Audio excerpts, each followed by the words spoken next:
or does he actually try and shift back to protect the rest of his team? And that's exactly what we see as this dive comes through from Linces, is the Mainter has to play back into position to try and help out the rest of his team. But again, you've now completely isolated yourself as Poby from the rest of the team, as Fleshy is just playing into this socket as the Nico to prevent Poby from being able to draw in. And as the rest of the team tries to kite back down into this position, it ends up not working out for them at all. You can see that they end up completely separated. Poby gets to do absolutely no damage. And the rest of Vitality basically get to push in here and here, which means that now Na'Vi has to completely swing their fight around, which then opens up, as you can already look, for this massive Aurelian solo that causes a ton of issues in the rest of the fight. Because then, as this kicks off, you've now got Fleshy who gets to play into this pocket and ends up catching both of the carries into the Pop Blossom. And it immediately shuts down the rest of the fight for Na'Vi. Because coming into this, Na'Vi was 4,000 to 5,000 gold ahead. But because of the way they played the team fight and not playing for that front to back, they immediately end up giving this moment to Vitality to win the fight, have this massive comeback, and get a bunch of their carries scaling alongside taking that dragon.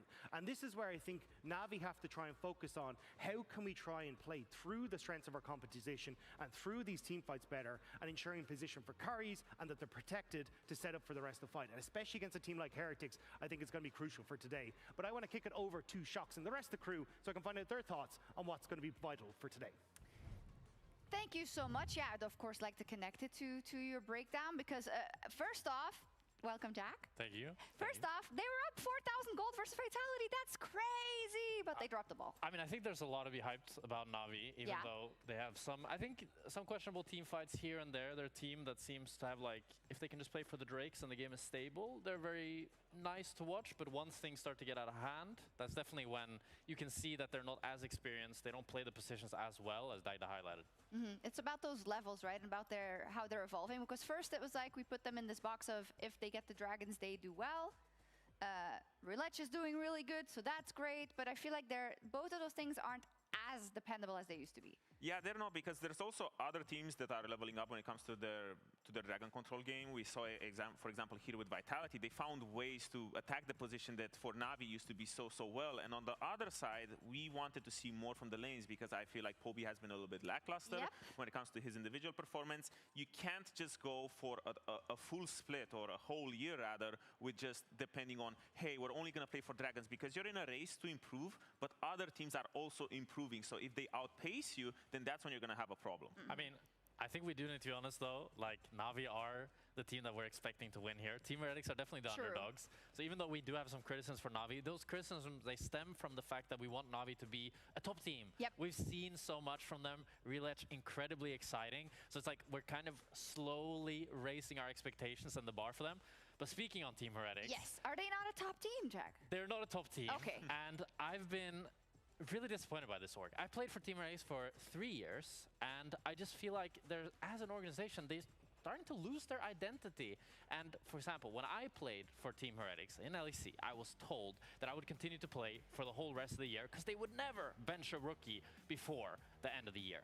Then I got benched and replaced. Happens. That's not the important part. The important part is now they have a new coach who says the same thing, that he doesn't want to bring Korean players, he doesn't want to bench players, he doesn't want to have any fast turnovers. It's a long-term project. What does he do? He gets 2 Koreans and benches 2 players. Yeah, that's, you know, do as you say, I guess. I don't know. But look, he did explain it a little bit as well and said, like, hey, situations, what was it again? Situations may change. What I mean, but it's like, I think he's aware of the fact that it's hypocritical, which is good, I suppose, but it's like, I feel like what I would really, it's interesting that we have this dichotomy in the league where we have Melset, who is like incredibly honest, maybe too much so. Very. And then we also have this kind of very PR, like, no, guys, it's a long-term project. Just be honest, it's fine. If you think that the players are not going to be able to perform to the level that you set, that's okay. But I just don't like this double-speak of saying, no, it's really long-term when they want to win right now. But amidst all that chaos, you know who I really like? Yeah. Drayson. That's fair enough. This guy slaps. So out of all of the chaos and all of those roster moves and everything, it's extremely refreshing to see a top lane rookie who does well, because I had doubts in Versus. I thought that he was maybe one of the weaker ones, but I know it's been only 2 weeks, right? but his improvement has been visible. I feel like his laning phase has been very, very good. He's finding solo kills. I feel like he's putting up great performances every single game. Sure, there's still things to see in mid-game from him and such when it comes to improvement. But for now, shining light. When I think of Team Heretics, I'm thinking of Trace, and I feel like he's the one who's going to bring wins alongside Shio. For sure. I hope that if they are to have a long-term plan, it's one that revolves around Tracen, right? Because we've seen such great improvements from him. I remember when he came into the league, it was fine, but not stellar. But then with the games he had against Wonder, I mean, he put him in the absolute dirt. He had good games against Broken Blade as well. And I do think that today, definitely, if there is a way for Team Heretics to win, it's up against Topside, because I think he's going to get mined there. Awesome. Apparently, Tracen is gonna top gap mainter. I'll be looking forward to it. That's all that needs to be said about this first game of the day. It is Na'Vi up versus Team Heretics. Well, apparently that's all that needs to be said, so we can be quiet for the next 40 minutes, Finn? No, that sound good to you? It's already done. It's done. We've said everything. Thank you. Everything has been said. Yeah.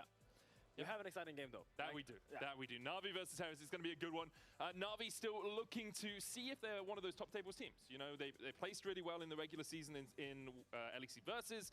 Didn't do so well in the playoffs, but the hope for them is they can continue to grow, although a lot of teams have kind of figured out that they're mostly just Dragon-centric. Yeah, I mean, that's exactly the thing, right? Grow. Because they were good at one thing in Versus, and they did that quite well, but we need to see what more is up their arsenal, because I think it's quite an exciting team, a lot of young, talented players that still have a lot of room to develop, so I want to see them play a little bit more towards the side lanes, a little bit more towards the team fighting aspect of the game that is also super prevalent in today's meta. Yeah, 100% agree with you. I think, as you say, a bunch of relatively new players to the stage, so we want to see if they can continue to improve. Heretics, on the other hand, have had a bit of a struggle so far in the LEC Spring Split.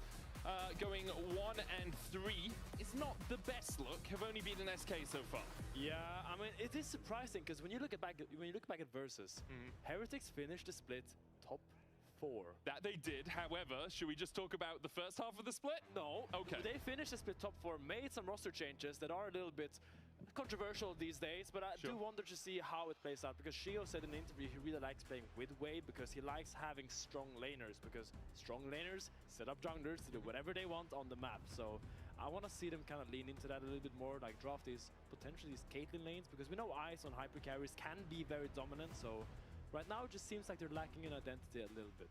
We'll see if they can find that identity. Wei, coming over from KT Challengers, of course, did play there with Noah for a little while. Noah has had good success in the LEC, although Heretics did lose to Giant X last week, so perhaps not the best comparison for him. We'll see what Heretics can do this week. They have a very front-loaded schedule overall, having already played 4 of their 9 games in total, and they will be playing another one this weekend. Let's get on into the draft. It's been a while since I've been here, Finn. Obviously, I was off at Race to World first. I've been told that there were no mythic phases in these fights. I mean, we haven't got there yet, right? Oh, okay. Maybe the secret phase is still secret, so we'll see what is going to happen later on throughout the split. But now we are into draft and already seeing a Nautilus ban, I would imagine, which is quite weird, because when you think about the most picked ban champion, at least last week, that was Nautilus. It's actually the highest pick ban champion in our league so far, so not too surprising seeing it come out early, but still a little bit odd. I do always like it when Nautilus is strong, though. He feels like a quintessential support to me, where it's like, I go in, and if I'm in, and you guys must fight. Has Nautilus ever been not strong in the last, like, 8 years? I think the start of this year, he's been relatively weak. Relatively compared to what we expect. But like we've seen mostly enchanters, and then if you want to play engage, you play Leona or Alistair above him, right? We've seen more Thresh than we've seen Nautilus over the last few weeks, or last few months, I would say, potentially, right? So I want to talk a little bit about this draft, because look at what Heretics... Hello, desi ljudi moji. Oriana, I Rise. They are really targeting Poby's champion pool and challenge... Dobrodošli na još jedan dan LEC-a. Znam, Marince, mi da, iskreno, notifikacije na YouTube su malo dum, što je jako interesantno ga pogledaš. Tek sam sad poslao notifikacije vamo. Ali YouTube je baš kritičan. Znači, samo ne šalje ništa. Mada se skoro slažem, ima ljudi koji vole samo da lurkaju u chatu. Možda tronko da smanjim ovo. Ok, gledamo isti matchup, mislim, Caitlyn Bard je ideja, pošto protivnik ako neće zonju da kupi, vi ga bacite u zonju. Tako da je ok kombo. Pantheon za Rilača, Rilač igra mnogo dobro ovih dana. Tako da me baš jedva čeka da, baš jedva čekam da vidim kako će igrati ovaj game. Ali dosta nabadački draftova i to mi se dosta sviđa u LEC-u ove sezone. Jako mi je drago da nisu hard scaling jungleri u meti jer bi partije bile jako dugačke, a ne bi se ništa pretjerano događalo verovatno jako dugo, tako da but he's not a great engager compared to someone like a Vi. They can just press your button and go. But having that Ashe ult follow up with the Seraphine ult just allows Shin to jump in there, knowing there's going to be follow up and knowing there's going to be a lot of damage coming their way when he goes in. So I think it makes sense this game, but the Pantheon first pick we're going to Da. Ne znam. Jungle Navi je stvarno insane. Rilech, nisam očekivao, mislim kao, nije Rilech kao ime, Rilech je random, ali iskreno baš je step up-ovo ozbiljno, baš jako nosi. Jedino što možda bude nezgodno ako baš ode u hyper late, ne znam koliko Pantheon možda nosi, u baš kao 50 minuta.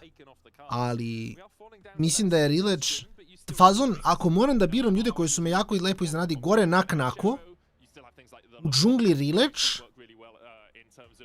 na midu nisam najsigurniji, Samdi je malo razočarao iskreno do duše. Samdi se misli će biti mnogo bolji. Desilo me. Mislim, ovdje svakako očekujem da će Navi dobiti. Jer imamo Navi i Heretike, nakon toga G2 Vitality, to će biti banger. Evo čekaj da im Bibi protiv Nak-Naka će biti jako fun. I onda imamo SK na kraju dana gdje kao realno navijam za SK zbog malog Jope i želim da on uspe i da sve to bude super, ali realno mislim će ih nalupati koji.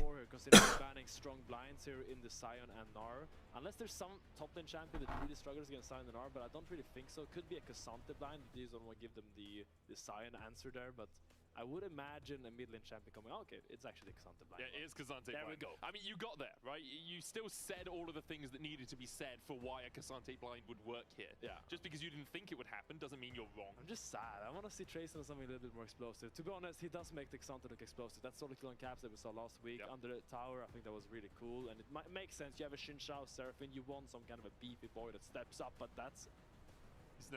Main top. Come on. You're not going to pick main top. Come on, man. Olaf, maybe, and Bessa, more probably. Just lock the vein, bro. Paruz je Kyle. A doduše, znaš ako, supportovi mnogo, znači, ja mislim da je support rol koji toliko se menja od low elo-a, koliko support nije, mogu upalim kameru, se vidim, mislim, I guess da nije ni... Treba bi da ne palim kameru u draftu, ali kako će provali, nema vezi, časno mislim. Support je rol koji u low elo, ako ga igraš tipa utility, map kontrola i to je useless, znači bukvalno kao igraš Soraku u Silveru, supportaš Silver, rade carry-a, vidi, znači ništa ne radiš. U high elo, verovatno sam dobijaš ga. Meni notifikacije za live nikad nisu dolazile, ali imaš na Discordu? Imam, da, imam obaveštenje na Discordu, brat. I na Discordu i na Instagram uvek stavim kad sam live. Zašto YouTube, kažem, samo ne radi, ne znam šta je s YouTubeom, brat. Mislim, znam, evo, stavit ću naslov sljedeći put, Marko Jack i Mihajlo Madić box fight, znaš ako će da notifikacije krenu.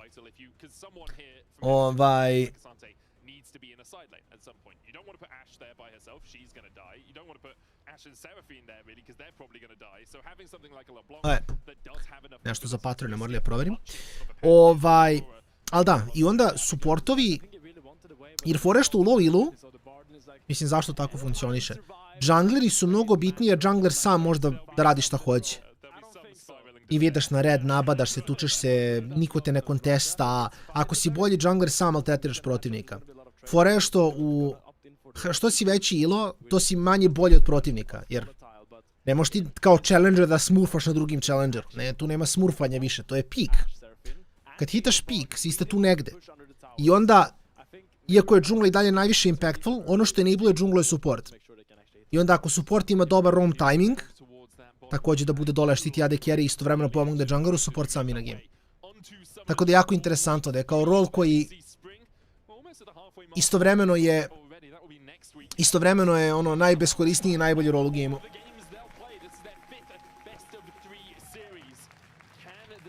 Tako da to je, ono, meni bar cool.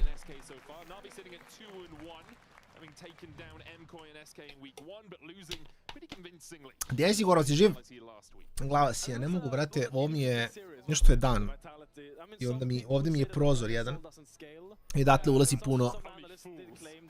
puno svetla. A Rider, i pa to je cool. Pa dobro, lepo. Da pitam se da li će negdje digra, brate. Što pogledam. Rider, Leaguepedia.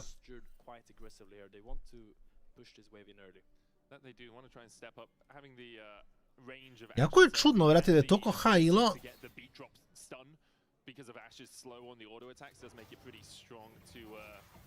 A Sabi je u Nemačkoj.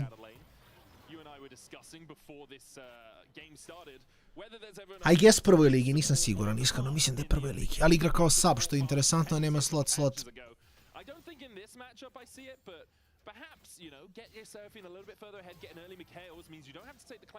Lepo od Samdija. A meni se Cleanse uopšte ne sviđa ovdje.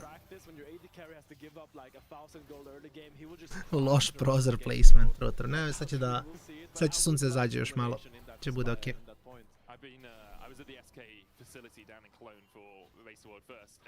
Every now and again, I'd be chatting with some of the coaches and stuff, and they'd be like, "Yeah, Mickey, he keeps doing it in solo queue, but we can't convince Yopper that it's any good." I was like, "Yeah, that makes sense. It's a hard sell. He needs a big pitch.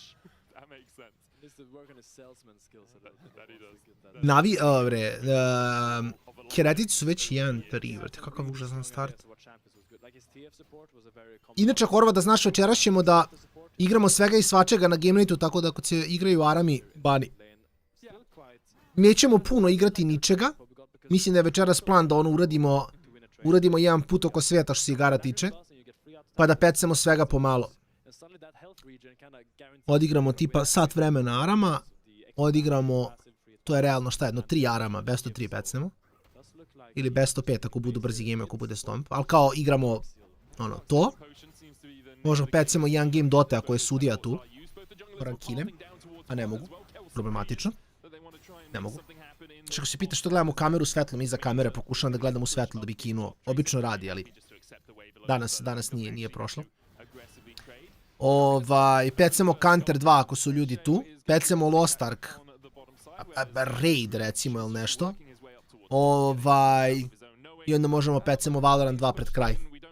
Napravimo full put oko sveta. A instalirao sam dobije. Fenomenalno. Super. Znači onda možemo tamo da nas bude bar 8 da radimo. Pa ako nas ne bude 8, što nas boli uvo? Radimo raid 6. Aj, nas boli uvo, brate. Ko kaže da mora da nas bude 8, pa po Vesnali ja smo radili Guardiana Tumen, tako da. Kapiram da je chill. Samo moramo da imamo ko će koju klasu igrati, da bar imamo smisla, da ono imamo. Da ne budemo svi tipa, ne znam, dobro svako, radimo damage, ali.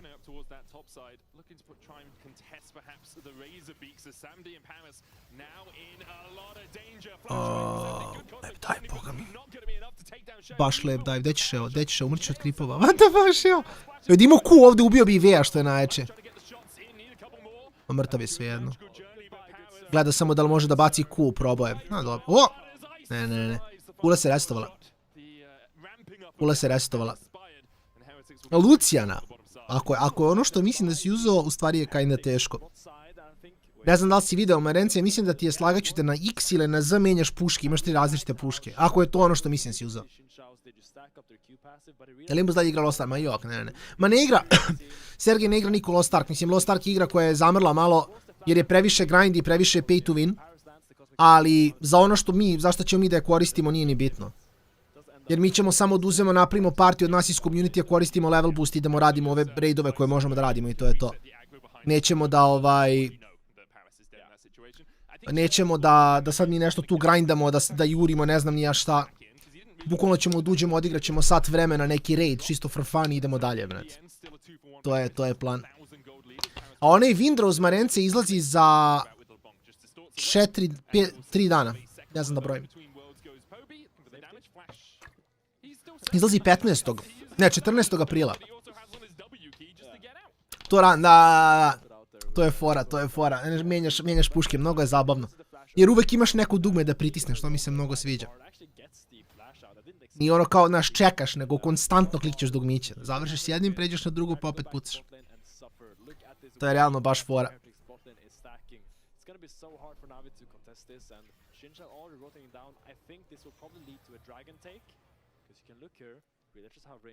Mislim, ako ništa, ja imam, od kad sam kupio igricu, imam one poene.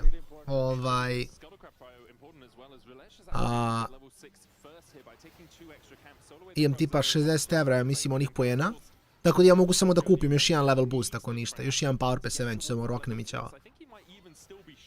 Imam poene da ga kupim, onda ako nam bude falio neki tank ili support, mogu samo ja da igram, nema veze. Mislim, a mislim da će nam trebati da pokupimo par ako raidujemo, verovatno nam treba. Ne znam koliko su teški raidovi, možda krenut ćemo s nekim lakšim pa ćemo da imamo.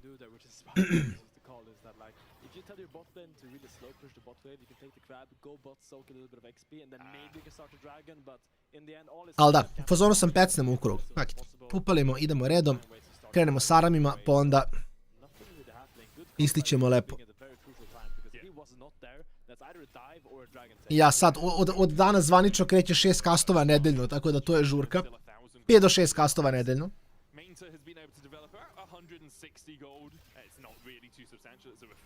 RBL prve 2 nedelje je super week. I to je do polovine maja. Ali ćemo tamo druge polovine maja da vidimo.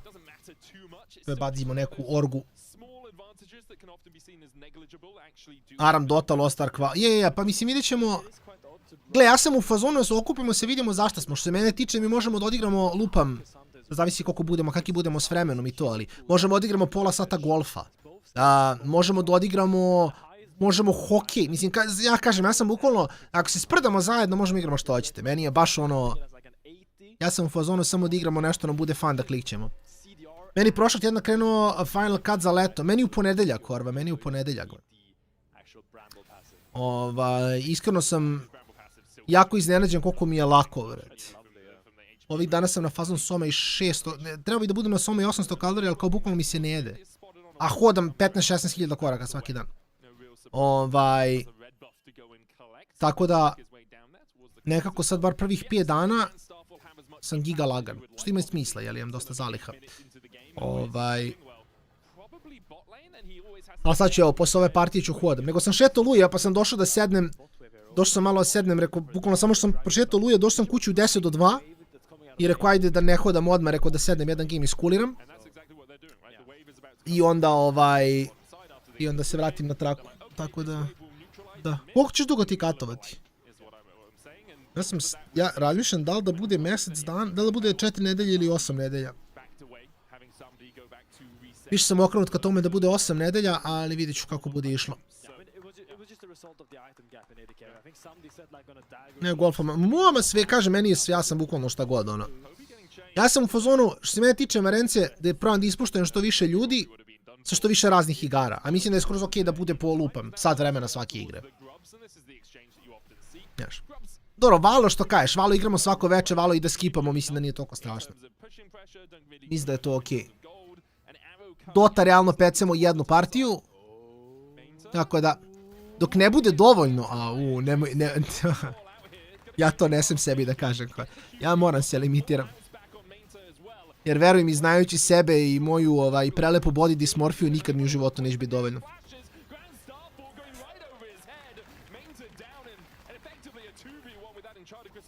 Ja ako nemam neki end date, to me, brate, ne ide. Jer bukvalno šta god da uradim, bit ću u fazonu, ali moram još, znaš, još malo, još jedan korak iznad i onda... Jer sam u fazonu, moram da kepujem na X i onda iskuliram nedelju dana, a čak i da ću nastavljati, moram kao lupam, ako je 4 nedelje 4, ok, nakon 4 nedelje ću stanem, vratit ću se na maintenance bar nedelju dana, malo da se, dođem sebi, i onda posle posle nastavljam. Video sam, ako se Ispratio sam. Ovi nam idu, brate, toliko se maše, ja pričam braća su promašila 80% skill shotova. Ili ovaj drugi samo mnogo dodžuje, to zvuči bolje. Sante je bullshit hero i samo to hoću da kažem. Nebitno što ga dodžaš, lik ti i dalje samo rundowna.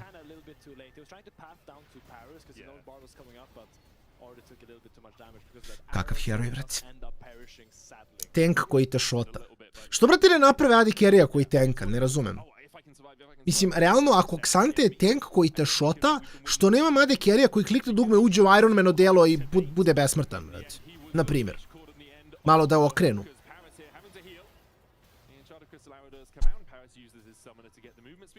No, Parus je fajn.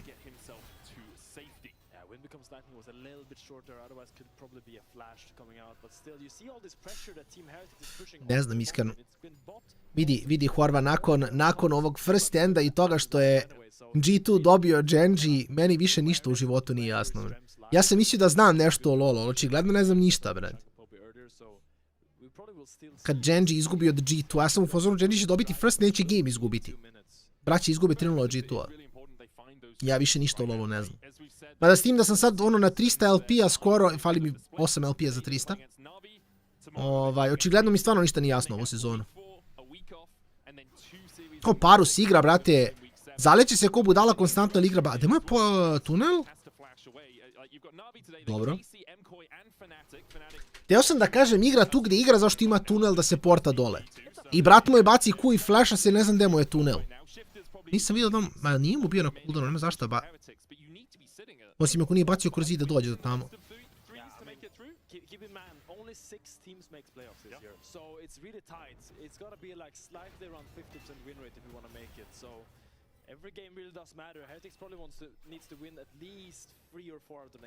Ja mislim da su Heretici već doomed, iskreno. Neću vas slagati. Ja mislim da su Heretici već doomed. Ja ne vidim, ne znam. Koji je za njega najbolji play? Kako da iskoristio postigao rank 1?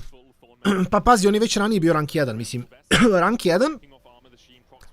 Kao trka za rank 1 i to ti je... Nije stigo, nije bio na vreme tu. Rank 1 ti je u suštini nešto što ti je dosta relevantno prvi put kad hitaš rank 1. Nakon toga, ok, ti si rank 1 igrač. Da li po drugi put, po treći put, šta god, ali kao i dalje si rank 1. Tako da, on što je iskoristio u smislu, znam da ide u Koreju, ne znam kad, ali bukvalno samo za hype za stream. To je bitna stvar. Znaš.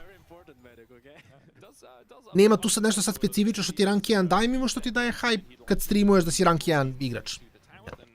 A on ide u Koreju, pa bi sad bilo cool da recimo u Koreji proba da, ne znam sad koliko ostaju i sve to, ali bilo bi cool da recimo u Koreji juri rank 1. Kao to je to neki sljedeći korak da kažeš.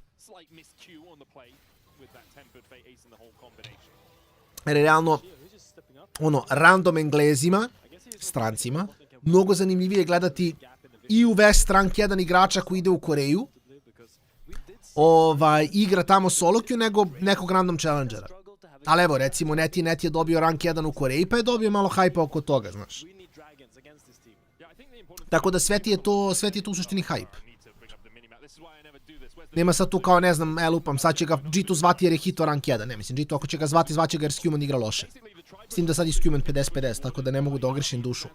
Ima svoje trenutke. Na određenih herojima.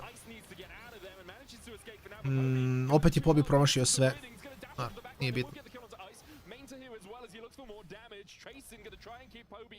Došao je Xante. Stoji u 4 čoveka. Gleda, vidi heroja. Vidi heroja, Rago naravno. Ne vjerujem. Pa većina ljudi, mislim da je Koreja solo queue čak je lakši od Vesta. Zato što tamo se samo instant FF-u i u 15 minuta mnogo se brže klajmaš. Jer tamo igraju ako je izgubljen game, oni bace FF u 15, samo idu next. Jako je efficient za climb. Pa mislim, Netinet mislim da nikad nije hito rank 1 na Vestu, a tamo je hito rank 1. Tako da Koreja je verovatno lakša u solo queue. A opet je kao, mislim, hype, dosta streamera iz Evrope ide, da, i već od Koreje, u solo queue. Mislim, ja sam faktički remaster u Koreji po mojoj računici već, tako da lagana priča, ono, nema frke.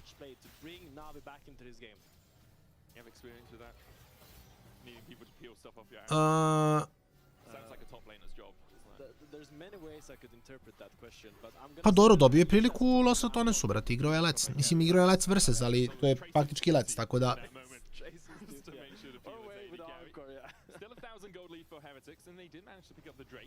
To ti je dobro, Rago, je, to ti je otprilike taman. Tako bi trebalo biti, svaka čast, by the way. Ali tako bi trebalo biti, znaš. Sve više od toga bi bilo previše. Čak rekao bi da je možda i 10 kila mnogo, ali nije, zašto prvih nekoliko nedelja ćeš, prvih nekoliko nedelja ćeš skidati po 2 kile, znaš, jer izbacuješ vodu i sve to, i onda kad se to malo smiri, onda će krenuti da usporava. Tako da 10 kila za nekih 7 nedelja, 6-7 nedelja je skroz ok za početak. Mislim, kad kreneš da dropuješ. U nekom trenutku će usporiti, gledaj, nećeš moći to za... Skiniš još lupam, ne znam, 10-20 kila, onda nećeš moći tako da skidaš, ali... ali na ono početnom grindu to ti je super, brate. To ti je super.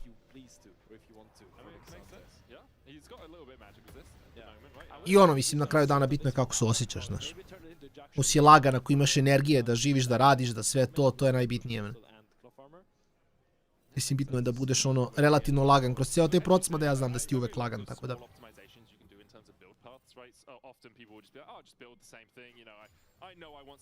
Prosto ne snije, pa boga mi, vrate, nije da nisu, Madarkos, mislim, kad pogledaš, oni su imali posle Witchcraft sa VIP-om na topu, brate. Mislim, ne možeš da kažeš da nije ozbiljan tim. Nemesis, Crown i Reckless VIP-o, brate, kao 4 saigrača, vidi. Ozbiljna je to priča, brate moji.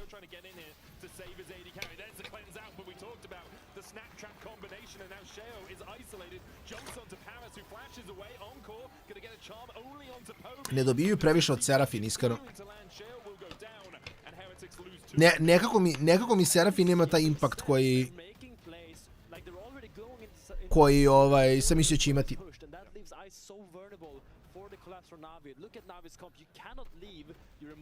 Ne ovako. Claro report, ti se nisi ni merila. Hvala trola. Has been having a good game so far. And you can see, like, he's not even that overstepped. It's just tempered fate, grand star, full TP. Like, what do you do at this point? Yeah, I mean, either you contest this wave together, or Ice is staying right here, and they're like sitting inside here. Because Shinsha was already hovering in the river, and that just meant, oh, there's no one protecting, there's no bouncer, we can just get in the club. Bukvalno, ja i dalje samo mislim da Navi ovo stompa. A better numbered, an odd numbered fight in Navi's favor, and they have managed to cut down that gold lead. Only 200 gold now between the two teams. Tracing, though, with a 1.6k gold lead, and we talked about him a bit, and we'll continue to talk about him, because he's actually having a pretty good split so far as Tracing. I mean, I've heard really good things about Tracing's laning phase. I think his individual mechanics, his laning fundamentals are really, really, really good. What I want to see him develop in is how he transitions his lead, because we've had many great laners in LEC that doesn't really transition them. I'm thinking like Alfari, Irrelevant at one point as well, was similar to this, where they get these huge leads and then just sit there. So I want to see what Tracing does with his lead now, because a lot of weight is on his shoulders to carry this game. So ne znam ko ovo priča, ali Irrelevant je imao lead u laneu zašto igrao Renegtona. Brate, Luja da stavim da igra Renegtona na topu imaće lead, mislim.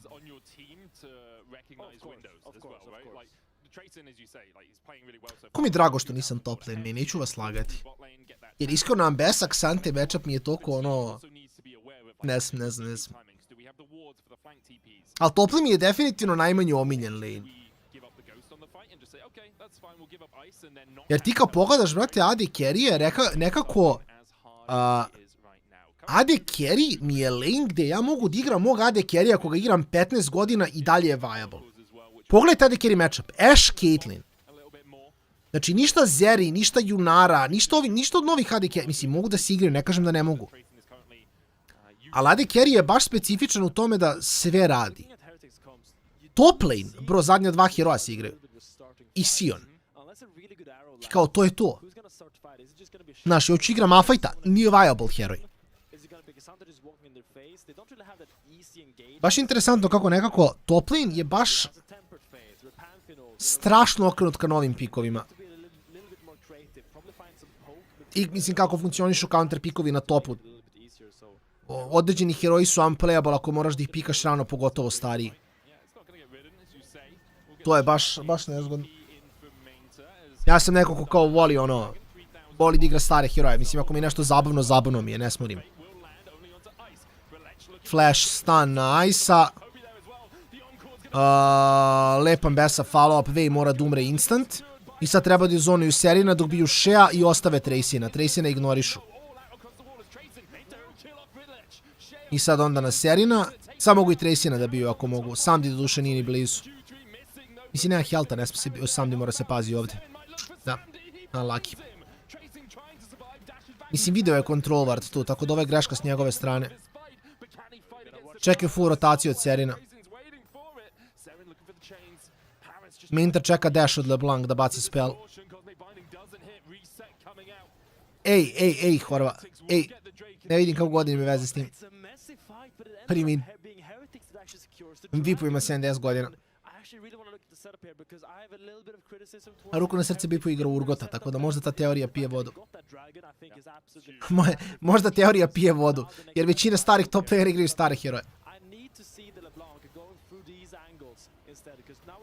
Kako je Ashe tako preživjela, bro? Gdje je bio Minter? Mislim, nemam pojma. I dalje nije bilo optimalno za Navi. Jer je previše dugo trebalo subi Ashe koja nema barijeru. Ja ne znam kako ona to preživlja uopšte.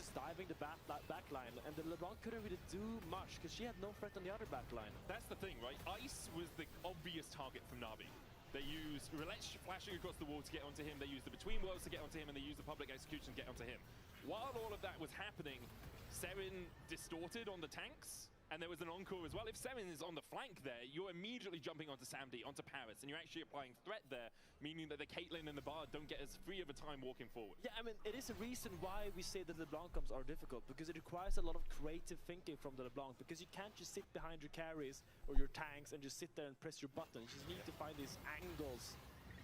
Serin cleara. Lepo je odigrao. Sad treba se vrati ispod kule, ne može se vrati ispod kule. Sad je dom svejedno. Ja. No, probao je. Probao je, dao je sve od sebe.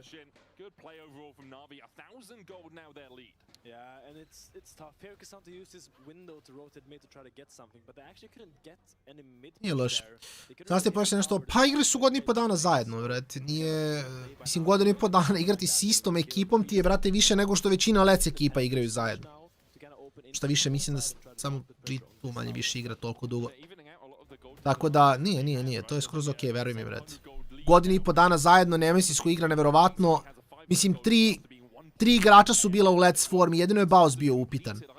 Ali na kraju kad je Bipo došao pravi iz Amerike, a Bipo je u svetskoj formi, ispostavilo se još gore.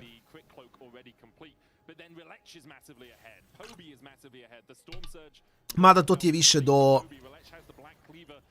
sinergije ljudi, kako se nose zajedno i sve to. Mislim, kao Vipo je realno objektivno bolji od Bausa, ali sa Bausom je samo bilo... bili su bolji tim. Znaš, više su se slagali.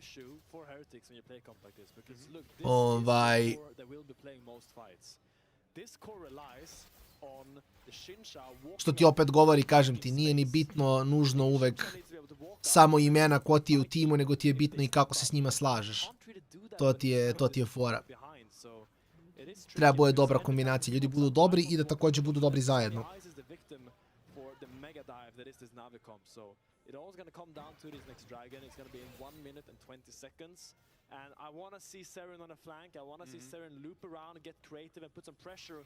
Samdi polako li sigurno dobije iteme, Samdi će mnogo da ih bije.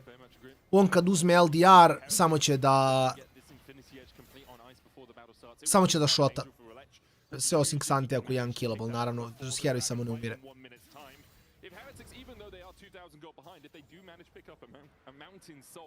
it becomes so much more difficult for Na'Vi to play. Like even trying to burst down through. Ashe je hitala Infinity, Spike, Caitlyn nema LDR, to je baš veliko. A little bit harder. There we have those two respective items. Guardian Angel for Relech, and Ice has finished his Infinity Edge. So both teams at not full power, but at maximized power for this point in the game. Poby looking for a flank onto Ice.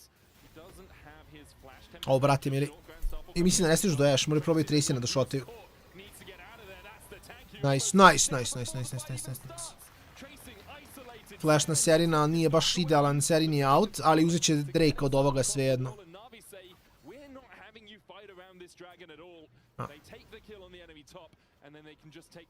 Mislim, hard engage-ovati na Ashe uklonja potencijal gdje onda Ashe baca arrow da engage na tebe. Tako da to je fine. So if you want to contest a mid wave before soul points, you need to count 1, 2, 3, 4 people at least. Okay. If you want to step up in that mid wave. Oh, for you have to count 4 of your team. Yes. Okay. Unless you have some crazy super champions, but here you see Ice, Tracin, and Wei are walking up in his mid wave. But look where Shio is. He's completely split, and Poby's already on the flank. Like you were trying to contest this wave, but you gotta. Zar sad tako su brzo ubili Tracina, iskreno? Or you sit here and get really cozy in the river and wait for him to walk in. And I think they had a little bit of a split call. Some people wanted to sit in the river, some people wanted to contest the wave. Mada je svako za TH play da moraju da biju. Ma rekao se, slažem se, ne, apsolutno se slažem. Mislim, ono, naš, solo queue, ako mene pitaš, kad jednom hitaš rank 1, mislim, prešao si ga. Znaš, tako da, to ti isto što sam pričao i za Lost Ratone. Znači, jednom kad je Lost Ratone pobedio i Mea Master, oni su morali nešto dalje da rade. Znaš, okej, ušli su u LEC, bili su 9. u LEC-u, okej, sljedeći korak za Lost Ratone da su ostali zajedno je bilo da probaju da uđu u playoff. Znaš, ali kao uvek gledaš da je za nešto što vodi hype, uvek gledaš da ideš korak dalje. Znaš, realno hype je što je hito rank 1. Jednom kad je hito rank 1, sad ideš dalje, brate, ideš na sljedeći izazov neki. Što realno gledano je, mislim, realno Koreja, nego, ono, rank 1 tamo bude challenge i onda nakon toga opet competitive, jer kao štaš dalje, brate. Mislim, eventualno možda još ono što je radio TF Blade ili ko je radio, što je išao na svaki server da hita rank 1. Ali mislim da to baš i nije, mislim da to nije baš ono nešto insane. Kao ideš ono u, ne znam, brate, Ameriku, u Brazil da hitaš rank 1 je ono šta god.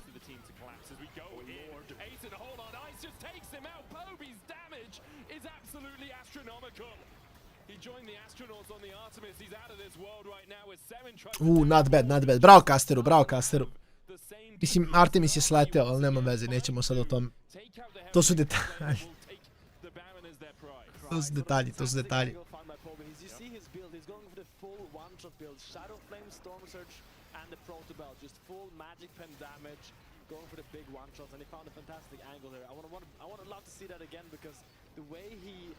I think he did the animation cancel on his Q into the R, which is something that I learned recently you can do in Aurora, where you Q R and the Q cast time kind of disappears by the R jump. Yeah.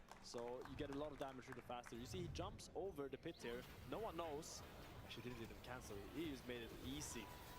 Easy, clean, simple. Just so much damage on the backline. And here you see again, what can Ice do this game? He's just being left alone. Caitlyn je samo bolesno jak pikist. To je pitanje samo šta radiš kao četvrti item.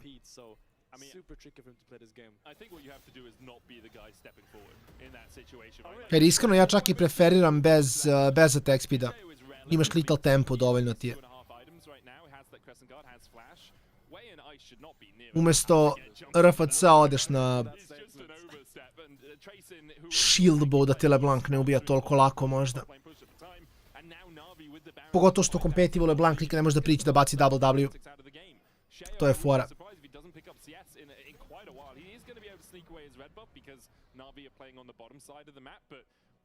To je to, Rago. Ma da, lagano, brate. Lagano, gdje je Zderilko? Sve lagano, Rago. Samo astronomically bigger when Što ja uvek kažem, brate, lagano, bez stresa, bez žurbe, sve polako, dođe sve na svoje mesto. sure LeBlanc finds a really good poke comparison, to be honest, and this might Sve na svoje dođe. saver, but in the end, you've talked about Mislim da beže... A ovdje ako umru, izgubili su Soul, tako da... Nimaju Crucible. Ovo je dalje fine fight. Ovo je dalje fine fight. Bro, ovaj game. Ovaj game. Da. Bard ulti samo na kraju, da. Caitlyn ima ult, samo nema vision. Sandy da vidi LeBlanc isto mrtva. Lep game, mislim nema šta. Kažem, Navi je objektivno bolji. Sljedeći game, sljedeći meč, best of 3, će biti zanimljiviji jer kao G2 Vitality će bude baš banger. Jer Bib je nak-nako, mislim da je giga fun matchup. A G2 malo trolucka sa humanovim pikovima. Ali ovaj stvarno očekujem da Navi vine 2-0. Ne vidim kako Heretics uzimaju game. Čak ovaj game su počeli dobro, brate, što ne možemo ništa da kažem. Serin 2-1, igro je lepo. Botlane mi igro fine, ali da. Lepo.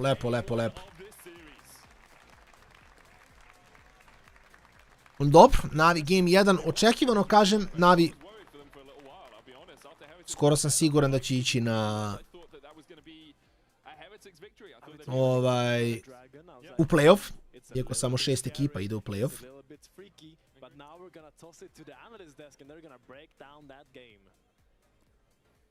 Tako da ništa, puštamo analitičare, 10 minuta pauze. Ja ću traku da set-upujem, pošto kapiram da imam dosta hodanja danas, a imamo i dosta gameova, realno. Tako da stavljam traku, tu sam brzo. Tako da ostavljamo analitičare, ja sam tu za 7-8 minuta. So this is really cool to see from Navi that they were able to pull out a win even when they didn't get the Drake win con. And, like, there was double whammy, they had Mentor not on a tank. But on your first point, so here's the thing. Everyone's like, oh, Navi, they need the Drake, but they don't need the Drake. They just need to fight around the Drake, right? So we can skew the stats so that it works well for us. But yeah, back to the tanks versus non-tanks on Mentor's side. I feel like, even though he had a good record on Bessa, because he came from ERL, obviously the opposition is not really as strong as in the LEC. It felt like stylistically it never really was a match for me. It felt like they were just always the static team. They want to play front to back, Minter just be there, protect the boys and all of that stuff.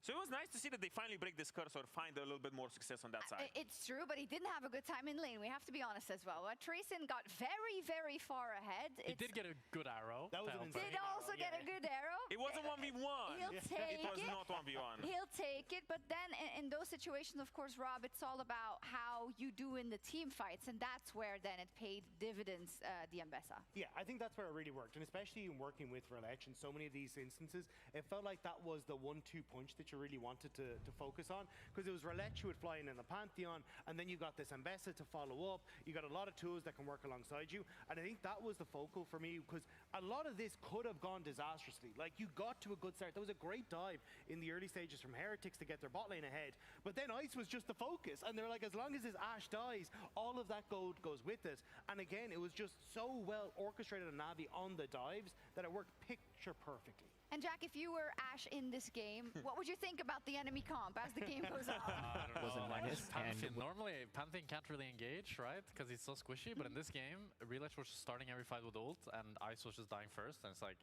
I don't know. It Ice was like coming Finn, again, guys. It was like Finn said, you know. It's like, I don't think Ice played bad. I don't think he made big mistakes. It's just Bard ult, Pantheon. Okay, OP, but listen, like, think about it from the other side. Yeah. Imagine you are Navi. You have Aurora, Pantheon, Ambessa, Bard, and there's a little flashlight. That's a lot of things. There's a little snack running around on the enemy team. It's so easy for you to just look at that team comp and be like, okay, well, it's easy to find our target. We literally have a guy without flash all the time. But pull the trigger. Like, this is actually a comp that Navi have struggled with. They were 0-3 against Ashe Seraphine. They tried the Corki Nami a bunch of times. It didn't work out. Now they got the Caitlyn Bard. Didn't work out from the get-go, but then they were able to rely on this, like, heavy dive. So I think even within this game, it felt like Navi kind of figuring out a lot of boxes for themselves, right? Mainter, not on a tank.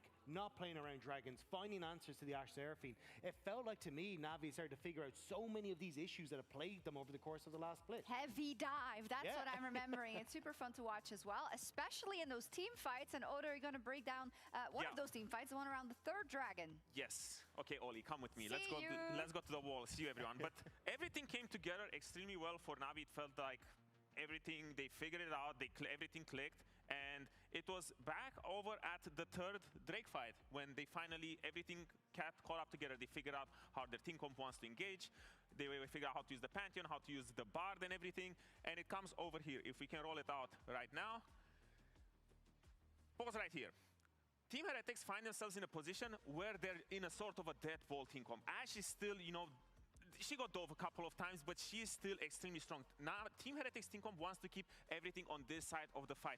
While the focus on Navi is that they need to find ways to engage. You have Poby over the wall, about to jump in, trying to make some space. And the only way this team comp works is if they find avenues to engage. The Bard ulti comes in, Pantheon even ults to the side. It doesn't even matter that it's not on top of the Ashe, but Poby's in the pit, Pantheon is on the side, and this is the creativity that we really wanted to see Navi when it comes to these Drake objectives. Don't be there first. Don't just hold the area and keep it in front of you. This was their only win condition. Sure. It ends up being 3-4-3. You run out of juice on the back end of that fight. But what happens is that even though they lost the Drake here, they got a lot of very precious shutdowns because this team comp, I wouldn't really say that it outscales, but as the time goes on, they find more and more avenues to engage. When you get more gold, it becomes a lot easier to pull the trigger. So all in all, even though they lost the Drake fight, it was a great thing to see. And this was the creativity that Navi just shown as the game went on further and further. Okay. Cool. He does sound more very cool, with the mustache, doesn't he? It just the mustache is doing something for Come him. on, it's not about the mustache, guys. It's about Navi. Yeah. That was the only thing. Daddy buff. But I do agree. I think it's like fantastic because even I did at the start of the day, I was talking about, look, it feels like Navi don't fully understand how they want to try and play through their win cons, but Oda just broke down. They have a really clear one here. They did. There's something also I wanted to follow up about. It's something that Finn was talking about in the game. Odo, you'll probably be the person to talk about it, but they were talking about how Trayson did get a big advantage, but that he wasn't necessarily able to push it, which is something that we've seen from him in the past. And I wanted to ask, from a top lane philosophical standpoint, right? It's very easy for us to say, you've got a 2,000 gold lead over your opponent. Why don't you push that? What makes it hard to push that late? Like outside of just your lane, obviously. So the difficult part is mostly the coordination when it comes to figuring out how, because it's a team-wide effort. It's not really about you, how do you give pressure, it's more so how do you coordinate with Seren in this case, on the other side of the map, how do you coordinate with the mid laner, or like the mid lane gang, you know, the 3 people on mid lane. When are timings that are good for me to move to give some resources to my team? Because every time you move as a top laner, you will end up dropping one wave, or you're ending up dropping prio, you give turns to the enemy top laner. And you don't want to just do this over and over, because let's say you do it over 2 or 3 or 4 times, all of a sudden that 2K goal lead is shrinking to 1.4K or something like this. So it's one of the more difficult parts as a rookie in the league, because especially with top lane being in the position where, hey, you're kind of by yourself, you're kind of just doing your own thing, you know, do your best and all of this stuff. Is the toughest skill to master, because you need to be extremely precise and make sure that you coordinate people. You need to say to your mid laner, hey, on this wave I'm coming and I'm doing this. Don't push, I want to do this. Walk here, do this, do that. It becomes kind of a micromanagement thing that top laners usually do when they get a lot more experience, because this is the only way where they get to push the lead is if they start controlling all 5 players. Okay, cool. It's very interesting insight. That's something we'll have to track with Trayson if we do get to talk to him. But for now, we're going to take a quick break and we'll be right back with Game 2. Ice needs to get out of there and manages to escape for now, but Poby goes between worlds, misses the weirding, he's going to dash onto the back line and will get the kill onto Ice. Mainta here as well as he looks for more damage. Trayson going to try and keep Poby in Mainta.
Let me try. Wait. Brother, let us break this instead. Brother.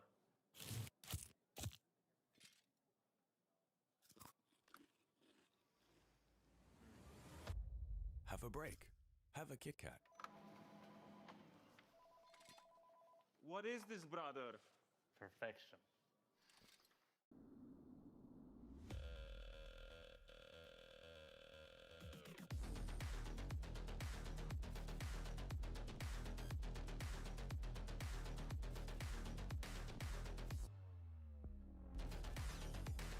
Wait, is he switching lanes?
Hello and welcome back to Super Saturday here in the LEC Spring Split.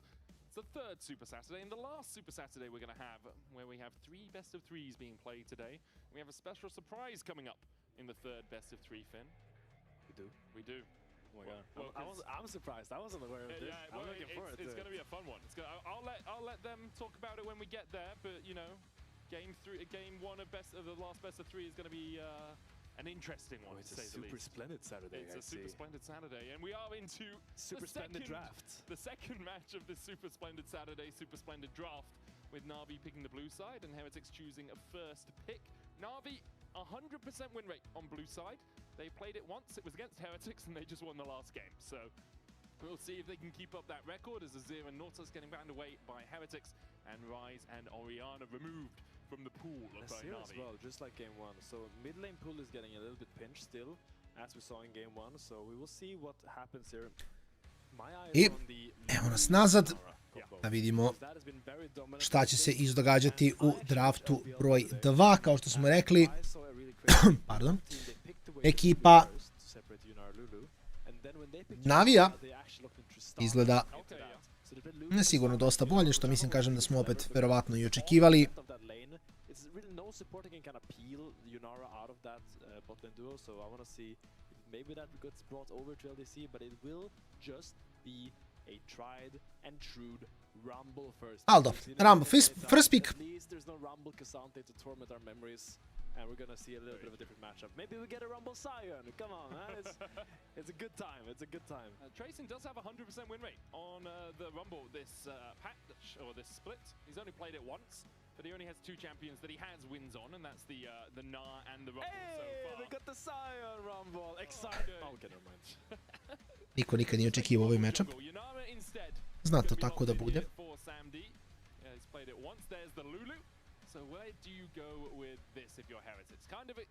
Junara, sad bi tu bio Xing i ga dobar, ali Xing je već pikovan, tako da nisam siguran šta će im plan biti. This sounds very tricky in laning phase though for the Rakan, Saya. I mean, if you get to team fights, you will be fine with Rakan, especially if you have a jungle that you can kind of follow up on with English language. Follow up on well with Rakan, something like a Wukong, a Vice, something that goes in that he can just jump on with a bell dance and then do the little thing. I mean, I agree with that. I think Rakan into Lulu is actually really difficult for Rakan generally. If you're ever spotted, you get polymorph before you can engage. And if you ever go in the Lulu's quick, she wild growths your target, and then you're just knocked out of the air. It's like, I'm standing here with my quickness on. You're very sad. You definitely need a primary engage, and like Heretics do have good backline threat, right? Rakan with an equalizer there, that's already the makings of something very powerful. The problem for them is I really worry about their ability to stop this Lulu Yunara. Yeah, and I wonder if we're gonna see the Vi Wukong bans here, because I think to me those make the most sense in this comp. You really want that kind of easy engage. The Vi Wukong it's just too convenient, because after that you get the Jarvan, which has had some middling success, and it's also not quite as easy for the Rakan to follow up on a Jarvan engage as well with Rumble. I mean, it is the spicy hotspot, but it doesn't really matter too much. So let's see where they take this draft. I agree with those bans. I think they'd be very good here for Na'Vi. Heretics are definitely looking for something with a little bit more engage generally. They're going to get rid of Mel themselves, which I wonder what that means for mid lane. They're looking for someone with a bit of like an Ari, perhaps, because the Mel can just hold the charm. Yeah, Zoe as well. I don't think Zoe looks great into the comp of Na'Vi because there's a sign which you don't really want to bubble. Zoe nikako, nikako Zoe. Im treba nešto radi ok dozu sustain damage-a ili nešto radi toliko brsta da mogu samo da prođu kroz... It's going to be a Gnar ban. That's a Gnar ban. Wait. Hold up. They think it's Rumble jungle. We did mention or they forgot that they picked Rumble. One of the two. I don't know which one is more likely. I'm hoping they think it's a Rumble jungle, because I'm going to be honest, if on their screens they can see a Rumble picked and they forgot, like, I don't know, Daenerys forgot about the fleets or something. Right? Like, she forgot about the Iron That Fleet. is bad writing from whoever writes the script. I am flabbergasted by this Gnar ban. I wonder what's going on in the Team Heretics scrims. I'm gobbledygooked by this. Like, I have no idea what's happening right now, because they banned Gnar for this Scion, which is like, okay, you could have just banned Rumble. Wukong. What if you used to pick Wukong now? Like, you just take Wukong, put Rumble top. Ja se žalim da bude Rumble jungle. Ne vjerujem će biti, ali... I agree with that. I would like a Wukong pick here from Heretics. Na'Vi going to take the RE themselves. We talked about point and click CC, and he does that, although has to take a slightly roundabout route to get there, using those 4 spells to be able to get her stun off. But Annie would fit into that wheelhouse of a bit of backline threat if she can find a flash Tibbers on towards the Yunara or the Ari. Heretics, okay, don't pick Lee Sin, guys. Just because it's all orange, Wukong is also orange and red. We can go with Wukong. He fits Why did we ban Gnar? Medic, I need answers. I need answers. If Na'Vi win, that should be the first question. Yes. Okay. I need to know. Oh wow, there's a Wukong up and available. We could have banned Vi Wukong, made life easy for ourselves, but we're banning Vi Gnar. Okay, we'll see what happens here in this game. We're gonna cool down a little bit. Sorry, I got a little bit emotional there when looking at the drafts. Justifiably so. Justifiably so, Finn, because that Gnar ban, it's confusing. Yeah, looking at the last pick here, I'm thinking something like a Mundo could make sense. It's really good into the Wukong.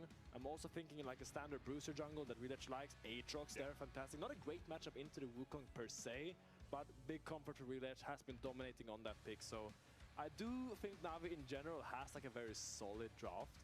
I just see Heretics draft and I see they all really want to do the same thing. They want to go on the enemy carries and put all their big circles on them at the same time, preferably. And they'll be very happy.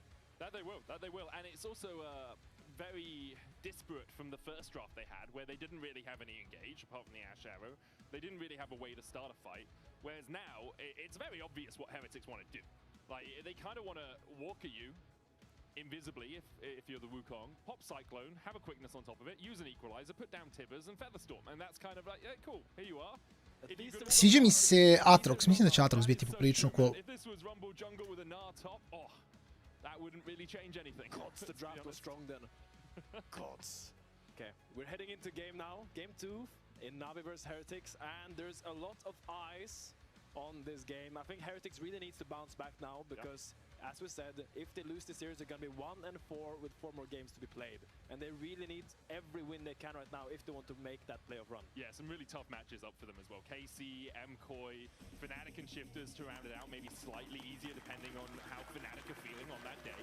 But still, to manage to get to 4-5, probably 5-5, depending on how results go from here. There's a lot of front loading in Heretics this season. For Na'Vi, currently sitting at 2-1, one game won with some very clean fights around the Dragon. Credit to them. Here, they've got a composition that works on many different aspects. You've got a tank, you've got good front line, you've got a good back to front if you want it, and a bit of pick as well from the Ari. Right, the back to front, that's nice. Yeah? I just saw the absolute nerdiest, sweatiest min-max that I've seen in my life in this early game. Wait, was it Rumble buying glowing mites, using spells in base to get towards the overheat threshold, then selling the glowing mites with the undo button and buying a Doran's ring? Yes, he did that for 15 seconds while the gates are there, you can't go out. So he just min-maxed all of those stats. Yeah, but now he's in the danger zone, and that's more damage, you know? It's sometimes you gotta do that. Sometimes you gotta do that. Didn't do him any good. Ate a Q. he did just eat a Q. But the problem is you do have to go Electro Harpoons first if you're going to do that, because you need to be able to get both the spells to spam them out in time to keep your danger zone up. So Tracing will be waiting for that level 2 before he gets the Flame Spitter. I mean, when you're playing Rumble, it's all about that first bounce. Like your Flame Spitter, Flame Torch, Flame Spitter was big right. fire move.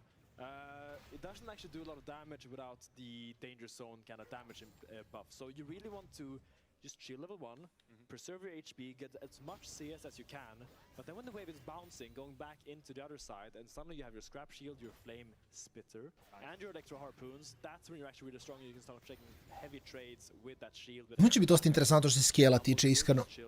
Sionara nema barijeru, ali zato ima Lulu koja je faktički barijera. Tako da bi trebali da budu fajn, da ako ode u Hyper Late treba ubiti Siona nekako. Why did you ban Gnar? I wanted to play Gnar. Oh, I'm so angry. Main's doing a fine job of surviving through it. Has the grasp. Will be running. Do you run bone placing in this lane, or would you be going for second wind? Second wind for the for Sion? Yeah, for the Sion. Oh yeah, second wind. Second wind. Yeah, second wind Dawn's Shield makes the most sense. In general, like because you're playing so extended laning phases, second wind gives you a lot of better value on average. There are some matchups where you really need bomb plating, but those are like niche cases, like against the set, because he's gonna walk up. Okay. Navi in the chat. Plot twist: we banned Gnar so they couldn't play him jungle. I mean, that would be tricky, yeah. Imagine that you walk up and there's a Minotaur hitting you with a Rakan behind. That would be terrifying. So, yeah, truly, kudos to Navi, yeah. Truly scary moments right there. Have I missed Gnar jungle being a thing? Like, because I know Riot loves to put champions in jungles that shouldn't really be junglers. Yeah. I mean, Aatrox an example of that, kind of rose to jungle priority this year. Reledge here stepping across. Navi's bot lane does have an easier move. Sandy trying to get a bit of vision in as Poby comes in for the collapse. Sheo using that clone, going to get pulled back away with a good double knock-up. Blade Caller coming out. Good charm as well from Poby as they manage to take down one already. And now Sheo's going to get chased out. Has to flash, but Samdi does not want to... Nice, Samdija. Nice. 2-0 za Navi. Solidan start. Jako solidan start, iskreno.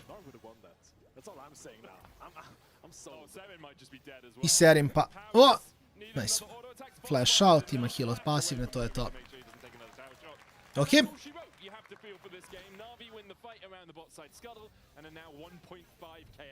Jesus Christ. Okay, let's rewatch this fight here, because Navi clearly is walking in with a lot of intention to fight this. And Reledge is kind of spacing really well, making it hard for them to go, because Wei goes in onto Reledge, he flashes out, and suddenly, when Rakan W is down, that allows Poby and Samdi to just take all the space they need and just run down this Wukong, this Annie, and the third guy. The Wukong, the Annie, and the third guy? There was one more guy that died there. It was the Zaya. Insta-win. Yeah. Insta-win. I have to agree. Yeah. This is the sort of moment where you're like, hey guys, can we remake the scrim? He's making a compelling argument. He really is. He really is. Poby, again, finding a great charm in the middle of that fight onto ice. Had a really good game one as well on the Aurora. Absolutely popped off 13 KDA. His damage a minute not as high. Koja nima basic attack range, čovječe. Legitimno nema smisla koliko ima basic attack range. I'm a big Aurora player these days. You don't do a lot of damage over time, but when you do damage, hey, it hits. It really does. And because of Poby's influence in the first sequence of plays in this game, Na'Vi have this 1,000 gold lead and haven't really shown a sign so far today, and even across the rest of the LEC spring, that they give up leads when they manage to get them. Sometimes they can fail a little bit about playing around their win conditions. As you say, no flash on Seren. Look at the cannon. He wants the cannon. Way. Of course he wants the cannon. He uses the stun as well. The molten shield comes out and Seren realizes he is not long for... Ma ovaj dund. Mislim, ovo će vjerojatno samo biti stom. Čak i prvi game je da kažeš da je bilo malo više upipavanje terena, ali ovdje nema šta. Navi je samo mnogo bolja ekipa i čak bih rekao da je Rilić verovatno najbolji Atrox u lecu. Pa neko moje mišljenje. Mislim da je baš insane na Atroxu. Prefer to have mittens than not have mittens. That's all I'm gonna say. Hey, I made my argument, okay? We can move on. What if they're flammable, Fit? You get your wool mittens, they're fine. I voditi 4-0 2100 gold ida u 5 minuta, mislim da je samo... Mislim da je samo blagodumt, iskreno, blagodumt. He hasn't bought any mittens. I don't see a single brawler's gloves in his inventory right now. Instead, just the ruby crystal and the longsword. Sheo's gonna try and sneak away a blue buff. Surviving through the fire and the flames pretty easily, let's be honest. Rilić će biti na konju. Ne, ovo je, kažem, ovo bi samo trebao da bude školski game od Navija, nema šta. Minter samo Blay na topu čeka i skela, njega ništa ne zanima. Rilić igra svog main heroja, Pobi je dobio ogroman lead. Junara Lulu, mislim šta god se dogodi dovoljno potrebe partije, Junara sedi na 3-4 itema, sama će nositi game, tako da... Mislim da jedini vinkon za Heretike, kako sad vidim, je ili da izintaju Navi, što se neće dogoditi, okej, bolji su.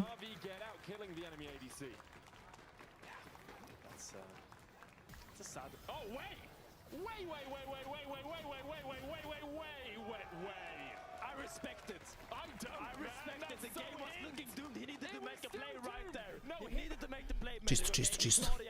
Boga mi je baš čisto. Okay, I understand the bravado required. Let's have another look at this initial play. Great polymorph onto Ice. He tries to flash away with the blade caller for the root, but he just can't survive through the damage.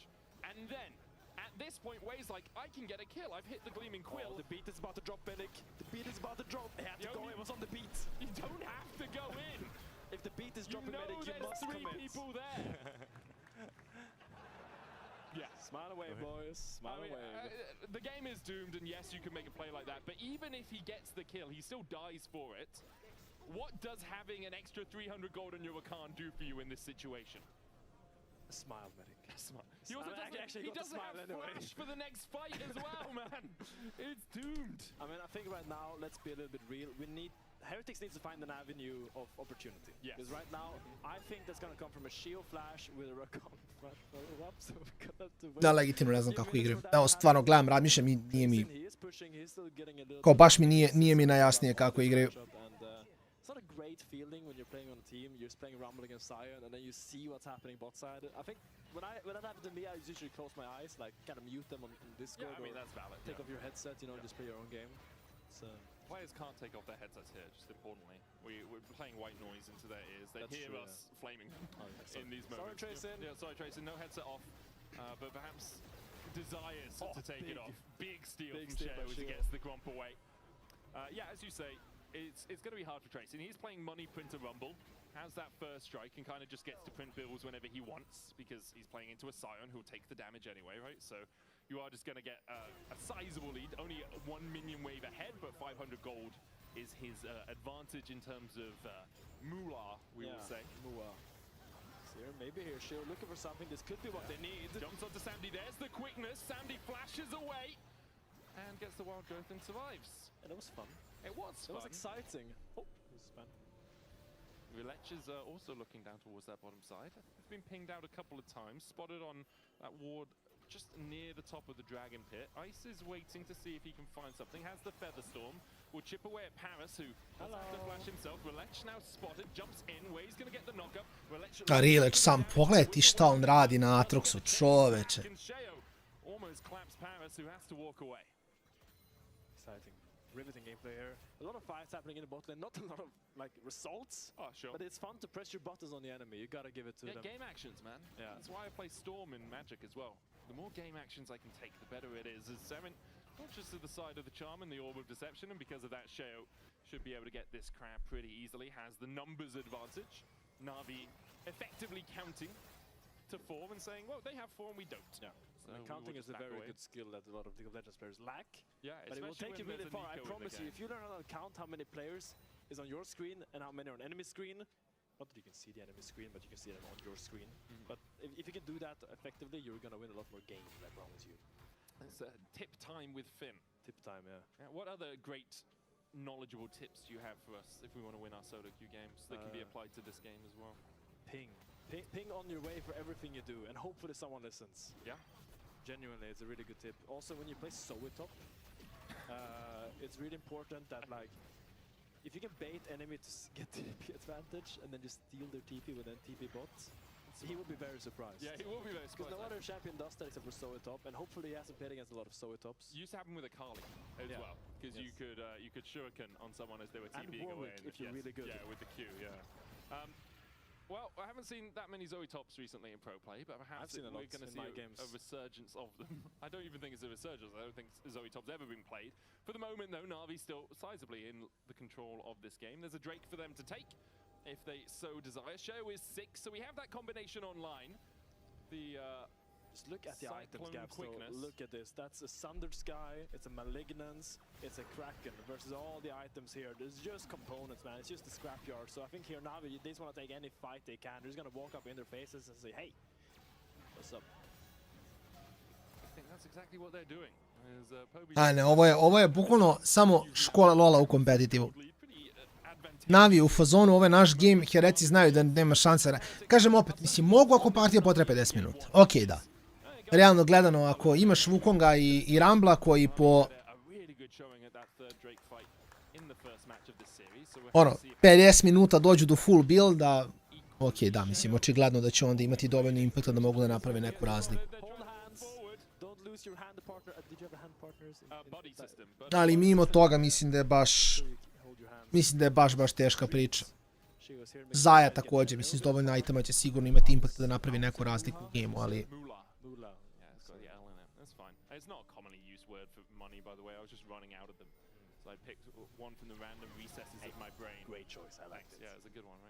So I want to see when this Annie joins the game, because I think Annie needs to flash on someone together with Shio soon. I'm smelling an Annie flash on someone with Shio soon. Is it a third Drake Annie flash on someone with Sheo? Is it let's just find a pick? Because at the moment, like, Seven isn't leaving this lane. And when your free kick goes behind, you take what flash you can, okay? Like, if you see a flash angle, you take that thing fast. Yeah, we're looking for the flangle. 2 Drakea, 3000 golda, 6-0, ni jedan kill nisi dropovo. Mnogo ozbiljnija priča. Mnogo ozbiljnija priča.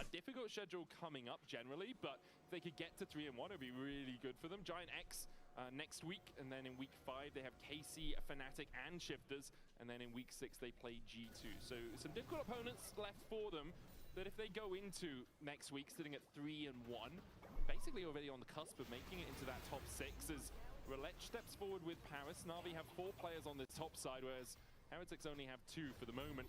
Rakan coming across to join them will make it 3.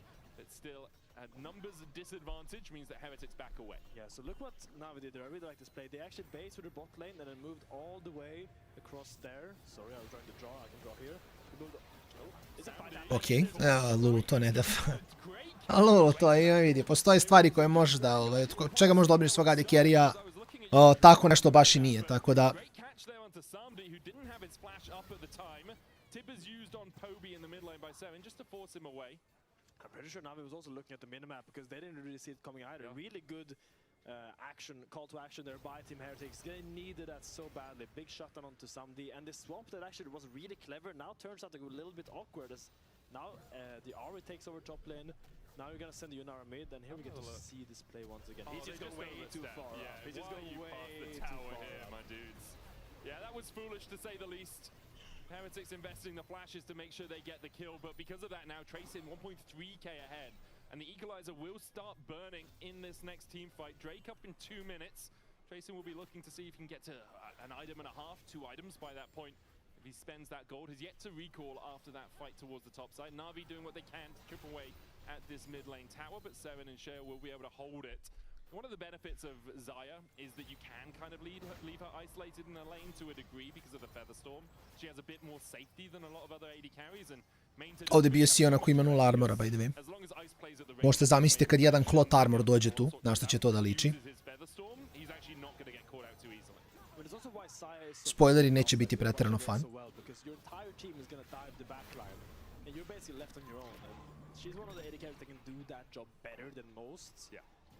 So she's quite comfortable playing that solo game, just farming up, getting big, and just hitting like a truck later on, but will just be a little invade. And the Herald start here from the Aatrox. Mainter is looking at this. Oh man. Roar of the Slayer, man. Yeah. Mainter just stopping Ice's recall there, kind of hurts him quite a lot, let's be honest. He needs to go to mid and catch that wave. You can see he's already crashing on the mid tier 2. Seven is answering top lane because he has TP and there's a Drake up in 1 minute's time, so he can be furthest away. Yeah. Ice, will path out towards mid. Wouldn't make any sense for him to go top. He was pathing there for a second. Realizes mid is the place to be. Has finished his Storm Razor, so it's an item apiece between the AD carries.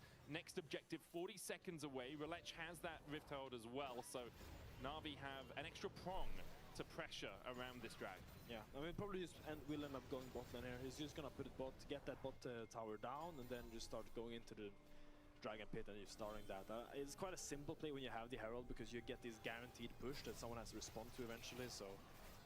Side is opening mid here, though. It looks like it might be mid as the play. Seven's working his way down towards bot. At the moment, Poby is there. Really put Heretics. The Herald here. Okay, so a couple of times last game we saw Heretics indecisive about where they want to position. Is it, do we stick in the river? Do we try and play through mid? Currently they have 3 people playing through mid and Sheo on a flank. Tracing stepping forward. Yeah. Seven going to spot out Poby, who might have to use the Spirit Rush across the wall. It is a flangle for Sheo. It's going to get spotted by Mainter. Blast cones in. Tracing still sitting there with the Flame Spitter. Ice now isolated from the team. Charm lands onto Tracing. Dobar combo su dva. And again, Heretics are all split up and Na'Vi collapse immediately. Relech going in with the World Ender, going to chase down Wei, even with the Tibber stun. Wei unable to escape. Na'Vi find 2 again, and Seven doesn't even really have a tower left to stand under.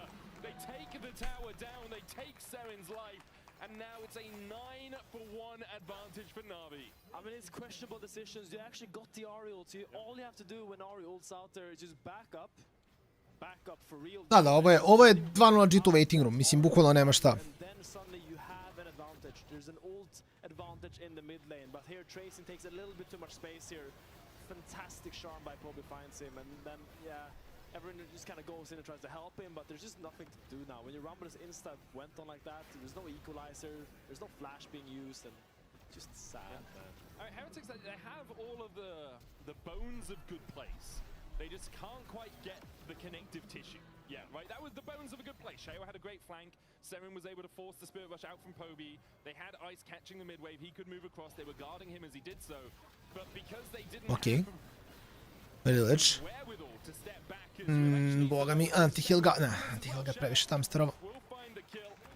Manages to get a kill on his enemy jungler. But yeah, they didn't have the wherewithal to step back from the play, and it means that Na'Vi are able just to collapse. Yeah, I was going to call plot armor, by the way, if Relech lived that. Oh, it does end up going down, so a slight solace in the Team Heretics department here. They just need anything they can get right now. I think, yeah, you need flangles, to be honest, because right now you are playing a difficult game. You need to really set up your vision lines here and just try to hold or like insta-go when people walk up, like here or here around the Raptors. I almost said Wraiths. Ah, Wraith. Oh, God, I'm old. Go back to the, remember when, wasn't there a Wraith where Gromp was for a while? That was a white. That was a white. Yeah, different kind of ghost. Makes sense, that makes sense. A lot of ghostly abominations. Ne znam da li flipaju Barona ovdje, da li će išta s tim da rade. Uzet ću obzir da... Mislim su previše ahead da daju bilo šta šansi, ali... Opet ako hoćeš da završiš game savršeno, možda čak i raditi Barona, ali da ne bude flip, nego kao da neko zona junglera, možda bude dobro.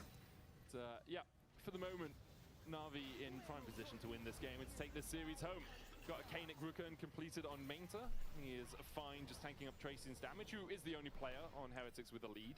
Has that Bloodletter's curse complete, so like if people are on the equalizer for a little bit of time, they are gonna melt, right? There's not a huge amount of magic resist coming out from the Na'Vi lineup. The problem is Heretics haven't set it up where there's a good equalizer positioning, really. I hope they have the weak aura to step out of the equalizer when it's dropped. Like if they don't... Fire! Exclamation mark. Fire! Exclamation mark. Danger. Hey, we can't have computational weak auras anymore. Perhaps that's why you see more teams dying to the fire. As a great charm from Poby once again. Featherstorm coming out from ice. That was pixel perfect from Poby to get the older... Tako je, to je Rago, to ti je, brate, najbolje. To ti je najbolji način da se nosiš tim sistemom, ti je...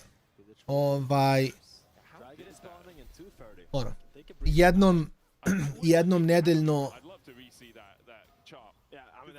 daš malo sebi oduška. Mislim, to ti je u suštini bar po mom nekom ličnom iskustvu, ti je najizdrživljiji način toga, znaš.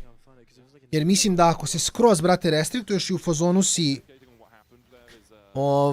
samo ću, svaki dan ću da pazim, mislim da je, mnogo brže ljudi odustaju. Znaš, mislim da je to jako, jako teško raditi, da sebi ne daš ni jedan dan da malo nešto prezalogaješ da budeš okej.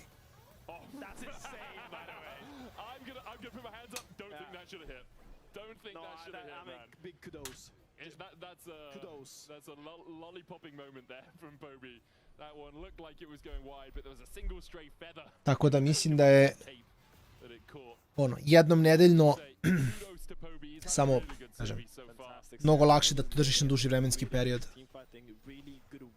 Izabereš jedan dan u nedelji i mislim, obično vidi, moj savjet je čak i taj jedan dan da ne budeš sad baš kao sad taj jedan dan ću, ne znam, 3 puta naručiti. Ali ako imaš nešto što kao baš voliš i baš ti se jede, okej, znaš, jedan obrok ti bude znaš, jedan obrok ti bude nešto, šta god.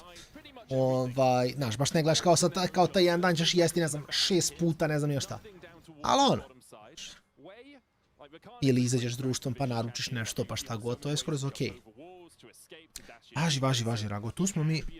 Večeras ćemo chillati na Discordu zajedno, igrat ćemo igre razne. Tako da to nam je plan za večeras. Da, to. Jednom u danu okej, naravno. I mislim, ovo je vidi, gledaš po sebi. Ako imaš cilj da mršaš i svake nedelje se meriš i ti svake nedelje skidaš kile, znači da šta god da radiš, radi. Što je, jeli, najbitnija stvar. Tako da to je manje više play. Ako kila idu na dole, znači da ti sistem funkcioniše. Evo, nisam mi palio kameru, ali evo ga moj sistem, ja samo hodam. Jedem onoliko da mi bude taman i mnogo hodam, pa onda... Ajde, Rago, naravno, brate, vidimo se... Kasnije ako budeš vratio na dis. Tu ćemo mi biti od 10. Pa do 2, 3, verovatno. Tako je što. Da sam kafu napravim sebi. To ću za sljedeći game. Sljedeći game igra G2, tako da... Samo da Rilač, da je našao Q. Evo ga, 375+. Se plaš se dešava zbog PR-a. Serij ima stan, ali misli da ga ubijaju. Rilač samo treba da basicuje heroja, da se nahila do kraja. Fajn su. Maja, uzeli su solo 23 minuta. Jako, jako čisto. Sviđa mi se kako Navi igra, nema šta, mislim, imaju ideju, imaju play. Pobi je završio benchi, što je jako dobro u Eni. Jer generalno, Ari i Eni matchup jedino kako će moći da radi bilo šta. Eni jeste da baci flash ult.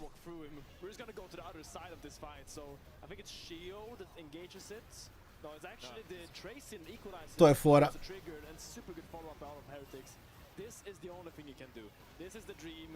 You guys did what you could, okay? Like, you gotta give kudos to Heretics for this fight. I think they played it quite well. In the end, the goal deficit is too massive. Got a lot of flashes, though. No flash on Pobi, no flash on Samdi, no flash on Relech, and no... Okay, the rest of flash. But still, this gives you an angle. Shio has flash right now. Ice has flash. You gotta use these flashes on the carries of Na'Vi. Yeah, quickness about to come off cooldown as well. You have to repeat this. Still a little while away. I think in 15 seconds, Heretics need to pull that trigger again.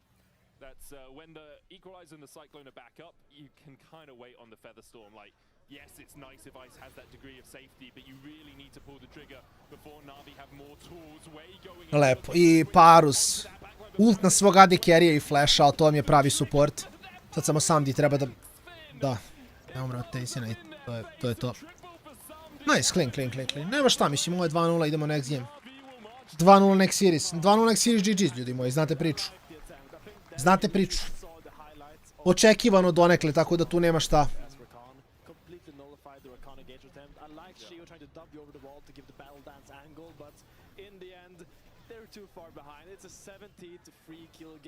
There's 10k gold up and they're not gonna end, they're gonna go for the Baron, but I think we're looking at a potential 2-0 right now, Medic. Yeah, I think after the first Scuttle Crab fight, we were looking at a potential 2-0. I mean, it's always potential. When we talked about it in draft.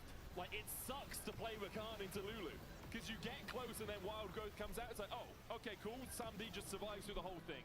I very much understand the thinking behind it, which is like, if we pull the trigger, if we get onto that backline, we're going to have so much damage, but when you're this far behind, it's basically impossible to do against a Lulu that has hands, and Paris has had hands in both games. Yeah, I mean the reality is that you need flash. Yep. You need flash to make the animations go faster. You need to work on the R, flash, and then W. Or you need them to be in a cyclone. You need them CC'd before you get exactly, there. Yeah. So it is a tricky one to find. It's hard to find without flashes. I mean, Shio did a flash, but it wasn't really enough there.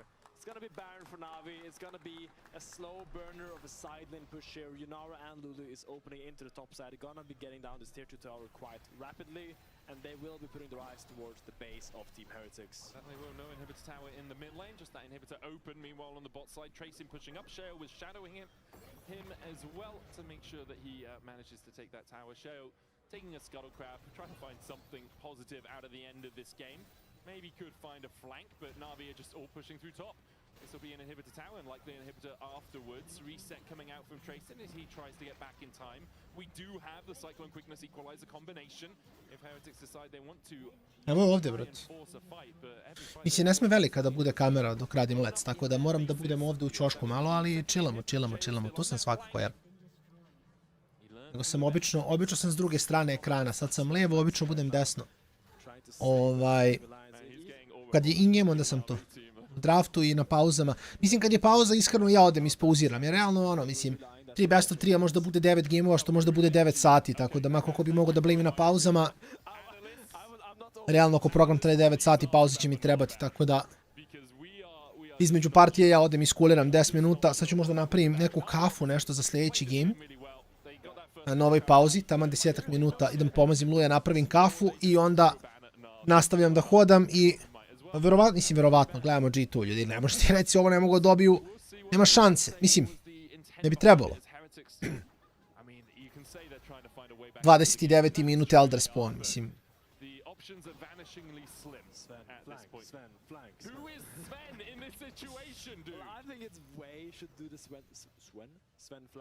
Sven flank? How?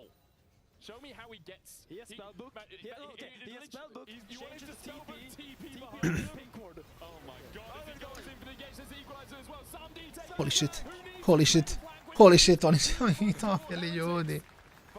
Dobro, mislim, ICV su odlučili samo da im se ne pobeđuje, ali fajn i dalje, mislim su i dalje dosta... dovoljno su ahead da nije ni bitno. Nije ovo puno, mislim, oni bi svako... U stvari jeste, nije da nije, što ja pričam gluposti. Nije da nije puno radilo. Jer ovo bi bio treći inhibitor za Navi pred Eldera. Sad bar nemaju triple inhib down za Elder fight. Tako da realno gledano nije da nije velika stvar ako ćemo iskreno.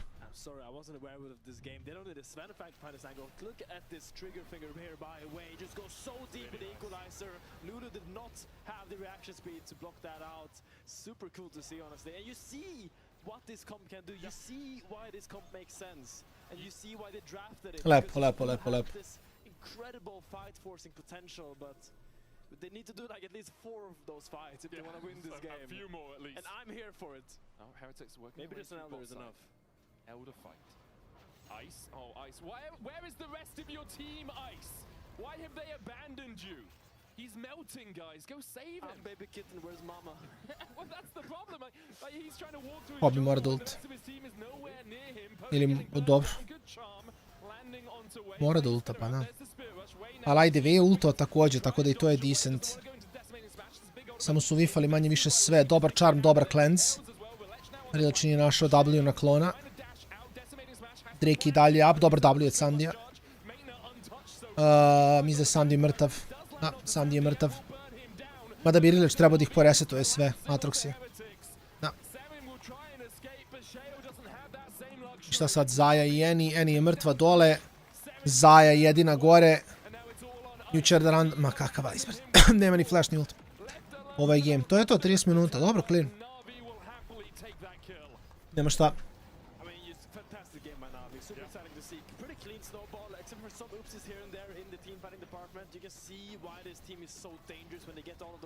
Lepo, lepo, lepo, lepo. Good shit, ljudi. Clean serija, brza serija, sat i po vremena. To nam se sviđa, to volimo da vidimo. Pauzica, 15 minuta, mislim da je, pošto između serija. 15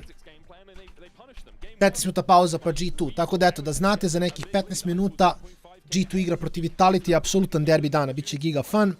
Tako da idem ja napravim neku kafu, iskuliram malkice, se spremim za seriju. A vi ostanite sa nama, brzo ćemo se vratiti. Really solid performances. Paris on the Bard and on the Lulu, really negating any chance of those engages later on.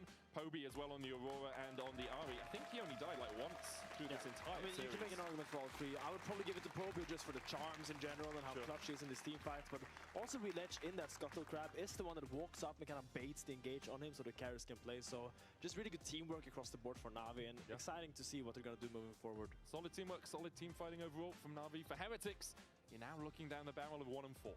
And that is not a place you want to be. Need to win out the rest of your series, but it is a hard road to do so if you are going to make it into that top 6. I do believe we have Relech and Paris who are joining us on the analyst desk. We're going to hand it over to them. Please ask about the Narban. What was it? Why? Yes.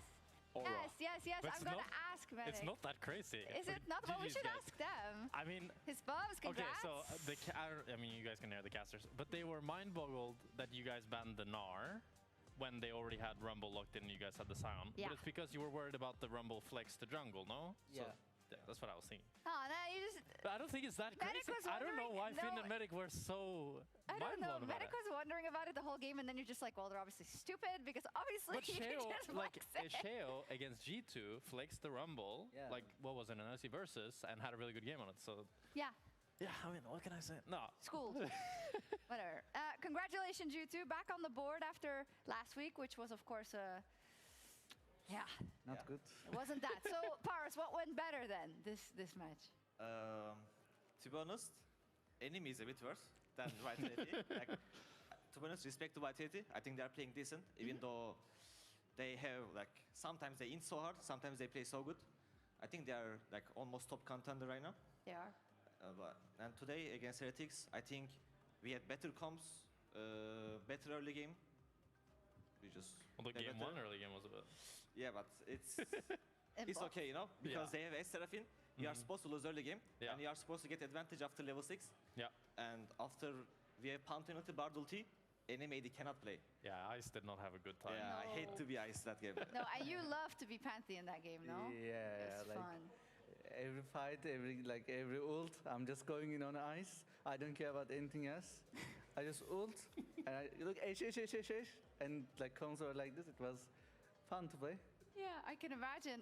Do you have like a lot of faith in games like that, that your drafts are now at a spot where you always find that they're well-rounded enough, even if you don't do as well in the early game because, you know, everybody knows their assignments? I mean, comparatively to, let's say, Versus?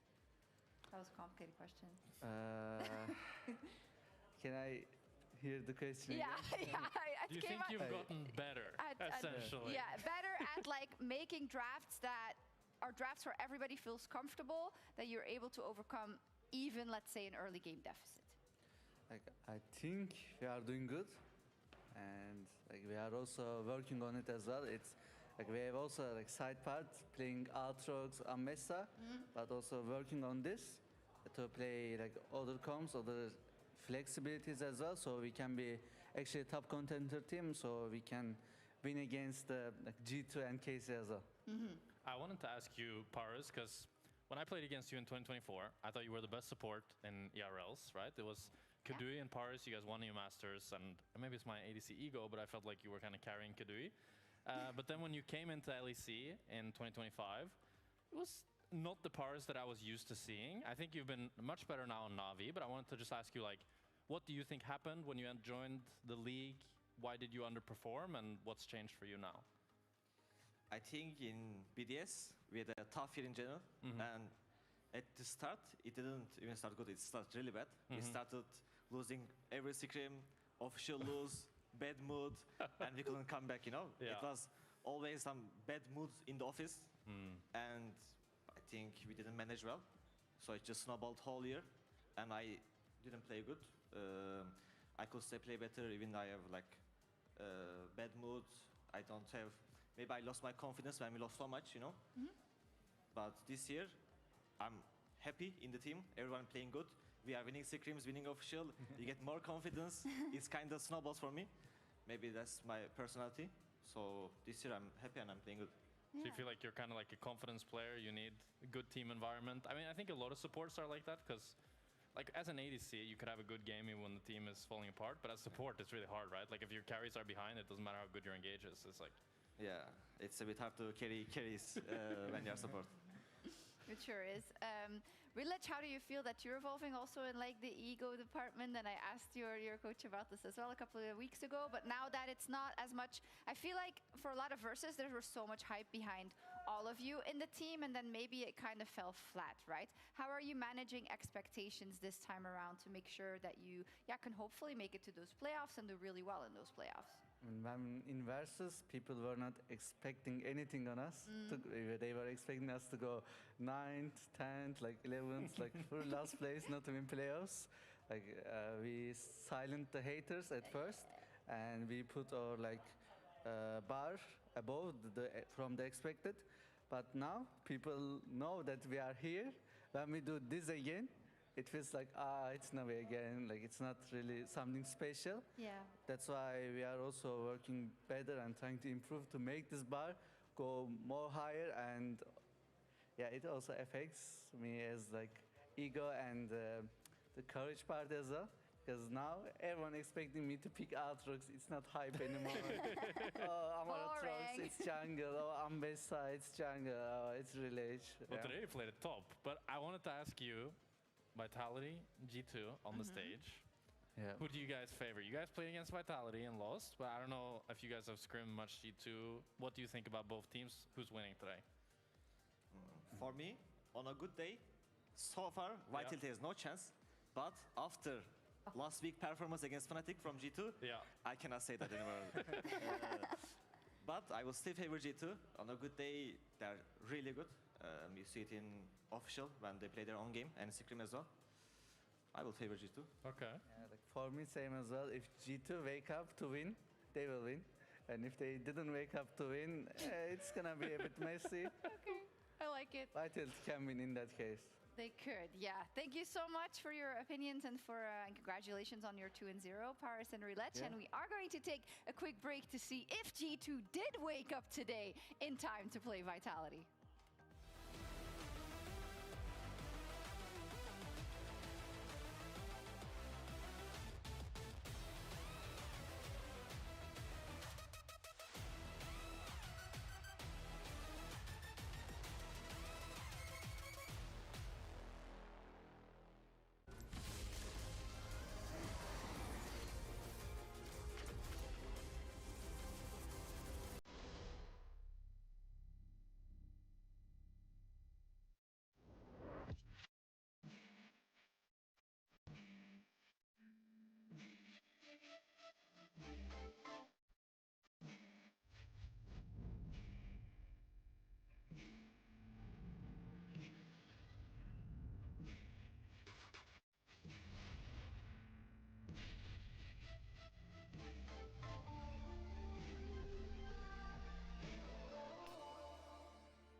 it's time for Vitality versus G2 Esports. And I see the Vitality fans over there.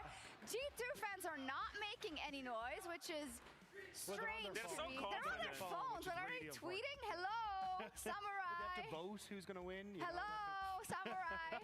They're making noise. What about you? Nah. Okay, yeah, whatever. We're going to make noise. So, That's why G2's voting nowadays. awesome matchup, but there is a caveat. Vitality. They have never, ever beaten G2 in a best of series. Ever. Oh, Jesus, It's today. It's not looking good for them. Like, That's they have a a couple long- of wins here and there, but like the fact it's never ever happened. The closest they got was a 2-1. Like that is absurd because these two have been around for so long. They It's haven't. been like, what, 10 years of G2 versus It must Vitality? be. That's a crazy Don't stat. check the stats. Okay, but Don't to check be 'em. fair, like Fnatic feels like they always lose to G2, and Fnatic beat G2. So if there was a time where G2 is the most vulnerable, it's when G2 is the strongest. Yeah. So that's why Vitality will beat I them. mean, they're Could be true. in the domestic region now, which means that they're going to finish Yes. 7th. And Vitality were 4th? Something Weren't like- they? So, yeah. something like so that. there we go. Easy Yeah. win. Easy Easy Yes. seeding.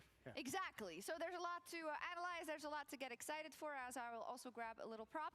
Basically, we want to play a game where we're going to have two categories. One is about G2, the other is about Vitality. You can all play as well, and just decide what you prefer best, basically. Here's the first one. It is caps is recaps.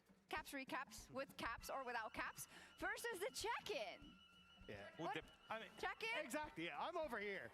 This is some of my favorite content that has started to come out on X. Like, this is so good. It's like a roller coaster. You never know what the journey's going to be. You never know what they're going to talk about. Carzy has to be shut up for half them. So it's amazing. So here's the thing. Caps recaps with caps. Fun. And sometimes, special episode without caps used to be my favorite bedtime series. Every time I would go to sleep, I would watch it. But right now, it's at season 4 or 5, and it's one of those series where you really love how it starts, and then it just ends up going downhill. Meanwhile, this one, season 1, baby, that's where we are. Season 1. This is- It's a banger. It's a banger. It's a banger. Yeah. But this is the original, and this is the imitation. come I'm always on. going to take the original. It's the GOAT of EU. It's caps recaps, And then it's like he's not always there, but then when he's there, boom, it's a banger. Better hope for a revival of the show, buddy. It is hard because Caps is absolutely adorable as well. That's Every true. single one He's of so them. cute. So are all of you. Anyways, that's a lot of points for Vitality. Then, secondly, best social media graphics. Ooh. No, I think it has Oh to no, be. never mind. Oh, We're hey. talking about what? No. Oh, that's a top lane, but... Best top lane. I mean, the right spot Best anyway. top lane, The right spot wait a anyway. minute. Yeah. What? No, I'm going over here. I'm going with the original. The OG Turkish Hey, you're top taking laner. my argument. This is insane. What the thing is, this man has been nuts. And not only that, Naknako has never beaten Broken Blade in the LEC. And like, he's bringing out the Shen, he's bringing out these weird picks. Like, this is the man that's still going to get it done. I'm a little bit confused, production. Can we reset? Because what's going on? We had Caps is the caps amazing. recaps and the check-in, and now We're going all over the place. We're worldwide right now. At least the graphics way. pretty. I mean, to be honest, if there was a time to break, it was on the pretty graphic because It that is. graphic was pretty. All right, so we're gonna do the graphics. The audience already saw it. I think it's G2 though. It is G. Have you They seen both the are pretty G2 good. graphics? Yeah, they're both really good. I mean, but- Vitality is a little bit more vintage style. It looks Yeah. kind of nice, but the But G2. the cross stitch was insane. Yep. That is like probably the best graphic style that I've seen ever done in esports. yeah, and also That was in the absurd. era of AI, I feel like that's just such a strong Yeah. I also think just in Right? general, like G2 social media is like, poppin'. it's very good. Poppin'. But now, on to what we really want to talk about. Broken Blade or Naknako? Okay, back to this. I mean, I'm okay. gonna ask the fans actually. Vitality fans. That's a bit biased. Like, come on. A little bit. Hey, Vitality, do you I'm think- already outnumbered Broken over here. Blade or Like, what's happening? Naknako? It's definitely Naknako, by the way. Like, not even close. Why? He's the best. He's just the best. He's better. He's better. Wait. Okay.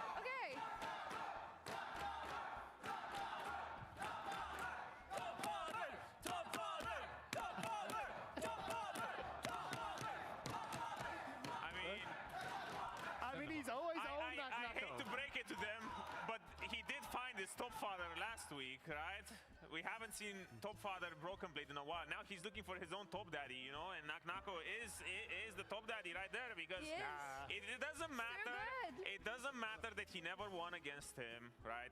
Broken Yes, Blade. it does. Yes, that is an entirely good point. That is a solid my man choice. is on a victory walk right now. He's just going through everyone. Yeah, and then BB's going to run rings around him the entire time. Like, last year in interviews, Naknako was like, hang on, actually BB's the GOAT. I can never match up to BB. He's already in his head. He's been in there since the very beginning. Okay, Rob. That's why BB's got us. Okay, Rob.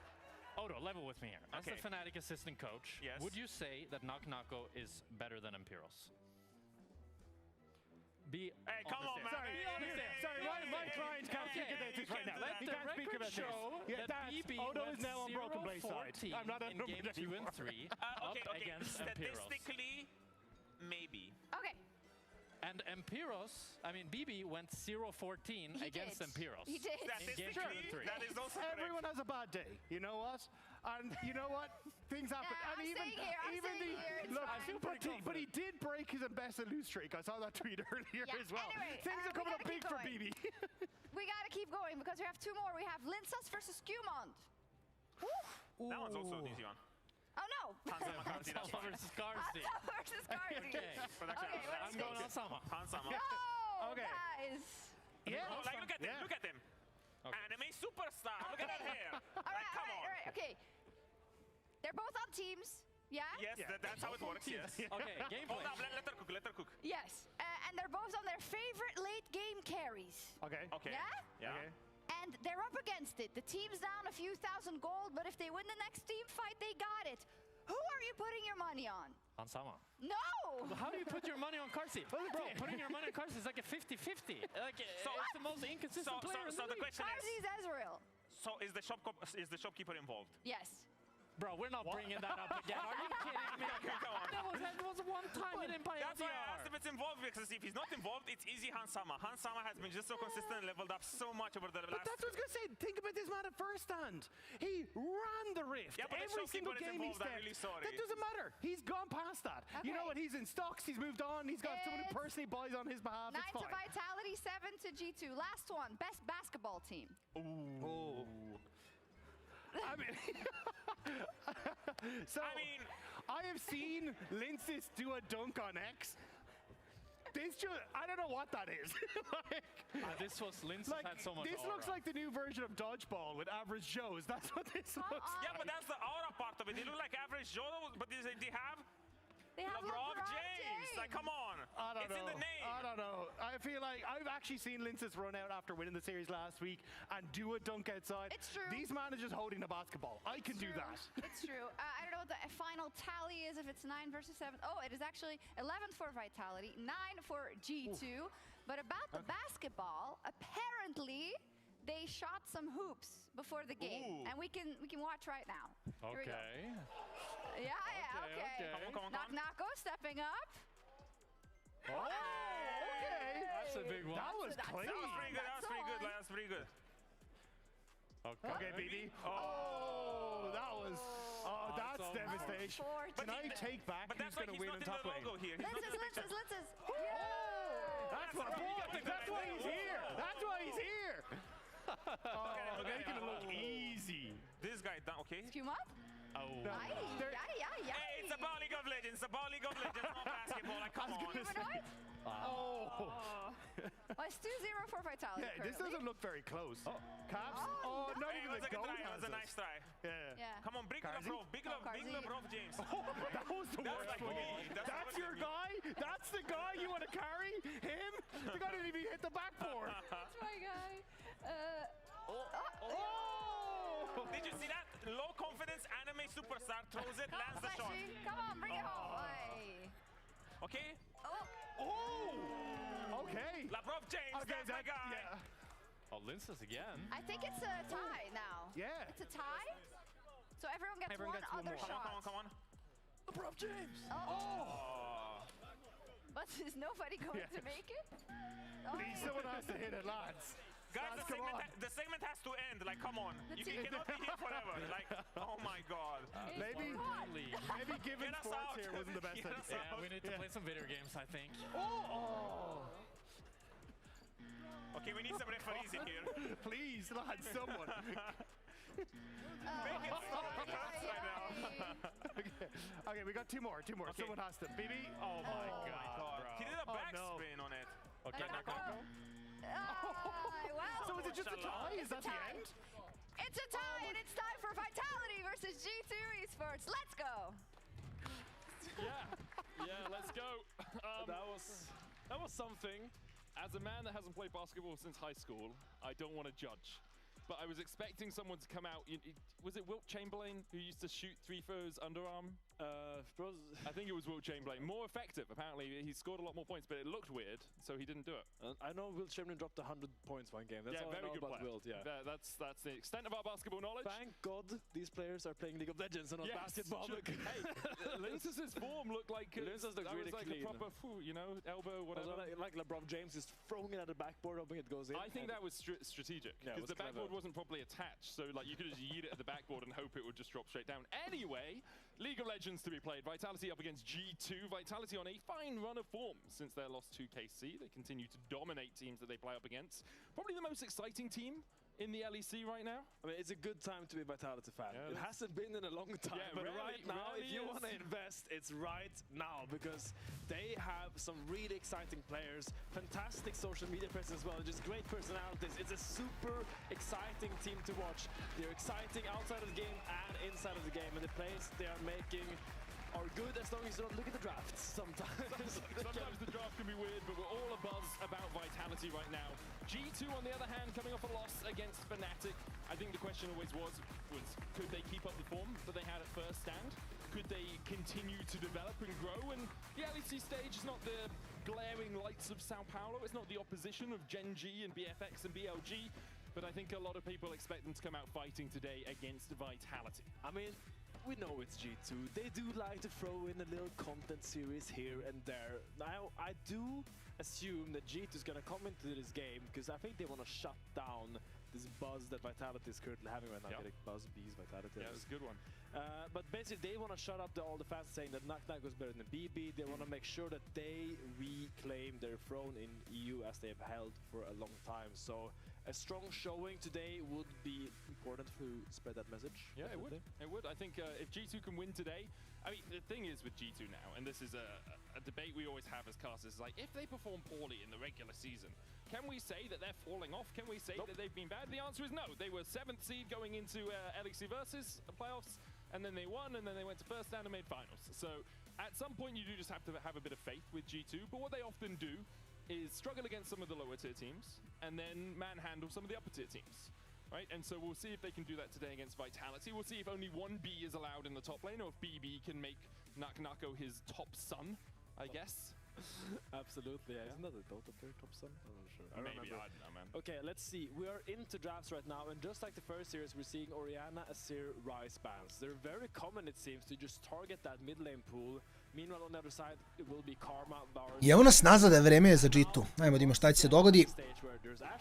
Pa, ko zna, mislim, ovaj game se svodi na to šta pikaju s Q-modu u džungli, tako da to je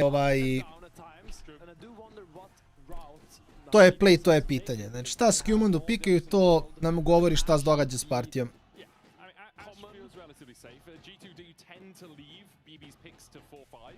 On most drafts, but here we are. Rumble going to get locked in to start us off. G2 putting the faith in Broken Blade in that top lane, and Naknako, who, in my opinion, probably the best performing player in the LEC right now. I would agree. Jest. I think Naknako's laning phase, his game impact, his aura, like the Jax just pressing S in front of the Azir wall, like I think everything he does right now is just magical, and I want to see how he does against BB, who has been the best top laner in our league for a long time now, at least. Results-wise. Yeah, definitely results-wise. I think people would argue individual skill, people like Kana up there as well, right? But results-wise, BB has always been at the forefront of the league since joining G2. Vitality going to lock in the Jarvan, who currently has yet to pick up a win in LEC Spring. Alongside that, they'll bring in Bard, who has a slightly better win rate at 6-2. This is the draft where it's like, oh, you want to play Ashe Seraphine? Go ahead. Lock Ashe Seraphine. We have a Jarvan Bard ready to go on them at any given moment. So it's kind of an aura check right now because Ashe Seraphine is objectively the strongest bot lane right now in the meta. But do you want to play Ashe Seraphine against the Bard and a Jarvan? Verovatno ne. No. Ja, na Junara, Lulu I Caitlyn s druge strane. Equalizer needs something to follow up on or someone to lock people in place for it. Caitlyn Bard going to answer into that Yunara Lulu to try and get the push in that bot lane early doors. The Caitlyn's range does really help into Yunara. You can kind of chip her down before she can go in with the Whimsy and with the help pick shield and with that cultivation of spirit. I mean, in general, Caitlyn Bard is a fantastic duo. They love pushing. It's so nice for Bard to have a pushing AD carry because he has so many options then. He can roam to mid, he can just sit behind the Caitlyn and with a Tempered Fate set up those traps that just do so much damage later on. So the only important thing when you draft Caitlyn Bard, you need to make sure they can push on repeat. We're going to see a lot of jungle attention towards bot. So probably in the top lane, you want to look for something a little bit more self-sufficient in this draft for Vitality as we head into the 4-5 phase. Oh, we have things like the Renegade if you want something self-sufficient. Also the Nar can work pretty well. G2 will have the option of banning out a couple of those if they want. Looks like they're going to go towards the Ornn as their first ban. Doesn't want anything that can really enhance those team fights. Also adds a degree of scaling to your comp with the ornaments, with those masterwork items. So can kind of negate your composition falling off a little bit more. Yeah, Nako did have a great Ornn game last week on the Ornn versus Rumble matchup. So makes sense to take that away. But there's still Sion, there's still K'Sante. If you want the tank, you have the options to still lock them in. So in the end, you can only ban so many tanks. I wonder if that's going to be what it's going for. Otherwise, into the Rumble, it's a little bit tricky to pick carry champions in general. Galio. You could go Galio. I mean, it Galio would make somewhat sense, like but works. Galio kind of still loses to Rumble though. Yeah, but you negate it. Yeah, I mean, it's mostly about that Grand Hero's Ball. Yeah, Grand Hero Ball. That's what we're calling it from now on. Yeah, it's mostly about that ability to get onto that back line with the Jarvan, right? On the Rumble though, PB has had a pretty good year. 4-1 so far on it. Tons on the Yunara, 7-2. Broken Blade's only loss actually to Lost Ratones playing the Rumble. So perhaps a bow special is the way you're going to deal with it. Aurora locked in for Vitality. G2 now need to pick their jungle and their mid lane. As Vitality leaving Nucko's pick for last. Yeah, I mean, this Aurora could also be a flex. True, Aurora into Rumble has been quite popular, especially in the East. I think they like the strong laning phase that it offers. So giving yourself a little bit of options here in the 4-5 probably will still want the tank top here. I would imagine, especially when you see that Vi Rumble, playing Aurora into that could be a little bit scary. But you could also go Galio mid here, in theory. And also negate that dive together with that. I mean, you can put the Galio wherever you want, to be honest, wherever you're comfortable playing it. Garen Hover unlikely to be picked here, but interestingly is the most picked top laner all the way up until Master. Only in Grandmaster and in Challenger is Jace more picked than Garen as a top laner in most solo queue games. Surprised, but I am also compelled by this Lissandra. Used to be an answer into the Ahri in these skirmish heavy mid lane jungle team fights. And I really like to see it here. It's a great lockdown, works really well together with the Caitlyn as well, with the Jarvan Aurora. There's a lot of dive from Vitality, a lot of lockdown and a lot of strong lanes. Aurora will be pushing the Rumble, Caitlyn will be pushing in the Gdje si Popo, hello. Human je dobio Vi, tako da za G2 bi ovo trebalo da bude okej. Yeah, very much agree. I think there's a huge amount of pick potential from Vitality just because of how much CC they have on so many different members. Does need Kazi to get into a position where he can do the majority of the physical damage for this lineup because only Jarvan really provides it. And the Liss and the Aurora are going to be very magic damage favored. On the side of G2, you have good pick potential. If you get onto that back line, you cease and desist alongside an equalizer. It's just going to burst someone down. You've also got solid front to back with the Yunara. The only problem is you don't really have a tank for G2. So if your front line in Skumond isn't that tanky, and the wild growth doesn't help him, you are going to struggle a little bit. None of that's Vitality. That's true. Zero tank gameplay. That's what I like to see. Yes. A lot of damage, a lot of big health bars going to zero very fast. Let's get on to the rift. Vitality versus G2, the marquee matchup. Ajmo da vidimo.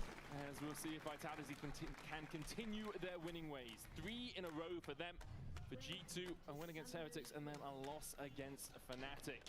We have some people on favored picks. BB's Rumble. Evo Popo danas. Dugačak dan leca, mada ruku na srce, jedan od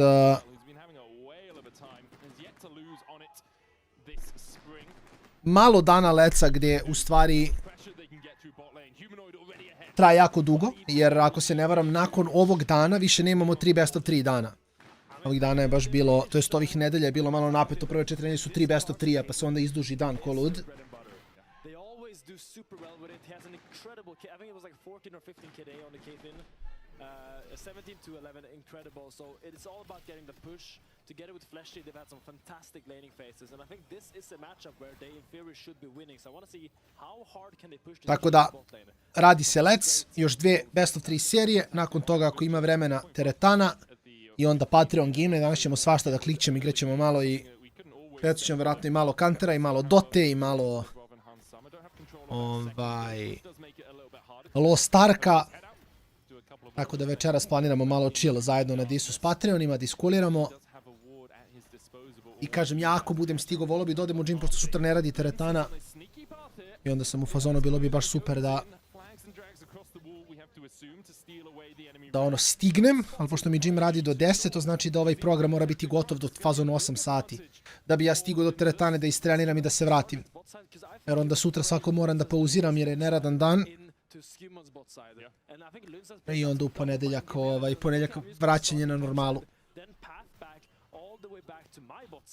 And suddenly I'm here, I've cleared all my camps, and I'm ready to make a play on your bot lane. So I think super clever by Linces. Also looking for the possibility of a reset go towards your own red here. Kako si ti, Popo, jesi dobar? Se vozao danas išta? It looks like we'll see where Linces goes. It's going to pass across towards the wolves for now. He will look for it though. I did see the ping going out that he wants to go to enemy red, so we will see if Linces actually goes there to contest him after these wolves, or if he goes for the greedy full clear, but he might end up losing his red for it. Yeah, you're going to lose your red if you go for the Grump. Good management from both these junglers of avoiding any vision pockets that could have been placed down, as we see the polymorph down on Kazi. Hansama chipping away at him. Heal exchange for barrier, as Kazi does have to walk away. Flashy did use his heal as well. Skewmon now looking to... Da sam ispratio LFL? Nisam. Iskreno nisam ispratio LFL. Mislim, gledao sam prethodnu insane. Još ali insane.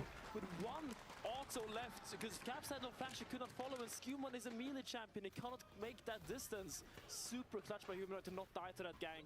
And now Linces will end up getting his red buff. He will end up getting his bot side, and he's probably going to path back into the topside crab. Ali iskreno, ako je to slučaj, baš mi je drago. He's still happy. The great thing for Vitality is, yes, Humanoid burnt his flash, but Caps used his, and that just means you have equalized flashes in the mid lane, right? Humanoid always has that glacial path to try and get out. Čekaj, palim kamer. Spirit rush, but at that point you have the frozen tomb for Humanoid Sio. as well. Dobro sam vreme za vožnju. Ja sam malo širist kad sam sve završio, to je što prolazak i sad trebam onako ništa ne stiže. Dobro, bar si malo stigo, to je stav. Bar malo da bar malo da se provozaš u krug. I kakav ti je osjećaj. Mislim, ne znam si pre vozio veće automobile. Kakav ti je prvo neko iskustvo. Ne, meni je bilo giga čudno prvi put kad sam seo u auto. Jer sam vozio hatchback je sve manji, onda sam prešao na SUV i u fazonu sam jako interesant. Mislim, ja kažem sad, ja bih voleo, a verovatno, sljedeći će biti automatik nikad u životu nisam vozio, tako da kapiram će mi biti sličan osjećaj prvi put kad seo automatika i bit ću u fazonu WTF. Samo se nadam da neću dok vozim da ga ubacim u četvrtu, razumeš? Zakucam u park. Šali si mi se, ne može svejedno. Ovi novi, mislim da to ne mogu i da hoćeš, ali kapira će biti giga čudno. Da li se znaju rosteri ZBL? Koliko ja znam, ne znaju se. Mogu da pogledam da li su ekipe još upisali svoje rostere. Ali... mogu garantovati da se znaju. O, Linkas! Nakon je 6 i Skewmon je samo mrtav ovdje. Tried to punish there the Linces flash, but Nako moves over, and with that Hextech alternator, Electrocute has so much burst damage. Ends up getting 2 kills here. I thought this was a crazy flash. Nisu još rosteri ispisani. Nažalost. Teo sam da vidim da li će išta biti, ali Ništa od toga. O, uš. Osmo.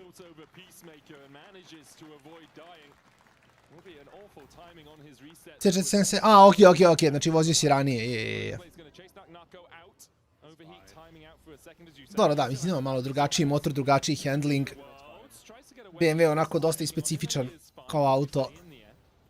U smislu da je sve nekako malkice okrenuto ka tebi, neko je sve onako kao vozaču. Bar u tim generacijama sam vozio 2300. 1.6 TD. Ili ti 116. I onda mi znam da mi je bilo onako neko sve... Mislim, dobro je, vidi, osjećaj je dobar, nema šta, stvarno jeste. Jer je nekako sve onako tight. U gardu, što bi rekli. Što je cool. Bibi je mrtav. Samo ga Flash ubije sam ovdje. Da ne izdikuje naknako padne i to je to.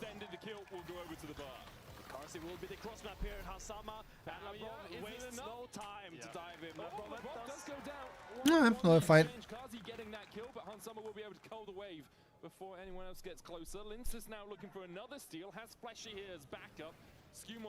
A Flashy leti na sve strane. Čovjek ne zna gdje nije. Pace game right now, just cross-mapping back and back.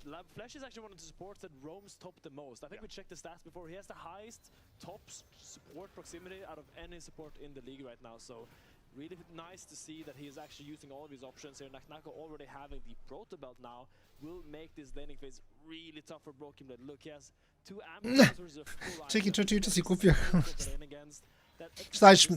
Šta ti je play, da menjaš ili da imaš 2? A da opet vrte 2 održava, a dobro, realno. Realno bolete ovo. Ja se ne lažem.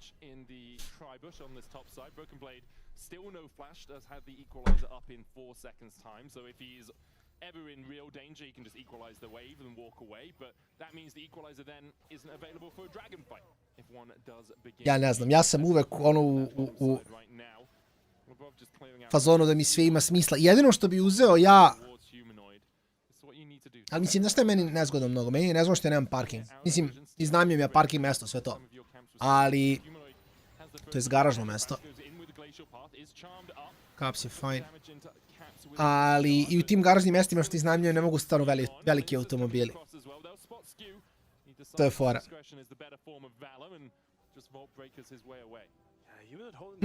Kapiram, dobro da, realno. Jer meni je to kao glavna stvar, da sam u kući, brate, totalno bi drugačija priča bila. Da ne moram da se brinem za veličinu auta.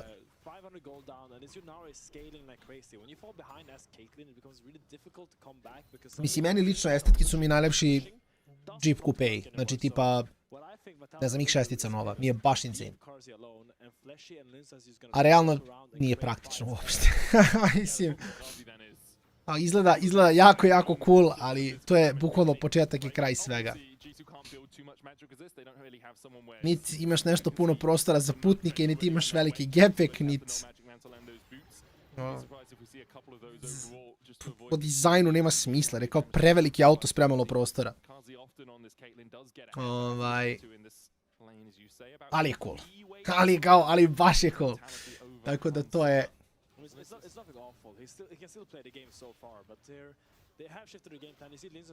To je ono... Rap out. Ali to svako ne mogu vozim jer nemam mjesta. Mislim, kao znaš, kao bleje mi pare, samo mi mjesta treba. Ne, realno nemam ni para za to, ali di imam para, nemam mjesta za to.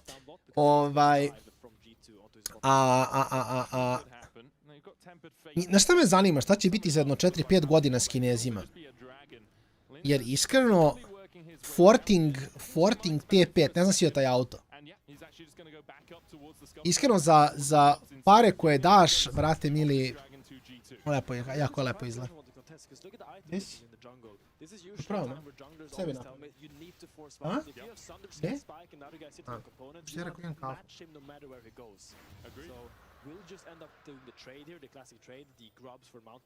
No, lepo je. To je good stuff. Maybe it was a missed opportunity. Who knows? It's an interesting decision, right? Because Hansama also hadn't finished the Kraken Slayer, so even though the AD carries were Uče, moram da vidim, brate. full item to components, it was better components to other components, right? So they decide against taking the fight, maybe thinking humanoid was Ne znam koliko se oni kreću. A dobro, realno vidi, ako nađeš neku očuvanu... Nije da ih nema, brate. Nije da ih nema, realno.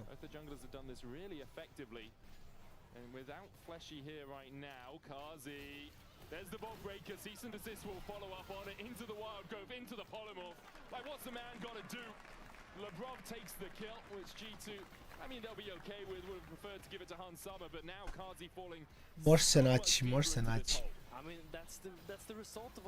Aki, ubrzamo traku, su ubrze i game vitality, za sad igra giga dobro.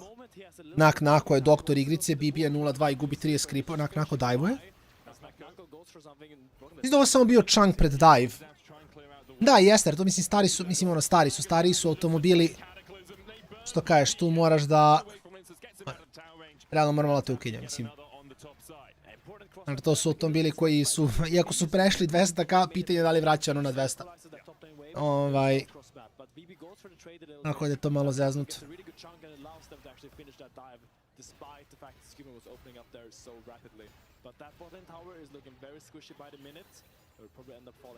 Mislim to, ili imati sreću ili znati dobrog majstora. Nema ništa između. Zovno si kao najgori slučaj ako znaš neko ko stvarno znaš šta radi, možeš šta god da ne valja, može ga fiksa. Ali opet je retko naći dobre. Mislim, to baš moraš baš dobar s nekim.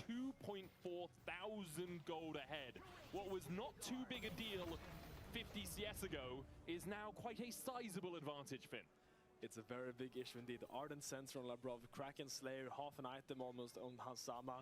Any single time you take a 5v5 or 4v4 team fight, he will just out-damage the opposition by like 2 times right now. So suddenly before it was Vitality's time to force. If you look at the items right now, now G2 wants to take every single fight they can around Hansama. Wherever he goes, he better have backup and he better be able to click forward.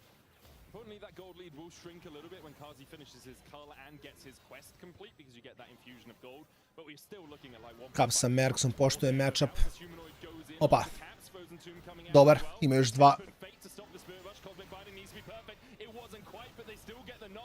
Pa to je insane, da, pogotovo što kažeš, ako imaš ono da stoji, da realno nekom ono ni ne treba, to je baš ozbiljna priča. To je baš ozbiljna priča.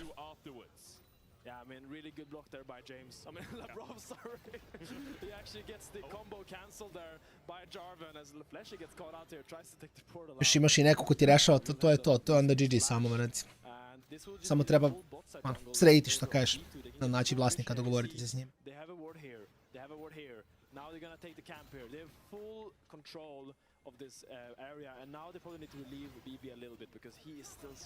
No i kapiram, ti si ono, mislim u kući imaš dvorište šta god, tako da i parking isto nije problem. Tako da si giga lagan što toga tiče.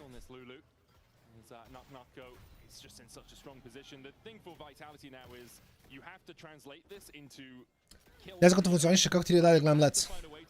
Pa, LEC možeš gledati na 2 načina, Markoviću i ja u suštini imam oba. Jedan način ti je da budeš licenciran i... Mogu ti pokažem i to, ako hoćeš. Čisto informacije radi, ako si pitao ti objasnim lepo oba. Znači, imaš 2 opcije, okej? Jedna opcija je da si licenciran od strane Riota i to je ono što sam ja, kao što možda vidiš ovdje, ako odeš na zvaničan Riotov sajt LOL Esports i klikneš tu, otvara se moj stream. Kao ja sam tamo, da. Što je super. Tako da licencu imaju samo zvanični Riotovi partneri što se tiče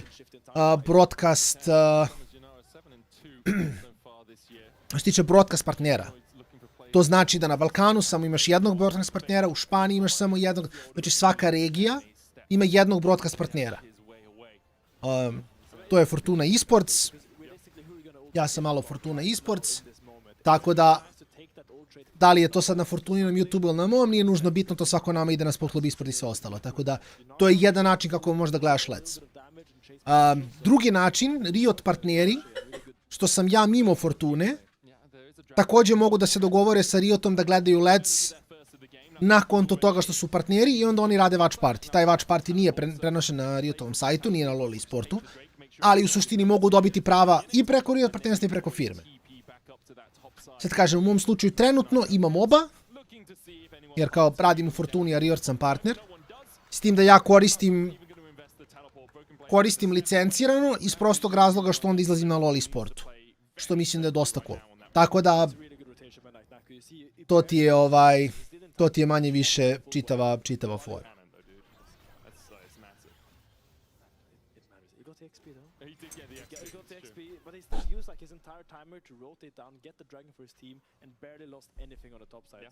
Ali da, manje više samo ta dva načina imaš. Verovatno postoji način trijeti tetka radi u Riotu ili tako nešto, mislim, nemam pojma. Siguran sam da sve može i preko veze da se reši.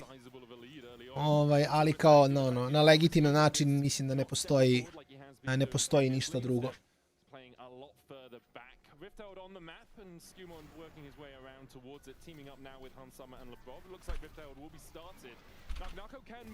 Lagano Markoviću, nema problema, što god te zanima samo pitaj, recimo.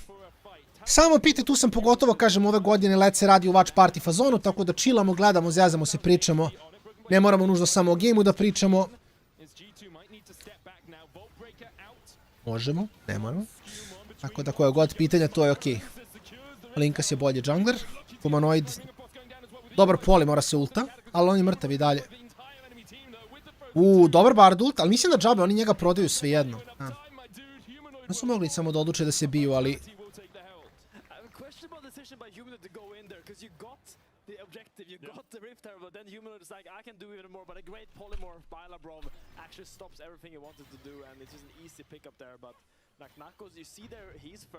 Naknako igra lepo, iskreno.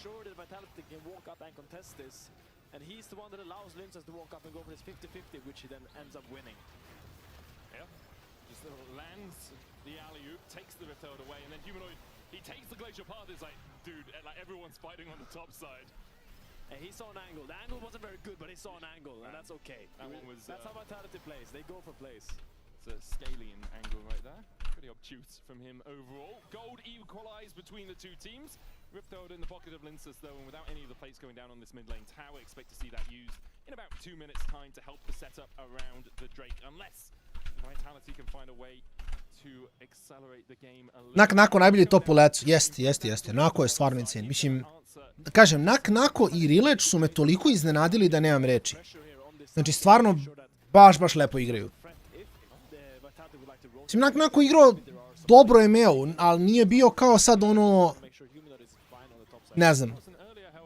Znaš, nije igrao je meo tako da ga pogledam i pomislim da će biti najbolji u lecu. Bio je okej. A bio je SLT okej, pa je ispravno kod jedan splita, tako da. Nako, kažem, ozbiljan prospekt. Ja se nadam da će Vitality da ga zadrži, ili da će da G2 da ga uzme, jedno od ta dva. To je sad metrika trenutno. Ili da dugo ostane, ili da ga uzme G2. A Bibi, ne znam, Bibi onako. Imao je bolje dane iza sebe. Things of consequence are 2 items on Hansamo, still with a 2k lead. He's got the Fiend Hunter bolts and the Kraken Slayer. Whereas Nako has a Shadow Flame and a Rocket Belt. So, yeah, Rocket Belt, not Rocket Belt. I mean, it's fine, man. Like, you can call it Luden's Companion, Luden's Echo. You can call them Wraiths if you want. I Bard uzme i ovako radi ovo non stop, kaže ima tunel dole, tako da uvek može se izvuče. Goldif je nepostojeći. Sad je samo pitanje šta će uraditi za Drake, jer mislim da obe ekipe hoće da se biju za Zmaja. Mada, Lissandra je top, a Drake je za 50 sekundi. On nema TP tu. Doduše, bit će interesantno ako neko slučajno zgazi u trap i Karzi ga klikne. 50% šanse da Karzi nekom skida 50% healtha, to je trenutna računica. Caitlyn s ovim itemima, ako stanete u trap i ona prokuje crit, ja mislim da ne preteram, ali Vi gubi 40% healtha iz basica, svi ostali gube preko pola healtha. I Vi gubi 40% samo zato što ima dovoljno health itema da nije pola healtha. Lulu, 70% healtha gubi iz basika. Junara također. Ari također. Ako Karzi krituje, bolesno je.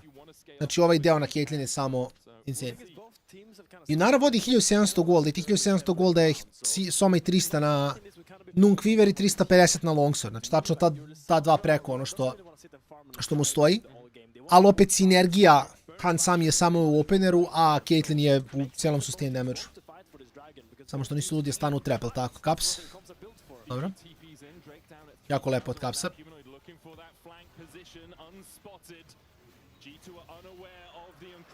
Ovdje Drake. If G2 can at least get this mid lane tier 1 to kind of get something back on the play, you gotta block them from entering here. You see Lulu for string, still will be TP burned by BB, not even to contest the dragon, so that's a win for Vitality. And now Aurora is pushing Interesantan game. to answer for her. Na rtnju. Nisam, znaš šta je fora? Ja generalno nisam puno putovao po Srbiji. Jer sam manje više od ono 18. pa do fazon 30. grindovao ko besan. Ajde, koliko sam grindovao kad sam igrao competitive i to do neke 23. Onda sam posle samo, a pre toga sam bio klinac, ovo ću vidim. Tako da, jako sam slabo putovao po Srbiji.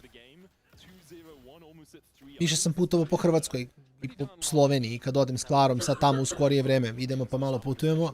Sad sam tek skoro krenuo da putujem po Srbiji. Nisam u životu, recimo, u banji bio, prvi put sam otišao sad u Vrnjačku banju sam bio pre kad smo išli. Kao nisam ni u jednoj banji u Srbiji bio, na primjer. A kao sad sam već u tim godinama da moram po banjama da blame, razumeš, pa onda mora... Ali nisam možda toliko putao po Srbiji. I voleo bi, pazi, hoću da putujem. Mislim, sad sam definitivno odlučio da ću putovati više. Jer kao, realno gledam, naš, i da odem na dan, dva ne utiče toliko ni na šta, jer ja...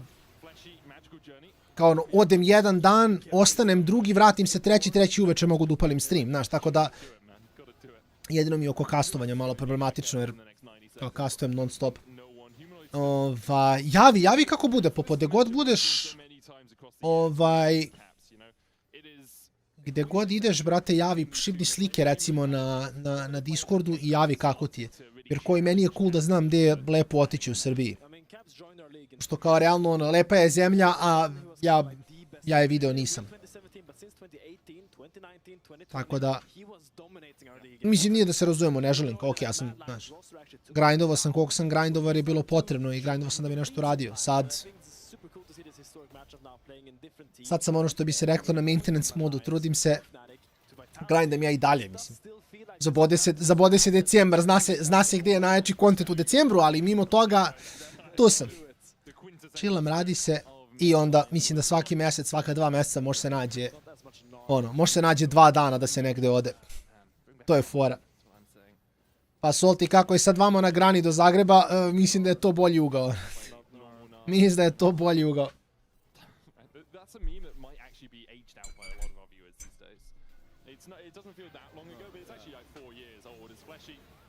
Kaps je živ, sam mora ulta. Ko je Malignance bitan game na Ari? Sjećate se juče kad sam igrao Ari? Uzem Blackfire, brate, bacim ulti kod imam Kardos ulti, a ne Ari ulti. Uzem Malignance, bacim ulti kod imam Karma ulti. Ok, i sad basic 3 healtha, gledajte. Da, nije kritovo. Lucky. Ju, brate. Ju, nako chill, bro. Flashy? Flashy? A, jao, nisu imali fight, izgube.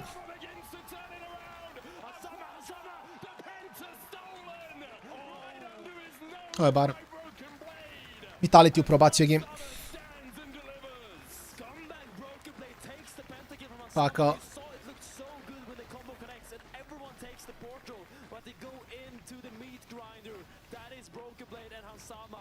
Baš pa kao... Ma ne, to je, vidi, to je okej, Popo, mislim, gledaj. Ja, zavisi kako. Meni je samo 50-50 da li idem samo Klara ja ili vodim Luja. Znaš, ako vodim Luja, onda baš nije kao da mogu nešto mnogo da biram, jer većina hotela, tih malo ono fancier hotela i to ti ne prihvati pseli, prihvati one, razumeš, fufuje i fifije koje imaju po 2 kila i kao, Luj je malo veći od toga, pa fufu i fifi zvuči kao realno Ono neki francuski mali bijeli pas. Fifi. Da, uglavnom, to sa strane kao realno ti hoteli ne prihvataju velike pse. I onda ako idem s njim, onda nema možda biram. Kad idemo samo Klara, onda odemo negdje lepše.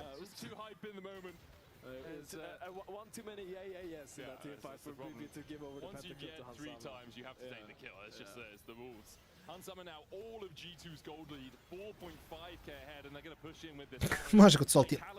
Jesi provalio Soltija, ali ženkica na kraju?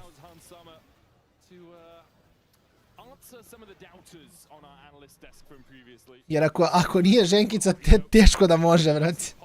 Teško da može. ACG, Han sam je baš lepo odigrao. Mada mislim, Vitality je generalno izgrifovao. Idu Formen kroz Bard portal u Junaru koja nije kliknula ulti, dobila damage sa ovim itemima. Pogledajte što ima Junara. Ma ne, Al džabe kada njih bukvalno Han sama šota. Pogledaj, 4 basic, on je mrtav.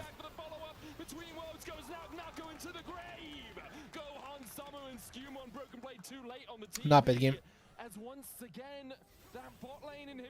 Ne može, da, Lui je baš on je iskvaren u tom smislu maksimalno pas. Mora uvijek da bude oko ljudi, mora bude, bukvalno kad kažem oko ljudi, mislim mora bude pored nekog konstantno. Znači on kad je noć, on bleje iza mene dok streamujem jer svi ostali spavaju, pa je u fazonu daj ti si budan, bleja ću pored tebe. I onda uzme jastuk i dovuče full do moje stolice i legne pored moje stolice i kao...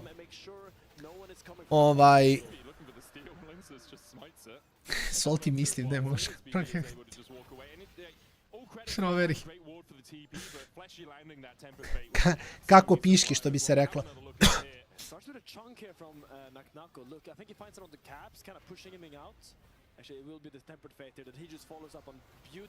O ti damage Han same, čoveč. Ne, Polymorph i gled, 2-3 basica kill. Dobro, imao je Lui iskustva svoje. Kad smo išli u Sloveniju, išli smo na Jelenov greben i tamo ono, Lui, situacija njegova, smiriti njega oko Jelena, razumeš je, jer Lui ne zna šta je, onda laje, on laje onako, on laje na sve. Naučili smo ga da bude dosta vokalan kad je bio mali, da smo mislili da je slatko i sad laje na sve. Da kad zalaje Jelen se ucavi, onda ode i tako bude.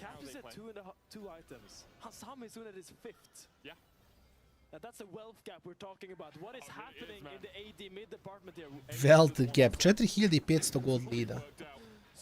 Han sama vodi više nego što vodi cijela njegova ekipa. To vam dovoljno govori o situaciji u ovom gemu.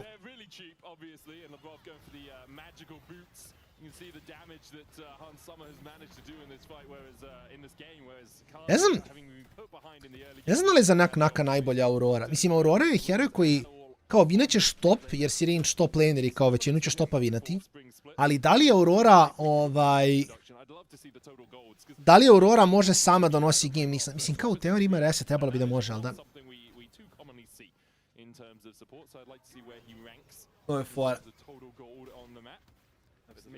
Nekako ne znam. Namišljam da je Ambessa koje je možda prefidana bi imala malo više carry potencijala u rukama Nak-Naka, ali šta znam.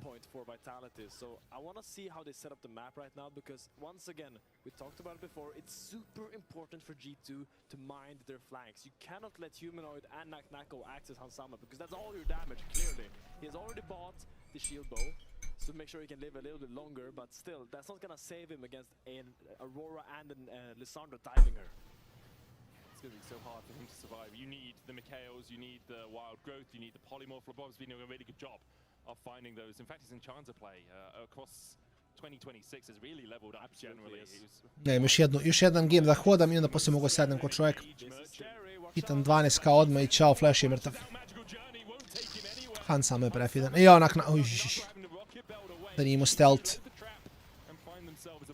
Ovdje bukvalno Han sama sam gapuje game.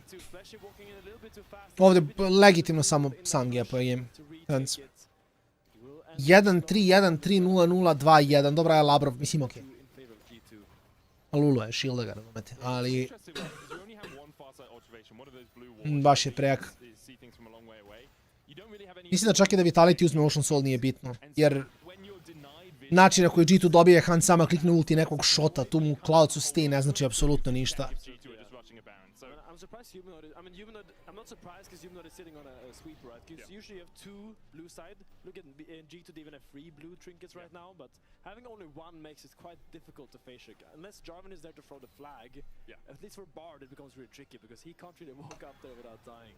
Caitlyn once again in danger here. Q as well. Magical Journey out from Fleshy. That's the heal as well, but Han Summer just melts him.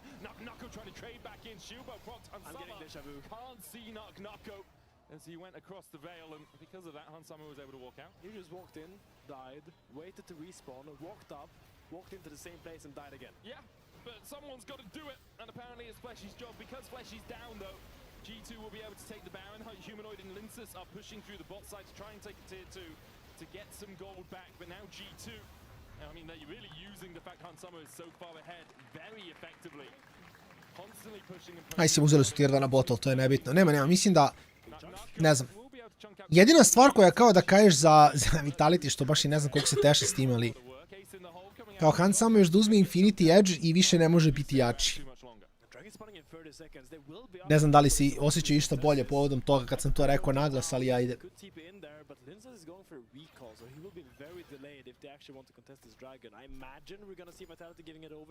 Just to get some more farm, just to get some more items. It's not the most Vitality way of playing, is it? Because if you steal the Drake, that would be quite hype. Yeah, it's an Ocean Soul. It would be very exciting. But look, Linsus is opening it in the top side here. Just gonna sit behind that Nako. I don't think they expect to contest this dragon after everything that happened the last 2 minutes. So Ostavljaju, nema šta tu. To se ostavlja instant. There will. And you can see where Hans and Labrov are positioning as well. It's like, hey, come check the Drake. Come, I don't mind if you just want to walk in here. Super za Vitality što imaju 3 Drake-a, tako da realno Soul i Elder nisu ni na vidiku. A u teoriji sve zmajeve puštaš i nadaš se šta da Caitlyn dolazi do 6 itema. Onda već možda bude flip. Ima Infinity. Zadnji item će mu biti Guardian. Znači što sam rekao Infinity, ali Han samo uzima Guardian kao zadnji item. Što iskreno ja ne bi uzeo. Ja mislim da je biti bolji nego Guardian ovdje Han sami. Mada, u stvari možda i nije. Zaboravite. Mada možda i jeste. Ne znam, mislim, zavisi gdje umreš. Ako umreš blizu Karzija, on ti trepuje Guardian i mrtav si nakon Guardiana sigurno. Jer Guardian te vrati na dovoljno healtha da Caitlyn te ubije iz jednog basica koji je trep ispod tebe.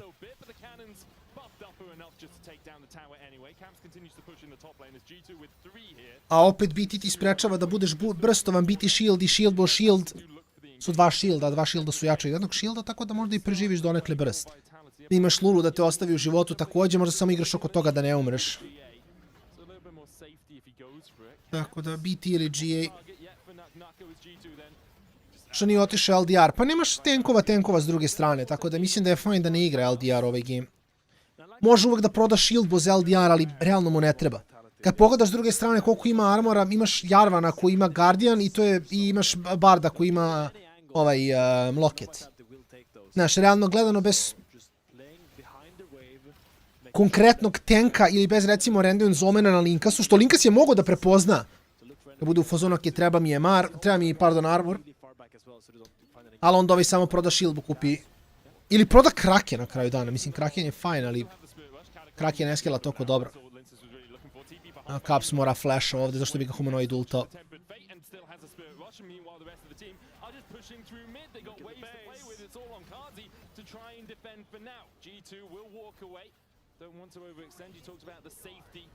Mislim, kinda sporo G2 završava, ali mislim da je to dijelom iz... ne znam baš, iskreno. Da, ovo je baš bilo giga glupo. Mada mislim, okej, ruku na srce s Q-Mondija, razumete, tako da ne znam da ste iznenađeni. Šalim se, ali ne šalim se. Šta je bio ovaj engage? Kakav je bio force na Barda, bro, i da si ga ubio, šta onda? Tradovati junglera za supporta? Baš nema smisla, jer kao... Ne znam, mislim, nema ni jedan objektiv, ni ja, pa ide, pa kao možda kažeš nije strašno što je umro, ali opet... Ne znam, mislim da je samo bilo giga random. Hard commit sa Vi ult rumble ultom na Bardu Još je i flashovo da umre, je baš... Ne znam, ne vidim... Ok, da ubiješ barda, šta onda? Uzeo si im 2 inhiba, objektivi su na 2 minuta tajmeru, ti nemaš benefit od tog killa tu. Evo ga Han sama sa Guardian, aj mislim fajn je. Računa da ako umreće jako daleko od Caitlyn, što je verovatnije da se dogodi nego da se ne dogodi.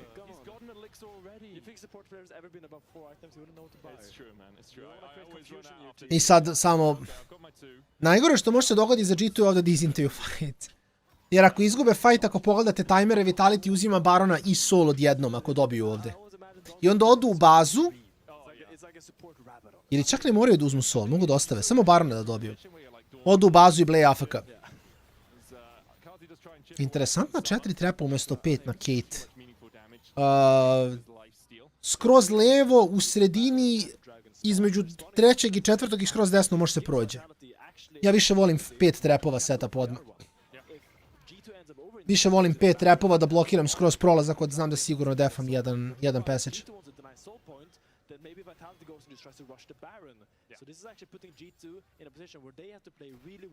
G2 je fine, G2 može da dropa Drake.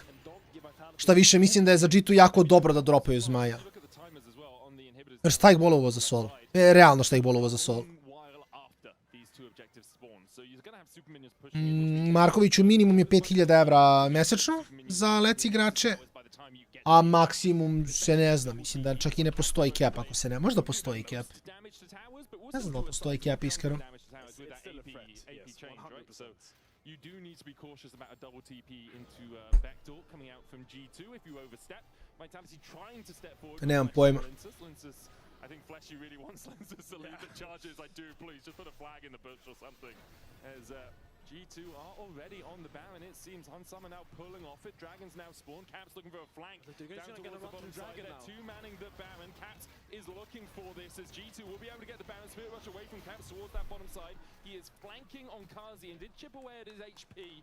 Caps has used both those Spirit Rushes and pings towards the mid lane as well from G2. They're like, cool, if you want to go get the Dragon, we're just going to push mid with Baron buff. When Vitality is hesitating, they're like, oh, do I have to go to the base? Ushu rushes Baron. Oh, but it seems like they're defending the base now. They're making a call to defend the base. Nebitno je, Draken, okej. Harding Edge na Humanoida.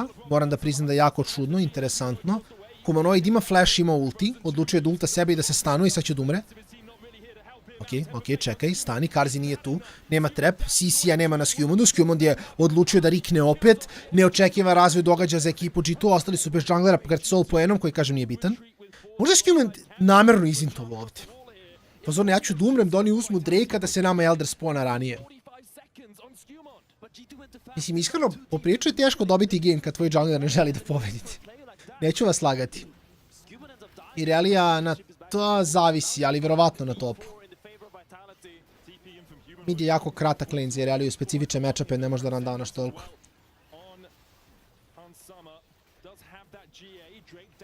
Mislim sad oni flipaju ovo. Udarate samo Drake-a, uzimate Sol, ali nije toliko bitan Sol, kažem, nije strašno za... Ajoj, nak-nako! Ajao, nak-nako tate igrice! Ljudi, a što je nak-nako ovako dobro, može neko mi objasni ako nije problem. Ako neko ima 2 minuta mi objasni kako se hrani, šta jede nak-nako, brać. Osim G2 očigledno, ali...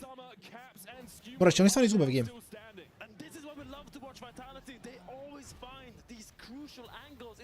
Če oni izgube game, ljudi.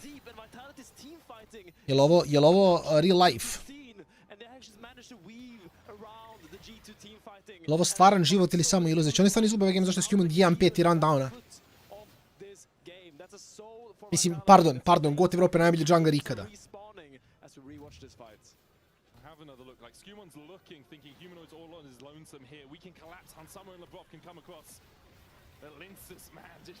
Brate mili.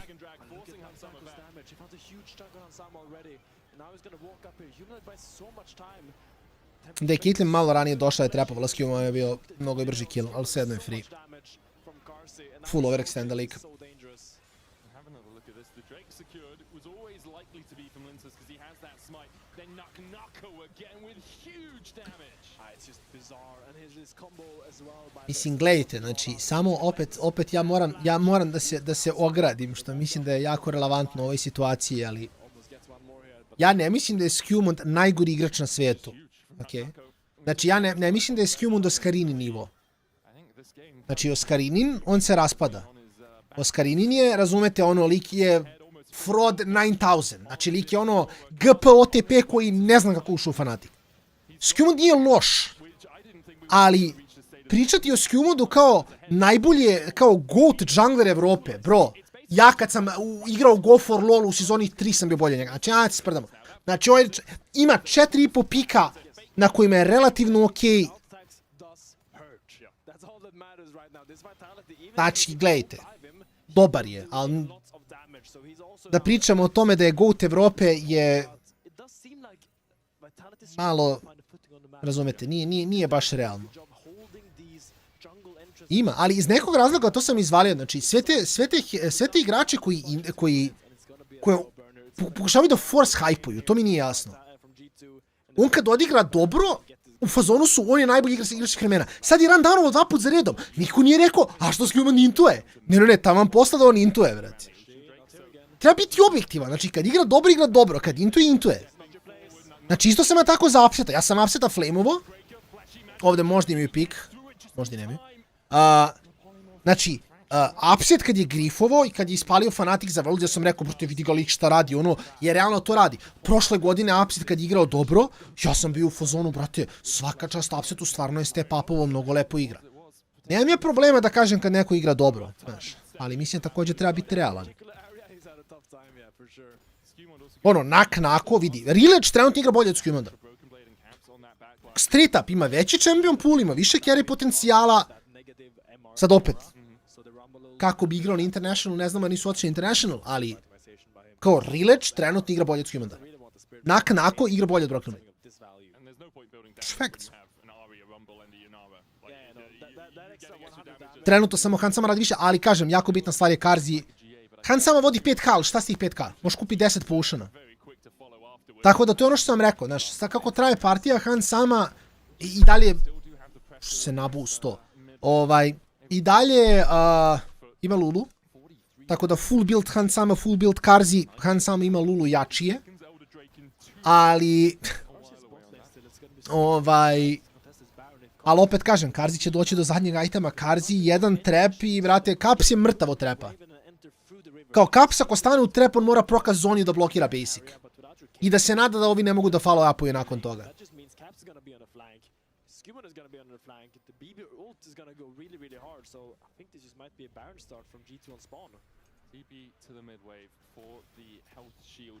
Ovo je dobra ova kafa. Veoma dobra kafa, ljudi moji. Ne pa ne, mislim, vidi, ja kažem opet, znači Skewmund nije loš, Oscarinin je baš bio frodvač. Znači Oscarinin, Antonio, bilo je tu ono, Sprate, ali i ostala kompanija, stvarno ima ljudi koji, brate, ulete, ja šta se priča. Skewmund nije loš, znači daleko od toga da je loš, ali nije ni blizu da je najbolji jungler. Nije najbolji jungler u lecu, a ne najbolji jungler ono, of all time u Evropi. To je...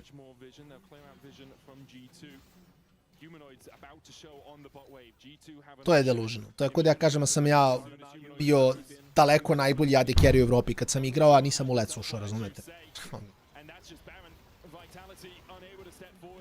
Promiskio bot. Brati, ne, ali vidi, znači, jedna stvar kod Promiskija koju stvarno respektujem. Znači, gle, jedna stvar kod Promiskija koju stvarno respektujem. Promiskio je bio fraud. Ali on je bio toliki fraud i on je znao da je on fraud do tog nivoa da se lik rename-ovao u Promiskiju. Jer vi razumete koliko je taj lik, znači on je bukvalno,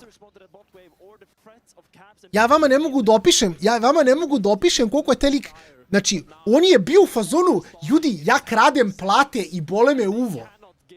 Znači vi razumete da je taj lik toliki goat da se čovjek name change-ovo to da profesionalno maši spelove. I tako je nastavio svoju karijeru. I niko nije bio u fazonu, čekaj, ovdje nešto nije u redu. Ne. Znači, to je neverovatno, brate. To je neverovatno, brate.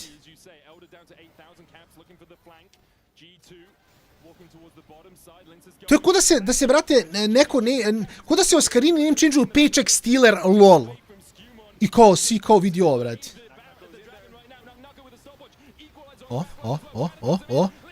Okej, nema Jarvan, ne može da smajta. Ovo je Elder, ali sad da li će izgubiti game, jer ovdje ako ih ovi sad isuju, to je game. Ali naknako mora se, pa dobar naknako. Da, jeste, Madrakos dobro si rekao, nije loš, ali nije G2 nivo. A mislim, sad ovaj G2 nivo. Znaš, možda je ovo nov G2 nivo. Nemam pojma.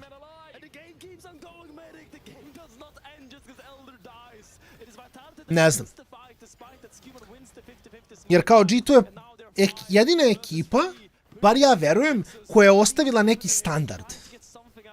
Znaš, realno ono, fanatik, brate, da li će ući u playoff, da li neće je pitanje. Znaš, G2 je jedina ekipa od koje kao očekujemo, ono, konstantno sve najbolje. Ne mogu završiti game ovdje. Ali on nema port, ja mislim da oni ne endaju. I onda nekako, znaš, uvek očekujem će njih biti. Zato recimo i Bibi me razočarao, iskreno. Koliko god je Bibi bio doktor, koliko god je Bibi bio u fazonu, brate, ja vadim ono Yasua u Gnara, vadim Udira u Rambla.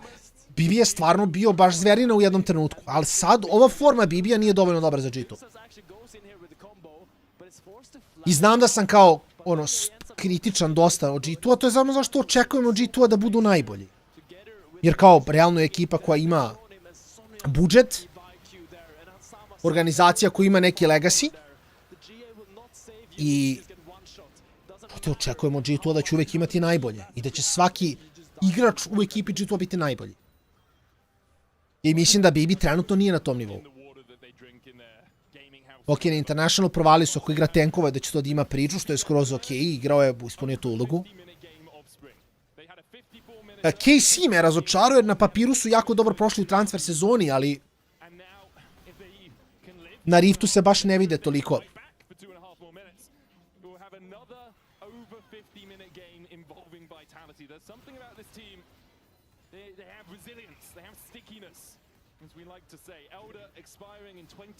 Tako je, da, znaš, ne mislim... Ja mislim da je Jajk, recimo, imao taj trenutak u G2, mislim, naravno, ispravite me ako mislite nisam pravo, ali meni se čini da je Jajk imao taj trenutak u G2, sećate se kad je igrao Fiddlesticksa, Kaziksa, Evelyn, ne kažem da je uvek radilo, ali, znaš, mislim da je Jajk imao taj trenutak, sad ću ja da step upam, ja ću izneti game, i bilo je trenutaka kad je nosio gameove. Tako da mislim da ono, od rukija koje su pokupili, mislim da je Jajk verovatno bio najbliži tome što ja očekujem da će jungler G2-a biti. A to je ono, jungler koji ima hrabrosti da step upa kad je potrebno. Znaš. S Humadi u fazonu igram Munda i onda Mundo mu je ok, jer kao, ok, brate, igraćeš Mundo, ono, skelova će doći do 5 itema u 48 minuta, vi će naći na mapi. A, što mimo toga, šta, sve, ono, nema ništa svoje, igra Vaj, igra Vaj, Xin, Pantheon. Mislim da za Hena ni ne igra. Atrox se igrao ok na first standu, ja mislim. Sad opet to možda bude, možda i... Možda mu ne daju saigrači. Možda su u fazonu, ne može Skewmond, ne može da igraš carry-e. Sad ne znam kog je carry-e igrao. Pantheon, Vaj, Xin, sve bruzeri, ne znam. Rilaču su banovali Atroxa koliko čovjek na njemu nosi. Ne znam, znaš što je meni to čudo? Mislim, ja donekle znam jer filozofija G2-a, ono što je G2 radio svake godine. Znači ne pričam za split, pričam za godinu. Ono što je igrao, što je G2 radio svake godine, je ako ne pokažemo rezultate na internacionalnom eventu, pravimo roster swapove. Znači to je G2 bio. Znači, nebitno koliko pobedimo u Evropu, kad odemo na Worlds, ako ne prođemo dobro na Worldsu, menjamo nešto. To je bio proces razmišljanja G2-a iz godine u godinu. I prošle godine G2 ništa nije uradio i to je bila prva godina da G2 nije napravio roster swap. Svake godine prije toga oni su menjali igrače koji su objektivno bili jako, jako dobri. I mislim, jajka su zamijenili. Ok, projekti. Svake godine imaš ti projekat. Mislim, ako pratiš G2 kao generalno istorijski šta je radio G2, njima milion projekata su oni switchali. Vidi, ali znaš šta je fora? Petre, ja sam objektivan, drugo ja ne moram da ih hvalim. To je mnogo velika razlika. Svi analitičari koji rade na kasne resku Riotu, oni ne smiju pričati ništa loše njima, jer ti bar mora da bude jako limitiran. Ja mogu pričati što hoću, tako da to je kinda cool. Nako, mislim da je ovdje izintovama. Ojoj! Karzi skoči, molim te skoči. To je to, GG. Kaj. Jer vidi, ja Petre govorim iskreno. Da se razumemo, jer ja nemam ništa od toga da nekog hvalim ili da nekog kudim, razumeš? Kudim je reč, da. Ja stvarno nemam ništa od toga. Ja vam samo objektivno govorim šta vidim. 1-7-5-2-2-40 Jarvan, vidi, znači, Jarvan je odigrao bolje. Znači kao, Skjumond je imao bez flame-a, bez ičega, objektivno imao je mnogo loše pleve i bacio game za svoju ekipu, 2 put.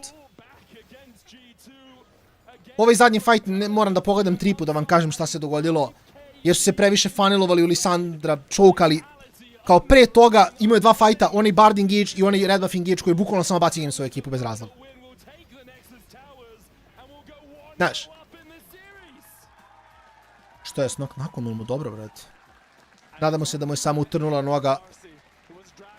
Verovatno i jeste, pošto kapiram da leži. Ali eto, pobjeda za Vitality. Karzi će malo da ih flamuje sad, tako da idemo na pauzicu, 10 minuta pauza i vraćamo se sa gameom broj 2. Ljudi moji, da vidimo da li G2 pada ili se ipak vraćaju nazad.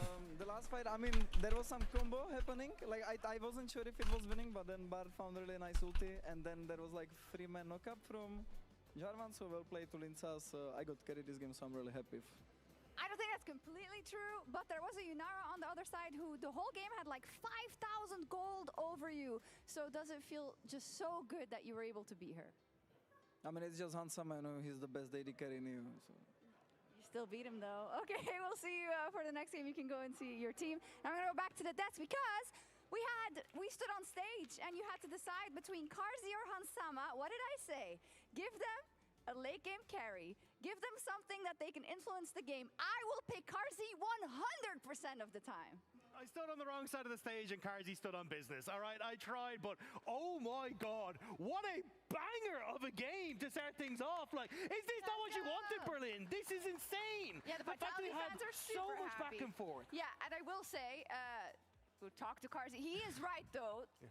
That team stepped up. Like, the whole team stepped up. Those wombo combos were insane. Even from his own point of view, because I was watching from the outside and I still wasn't sure who was going to win. Because before the last team fight, I saw Karzi 5,000 gold down, but then everyone is just full build. And it was just so exciting to see because you go into 50-minute game with such a squishy team comp, full engage from both sides, and man, everyone just ready to pop up. The Bard ult is incredible. They're trying their best to zone. Lissandra on the sideline is going to find an amazing ult soon. And oh my God, look at that AoE in the back. But it's even the fact that you have the Vive flashing in, like Skewman flashed in, just be like, get it immediately, don't give them a chance to save him. And still Fleshy managed to get that very quick ultimate off, the Tempered Fate, keeping everyone together, and then because this game went so late, it didn't matter how much of a gold lead you had. That was a full build Caitlyn versus a full build Yunara, and at the end of it, it was those individual moments that got that win for Vitality, and it was those individual mistakes at times that end up costing them.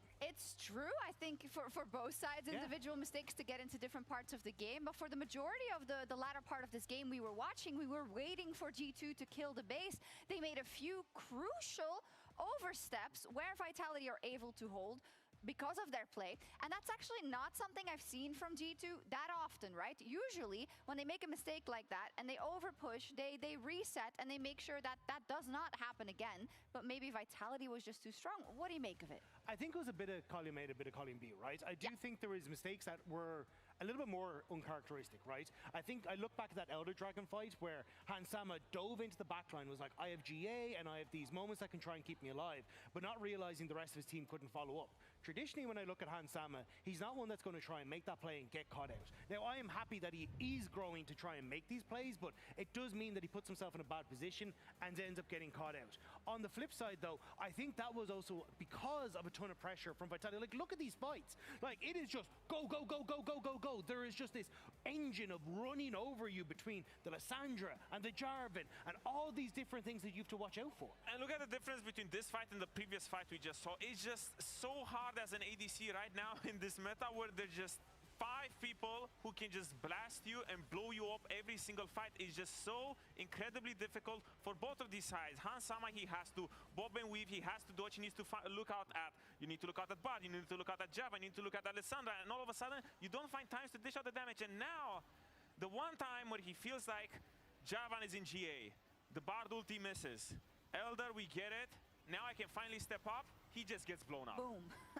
Never safe. I like that Hansama is trying to make these plays. I think when you're in a position like this, you have to step up. You have to be able to try and make the plays. But it's just unfortunate that, like, like when I look at Jarvan, I'm like, oh yeah, he can engage from 2 screens away. It usually is like, oh yeah, it doesn't matter. But you can see, no matter what the damage that you are doing here as Hansama, there is so much follow-up. So here's the thing, we bash Hans so much right now because it feels like he died and he let the team down, and Karji's the hero. He did all that damage. Did everything. He put them in the winning position to begin with. He put them in the winning position, and he did so much, and it's just incredibly difficult to navigate that sort of team comp. It is, but I gotta say the casters talked about it as well. The fact that Vitality has had many of these games that go over 50 minutes that come down to coin flips, you could say, but at some point it becomes an art, right? And I want to bring it back a little bit to the spirit of what we used to have with that Mad Lions roster, with Karzi and with Humanoid. They never said die. They always tried again, and I feel like the whole Vitality team, this current roster, embodies that to me in a big way. And I do think a lot of that is because of the atmosphere that's behind the team, right? Like, if you go to make a play that could cost you the game or turn the game entirely in your favor, if it goes wrong, they're going to go, you know, we tried, it happens. But I think that does open you up to then make risky plays that end up paying off. And there was a ton of these moments in this game where it could have all crumbled, but it was one individual player that stepped up. And I think that's the magic of it, is that with the lack of pressure in that moment, you can find that magic, you can find that spark, and suddenly that can be enough to blow up in the game. Exactly, it's that lack of pressure that makes everything so easy for them to make these comebacks and for them to finally step up. Because for me in my teams, I felt like when you're expected to win all the time, you have this pressure where if you fall behind, you tense up, you become a little bit more stressed, and you're always looking at, oh, hey, Knock, you're the fat guy this game. Come on, pull a rabbit out of the hat. No, on Vitality, we saw it time and time again. They just sit there, and they're like 20k gold down, and like, oh man, we're 20k gold down, life's good, you know, and they're just vibing. But that's the sort of attitude that makes them be able to have these comebacks, because I don't think a lot of teams would be able to find these sort of comebacks in these such precarious positions. Specifically versus G2. Of course, Fnatic was able to beat them also last week, so maybe we'll see a little bit of a trend happening. But to bring it back to what we said at the beginning of this series, Vitality, as an organization, has never beaten G2 in a best of. I'm still, until someone proves me incorrect, I'm going to believe that stat. But it's one thing to win one game versus G2. I mean, Gen.G couldn't do it, I guess, but Vitality definitely could. So, but how do they parlay this into more? Because I don't necessarily think that you can rely on these chaotic end of games, one fight, crapshoots to win, or can you? Well, they were the aggressors, I would say, this game. Even though they ended up falling behind in the mid game and Hansama became an absolute demon, it was Linsas. It was Fleshy as well, just linking with him time and time again. Linsas has been stepping up and creating this sort of magic. So even though in the later parts of the game it becomes chaos, it becomes, you know, creativity and all of this, their early and mid game is extremely solid because Linsas is stepping up and he's coordinating all of the lanes to find good pressure points. And it is obvious that Vitality came in with a game plan, because from the get-go, Linsas existed solely in the G2 jungle and just wanted to mess up Skewmont. And how often do we talk about Skewmont as the lifeblood of the early game for G2? It feels to me like Vitality once again are going to say, hey, we want to go for invades. We want to play to shut down Skewmont. And if that's the game plan, it worked on the top side of the map. it's just about trying to shore up that bottom side that didn't look so hot, right? Which was surprising because Caitlyn and Bard have been the duo for Carzzy and Fleshy. Like Lindsay even said they're the best Caitlyn Bard we have in the league. Well, Han Sama didn't think so. But if you can shut that down, like this early game should have been a lead for Vitality. And I think that's where they'll come in once again and be like, we want to take things like the Zinzao, we want to look for invades, we still have things like Ashe Seraphine up and available, let's play that style. And there'll be no Yunara on the other side because it's fearless. Let's go. What an unbelievable first game. I had an absolute ball, so I only hope that we're going to see 2 more of those games, or maybe Vitality closes the door in this next one and just makes it a clean, crisp 2-0. We'll be right back. Kill me. Aggish Mikael. We're balanced, bro. Oh, sorry, bro. Shit, man. Nice, bro, nice. Yes, Martin, good job. I'm almost done. No, subs, yeah. Okay. I think it's... Looks not bad. Stop. Yunara. Nice, go to it. FJ. No flash, Yunara. Double low flash. I'm dead, okay? Double low flash. Nice. Go mid, try and.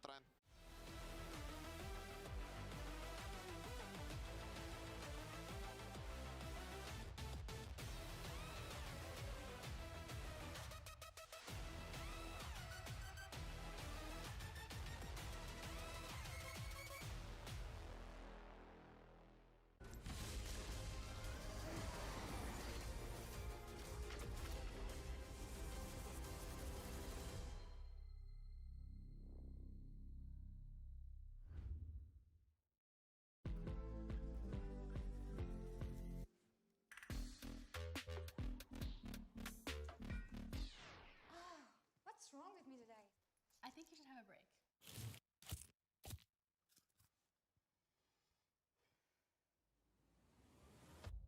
Have a break. Have a Kit Kat.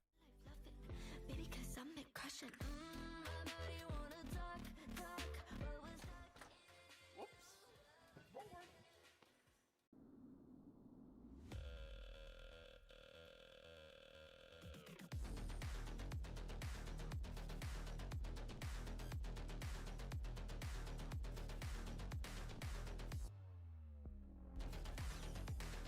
Wait, is he switching lanes?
Welcome back to LEC Spring, where Vitality just won a 52-minute-long game versus G2 in a very back-and-forth affair, as we saw G2 getting a huge lead on the bottom side, but being unable to capitalize on it. I mean, if I had to bet on any team that would be in G2 in a 52-minute game, I think Vitality would be high on that list. Vitality game 1 specifically. Yeah. They never lose a game 1. It's just what they do.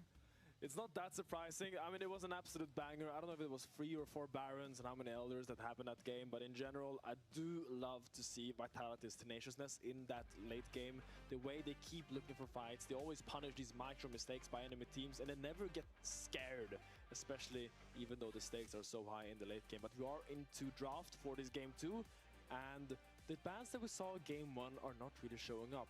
Game 1 we saw Orianna, Azir, Ryze, so far being left open. And my eyes are on those 2 champions, the Ryze Azir, but also on that Ashe Seraphine that has been proven to be so prevalent. Yeah, especially with the Nautilus ban, you feel like Ashe Seraphine's going to come out. And Nivea, the final ban from Vitality. G2 can decide, do we want to get rid of the Ryze, the Azir? Do we want to give them both over? Pick one. G2 selected second pick. Vitality decided to be on the blue side once again. They have actually only lost so far of the 2 sides. They've lost games on the blue side, not lost games on the red side, which is an interesting statistic, but they have only played 2 games on the red side. So, you know, statistics with right of first selection now as well, where you're not guaranteed to have equal red and blue side games. It kind of becomes a little bit more up in the air, depending on side preference. Statistics are a con man's tool. Yep. As we see Naknako hovering the Pantheon, which I think is a bold move. Because I think Pantheon gets really shut down by the Mundo that Scuman has seen to be played many times. But it's gonna be the Azir pivot by him, not surprising. One of Caps' best champions of all time, and also one of Humanoid's best champions. So, strong first pick, but now the Ashe Seraphine is up for grabs if G2 so pleases. Because it does appear that Vitality has an answer into it, should it go through. Yeah, I wonder what Vitality are going to pick. Flashy, I always think of things like his Thresh. Used to be so good, I mean, still is so good at the Thresh, but used to be really a pocket pick for him. You could also look to things like the Pike if you really want to try and punish in that bot lane. I'm thinking, let's go Samira Pike, baby. Let's just go all in them, because I think Samira can block it. I doubt we're going to see Samira We're not going to see Samira Pike. But you basically have 2 options. You either go scale, like a Jinx. Ima doći dio protiv tam Kenča, mid igra mi Seđu Jarvan. Realno Seđu mi zvuči legit. Neću lagati. And try to shut them down in the laning phase, because it does appear that it will be the Ashe Seraphine locked in here, which is to the surprise of, I think, no one. Yeah, no shocks there. Hansama undefeated on the Ashe, Lebov undefeated on the Seraphine, the split. So, a very strong combination we'll see from G2. A je, Ashe Seraphine, s druge strane Azir, zanima me šta će Naknako igrati. Prošli game je stvarno iskidao na Aurori. Sad je pitanje da li samo može da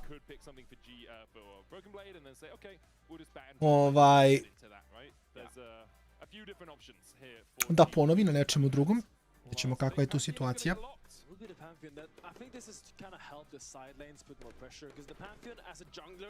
By himself is not that strong, but when you have Pantheon, it allows your side laners to play like complete psychopaths. It allows them to just push up, knowing that they're gonna get back up, or at least forcing the opponent players to call their bluff.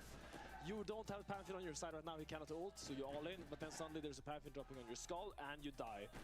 Now, looking over for G2 side, I talked about the Mundo before, but doesn't look great against Azir Gnar. You could just choose to counterpick one of them right now. Or you can just match the jungle. It will be the Xin Zhao. We saw this earlier today, the Azir Seraphine Xin Zhao. No, Ashe Seraphine Xin Zhao was picked by Heretics in the first series. Did not go very well for them, but I think G2 might be a little bit more proficient on this combination. Yeah, Linz is actually picking the Pantheon. It's his second highest win rate in his top 10 champions picked. Pantheon at 71.4%, when his average win rate is 55%, so a massive jump compared to his average. Ivan is the only champion that beats it with 12 games played, 75% win rate on it. So it's definitely something he's very comfortable on, definitely something he's found winning ways on. Since now picked by G2, Ezreal the ban by G2, knowing that... Ezreal banu jer su gledali moj stream, klasika. And I really like how they draft the Pantheon, because context matters. And I hate when I see people just draft Pantheon and then pick stuff like Orianna, Sion, and just draft the front-to-back comp. Because when you play Pantheon, you need to play towards Pantheon's strengths. And his strength is that ult, so picking these champions that aren't necessarily... Human Xin, Pantheon s druge strane. Gnar na topu, mislim da je giga dobar.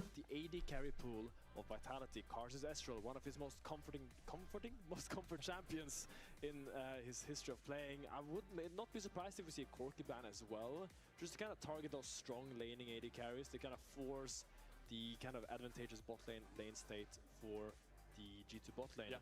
Yeah, give the Ashe Seraphine something they can actually put damage into. Nami is the second ban. Nami Corki, obviously very strong combination. So getting rid of something that can bolster up any number of AD carries. And as you say, Vitality have the option of, okay, we just play scaling. We go with Felios Thresh, we say, okay, lane's going to be hell, but we'll just play for something that scales up. You could even chuck a Braum in there if you really wanted to eat up the Encore with the Unbreakable. Absolutely. Well, I like the Nami ban. It kind of blocks both Lucian and Corki, so it's like a 1-for-2 deal, so it's a clever adaptation. We'll see if they want to pick mid or top here. Ryze is banned. Ryze got banned alongside the Talia. So I'm thinking into Seer. I think Wei is a pretty good champion here if you want to. You can also go for the more kind of skirmish heavy style of like an Annie, Sylas. But yeah, Sylas is there great with a Gnar ult as well. It's a super good pick. Ooh, Yasuo into Gnar. No, it's Broken Blade. Okay, I was thinking into Seer, like that doesn't make sense. But of course it's into Gnar. It's into Broken Blade. Broken Blade into the Gnar. I think Broken Blade wants some. Konačno da vidimo Bibija. I don't think he liked it very much, so now he's picking the winning matchup and wants to put on a show. Yeah, we'll see how well he can do on this. It's something we've seen him, he did against KC in versus playoffs. Ziggy down towards the bottom saying, okay, the bottom lane, Kazi trying to be a Stardust. There's going to be some roaming supports going on here. What are we looking Maybe at? Nautilus is banned. Nautilus is banned. Could be a Pike. Pike is the most obvious one in terms of quick roam. Yeah. Right? Could also be like Blitz? Nah, Blitz is not very good here. Is it Rakan? No.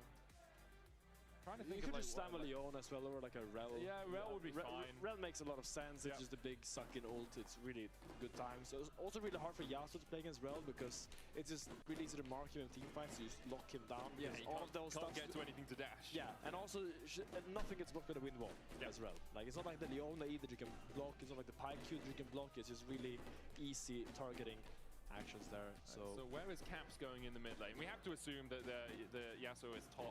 Yeah. You talk about skirmishing, things like the LeBlanc, like the Sylas, two big options, and it is going to be LeBlanc locked in for Caps. The LeBlanc-Ashe combination, something we saw them bring out at first stand. You can find picks underneath the tower. A little bit harder to do that on Humanoid, because he can just dash away with the shifting sands. It's a high skill expression comp from G2, but they are the team I trust the most to execute a comp like this, because we saw almost the exact same comp earlier today by Team Heretics. And I think they really struggled to make do with the fact that LeBlanc. Ja mislim da ovo 2, to je 1-1. But I believe Caps is gonna make that happen. Iskreno mislim da je 1-1. A probao je, pa znaš da je Caps imao jedan split, da je bio ćelav. Imali smo bol za jednom. Mislim, fora je što iskreno mislim da je Capsu ovako fajn, što je najcrnije. Jer mislim da njemu generalno ne stoji da je će. Mislim, to je malo unlucky, što imaš naš ljude kojima ne stoji toliko da su ćelavi. A mislim da Capsu ovaj com over je kao, no, to je njegov imidž, šta da radiš? Ili da šibne Jankos i da uradi transplant, što realno ima para, tako da možda mu i to opcija. Ili samo dostavi ovako. Jer fora je što njemu, mislim, obrio je glavu jedan split i baš mu nije... Nije mu baš stajalo toliko dobro.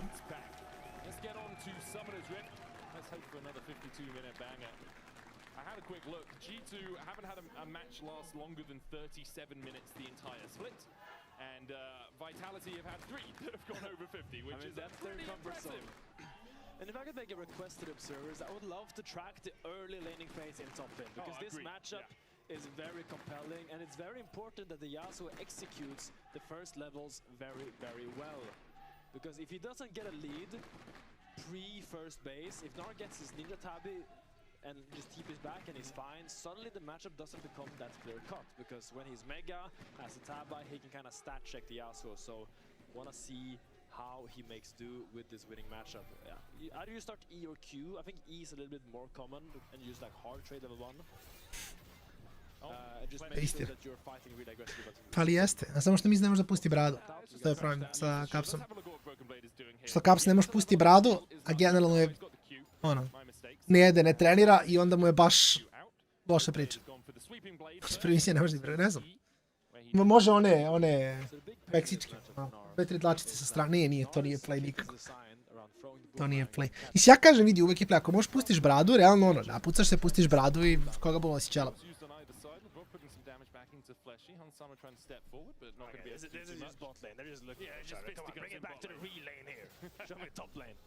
But yeah, basically, if you win the ball Nar's Q, it goes on a 20-second cooldown, and it makes it really hard for Nar to actually contest any farm. He can't just farm with Boomerang as he can in most melee matchups that are difficult for him, which is why this is one of the prime counters to Nar.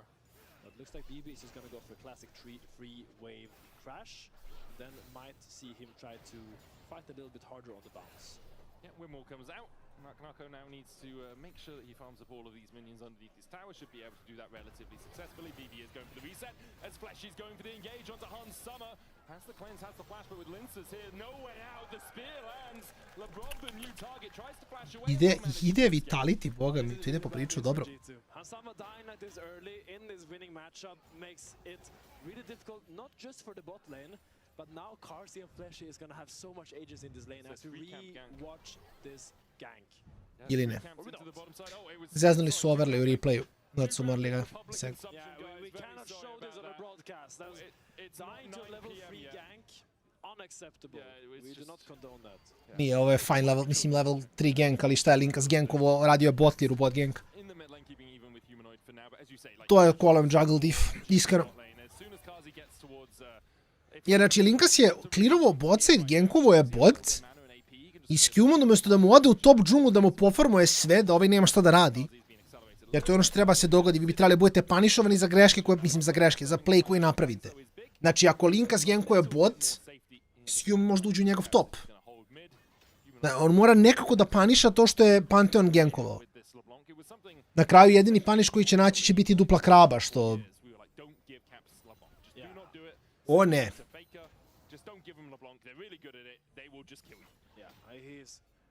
Tako da Skewmon je uzeo 2 krabe, Pantheon je uzeo kill. Ima tačno 8 CS-a razlike, 4 CS-a po krabi. Kraba kam, sve se računa 4 CS-a.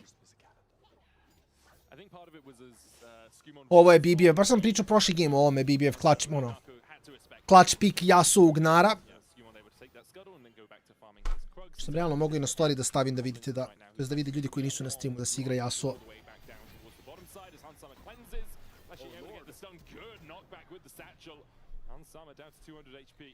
Burn his flash and his cleanse just oversteps there, not expecting Fleshy to hex flash out of the bush. And this Ash Seraphine is under a lot of pressure right now.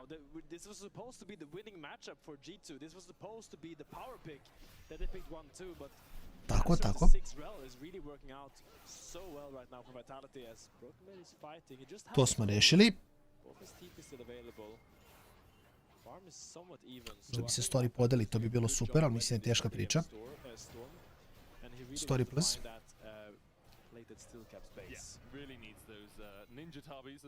Nismo uspeli.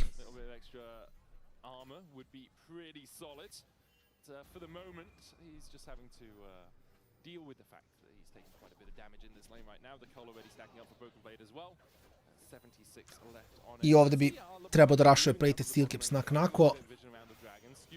O, BB6. A, šta? Knock-up? On je mrtav. Sam ult. Što mogu ulta i to je to, da. Ljudi, jel BB-u istekao treći Q? Meni se učini da mu je samo istekao treći Q. Jeme šovaj game hodanja i dosta šetanja za danas. Trebam doručkovati posao ovog game. Yeah, I think it's one of those, if Fleshy wasn't there, perhaps BB gets the Q3 knock-up into last breath, maybe, right? Maybe it's more even, but Knocko definitely seemed to be winning from our view. Pitanje je šta doručkovati, ljudi moji. To je pitanje.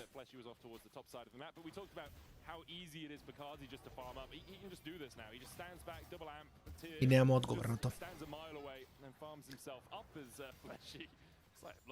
Imamo koji SK zadnji meč. Što znači da ako bude 2-0, 2-0, 2-0, ja stignem u teretanu. Što je goted. in hit 6. Well, as a free move, it's so conveniently easy, but Caps goes and gets a nice chain onto Humanoid. Što znači da bi realno bilo da jedemo ovsene za doručak. 6, by the way. Onda ima ugljenih hidrata u sebi pre nego što bi trenirao. Što mislim da nije loša priča.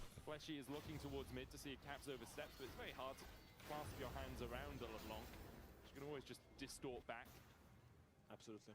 And we also didn't really talk about it, but Skewman has found himself really ahead due to the early gank that Linz has found. Really great punish on that. So despite Linz finding the early gank, Skewman is now almost a full level ahead. But here we see Flash defending his Raptors. Caps ima kill. Jako lepo od Capsa. Manages to escape. Nako using the jump onto the clone, building up the Mega Gnar bar, but with Broken Blade here to defend G2, able to get their mid laner out of dodge after he gets the kill. Oh, he flash rip. With the shadowing strike. And Vitality, although they collapse, weren't able to find anything. No cleanse available here for Hans Summer. Does land the arrow satchel for Basic cool. Kill. Hans ne može da igra. Mislim, to vam ješ. AD carry bez escape je generalno jako laka meta, tako da u to možete igrati kako hoćete.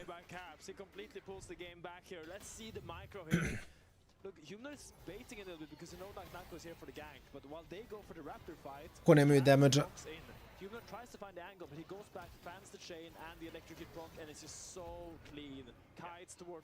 Dobar reverse Q od Naka, nisam ni primijetio to. Jako clean. If you're going to flash now, we'll see what happens. But make sure that you can't get out of that flash range. As the chains onto Fleshy again. But importantly, the thing we didn't see was Hans Summer die immediately after that, right? So Vitality, yes, you lost the initial play. Camps made a really good outplay. And then they're like, oh, here's plan B. We'll just kill Hans Summer again without his cleanse, without his flash. With the Grand Starfall going down there. Gold still pretty even between the two teams. Only about 300 the advantage. And Vitality do need to be cautious around Caps, who's 720 ahead in mid, but if they can keep this going, Vitality trying to find advantages in other lanes. Yeah, you see Flesh is trying to soak mid lane XP to hit level 6 so they can contest this, but he's just a little bit short if you look at that purple bar above his face.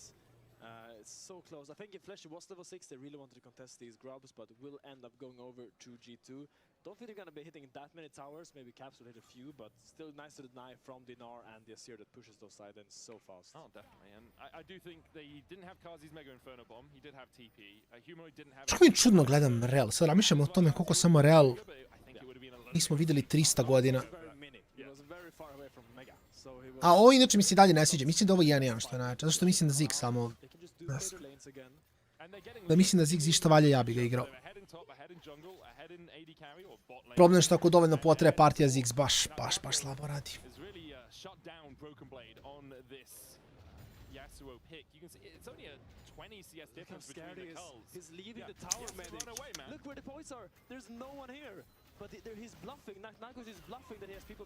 Dobro. Labrov je bizintovo. Mora ranije da ulta da je konektovo to i dalje ne bi bio kill. Malo više damage-a. Ne, Nako je fine. Mislim, nevjerovatno je da je, mislim, bi bio uzeo Yasuo u Gnara, što je to je njegov counter pick. I dalje je Nako vina taj top lane matchup, što je baš blago kritično. On nema sad tek dobio flash. Ovo će pogodi uldo je 1. I ovo je 1 za 1. Istina da je 1 za 1. Flash out there to make sure they bait them all in before they back out. So really nice to get a little bit of a bounce back kill there onto Linsas as we watch this again. The ulti comes down here. I mean, Fleshy knows he can go in because there's no encore, there's no Charlica Slayer. Yeah. Like, you know they're down, just insta go in. Hans Summer does manage to flash away. Meanwhile, Nako and Broken Blade still trading towards the top side. Last scratch in from Broken Blade on a Mega Gnar. Nice. Nema flash. I nema flash. Da, nema flash, nema Gnar. Mislim, Gnar nema Gnar. Gnar ultije se zove Gnar. Ne znam zašto, ali dobro. To je okej. Gnar u all capsu s uzvičicima.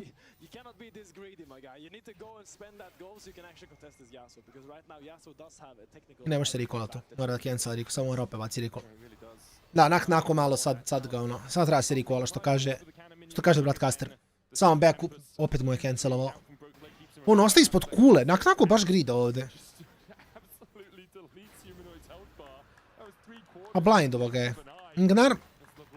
Gnar blind pick je generalno fine. A Yasuo je counter za Gnara. Pošto Yasuo protiv Gnara, mislim, jedna od stvari koje je ranije radilo je Irelia, ali fora je u Gnara da protiv Gnara je mnogo jako nešto što može da uđe i da izađe u isto vreme. I Yasuo, pošto ima dovoljno dešava, dovoljno kripova, može samo da se izdeša, da forsira nešto od Gnara i da samo dash outa. I ti faktički s Yasuom i s Ireliom biraš kad uzimaš fight u Gnara. Dok recimo, ne znam, uzmeš nekog Orna u Gnara, Gnar te radi što hoće. Kajtuje te... Ero, možda? Tako da, Yasuo je jako dobar u Gnara. Jer možda ga baituješ dok je u mini formi, olinaš ga, a dok je u mega formi, lepo. U mega formi možeš samo da kite awayuješ, samo bežiš. On nije uzeo ni ovo. Ovo je game za G2, mislim, iskreno. Ovo je game za G2. Mislim, Han samo maltretiraju, ali nije ni pretjerano bitno. Bacio je cleanse ovdje. Nema neki veliki faktor ovdje to što njega maltretiraju, jer Han sama nije toliko bitan u ovom gameu. Imaju AD carry na topu u Yasu, imaju AP carry u LeBlanc, tako da je fine.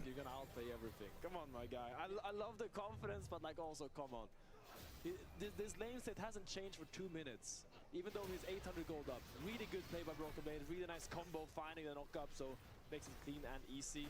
Linus is here getting called out by Caps, and it's just not your jungle anymore, I'm afraid. It's Caps' jungle. As soon as Caps gets the push in mid, like Humanoid is forced low, so he has to back away. And then because of that, the Caps can just move whenever he wants. He has the timer all of the time. Next Drake picked up by G2 as well. They have a Hextech and an Ocean now, 3 minutes before Mountain. The third dragon of the game. For G2, they have a 1.6k gold lead, all situated on the top side of the map.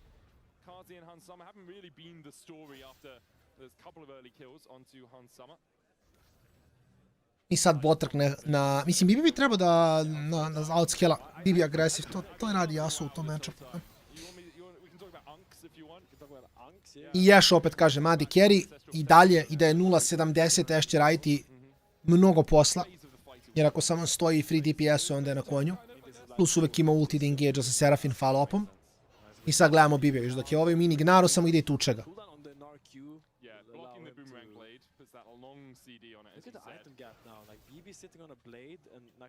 I sad opet može se izdeša da engage-a njega ako hoće, mada neće zašto je ovaj blizu mega Gnara.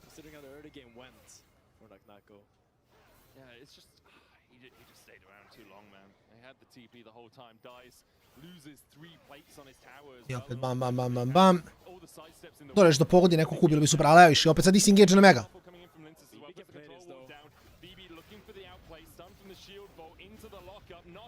Sad failovo je knock-up. Bibi opet je failovo knock-up. Bacio je EQ, treba da baci E, da sačeka i onda da baci Q na dole. Što mislim da ih hteo da uradi iskreno, samo mehanički nije...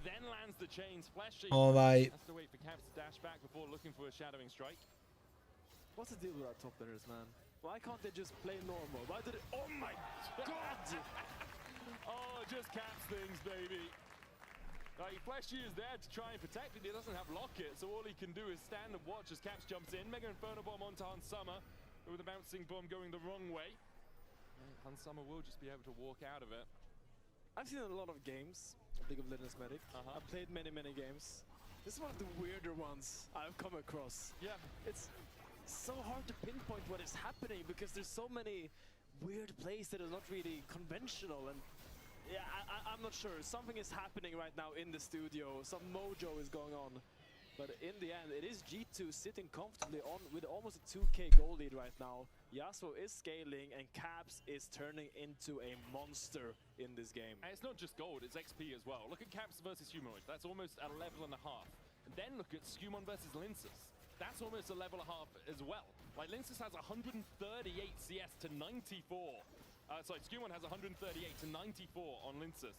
The only reason Linsus is ahead in gold is the fact he's picked up 4 of his team's 5 kills.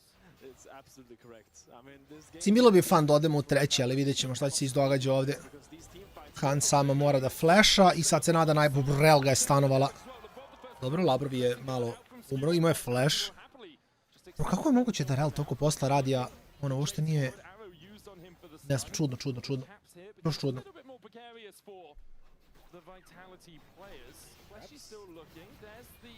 chains. Linsis gets some damage across the wall. Drake up.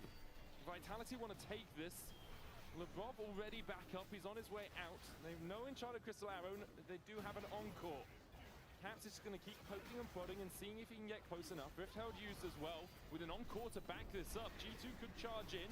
Caps going to reset. Has the TP. Drake down to 1,000 as they manage to secure it. Linz is going to flash out at the back of the pit to avoid the oncoming Riftheld and TP down to the bot lane from Caps as they look to charge into this tier 1.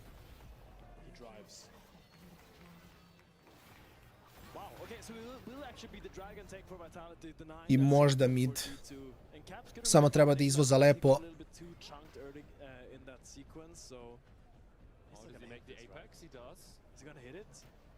Dobar je. Nice.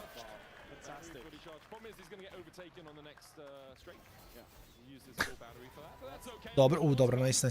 Flash blown. Sad samo kulu. Kulu, da ne bude dive, bravo, i to je to. 2-3 kule, free goal, 2000. Rotacija na top, nakon nema kulu. A bi trebao da bude fine. Dobro, ovdje Caps je probao da prediktuje skok od nak-naka.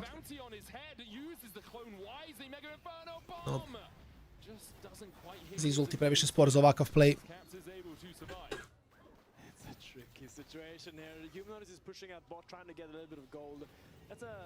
That's a rocket belt rush Asir. He's not that threatening, I think, compared to what is across the field in Caps that is 3-0 with almost 2 fully completed items. So I think Vitality needs to try to unlock these sites a little bit more. I think what has been working for them is this Pantheon. When he finds ult on side lanes, probably not on Caps, but probably on this Yasuo, that's really where you can actually... Mislim, problem što je Pantheon fed. A koliko je relevantno da je Pantheon fed? Mislim, realno gledajući ovaj game kao pre da imam killove na komu idu na nak-naku nego na Pantheon. Linkas je dobar, mislim, lepo igra oba gejma. Ove se igra giga dobro, ali... Ko Pantheon je, nemaš Pantheon nosi.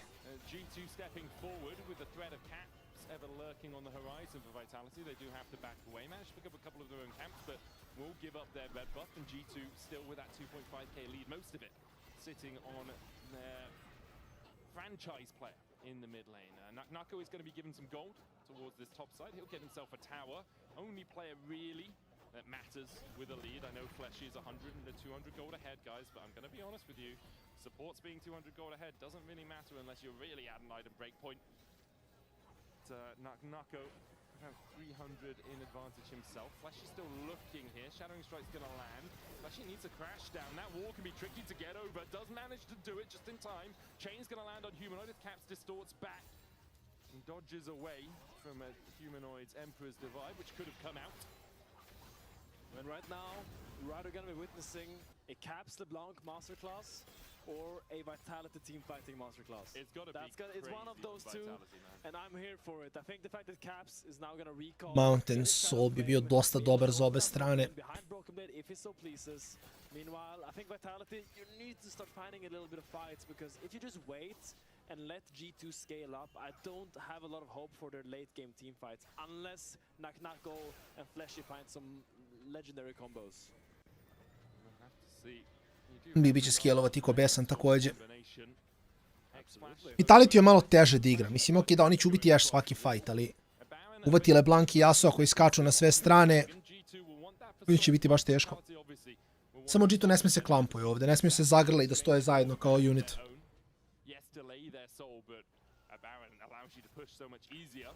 Baron is a Baron. Here, Caps tries to look for something on Naknako. Don't think he's gonna die. I think he's looking for some gold. He's pushing BB out of the stage. You see BB was walking down to this wave, seeing that big juicy minion wave, and it's like, oh. BB, you got 2 items.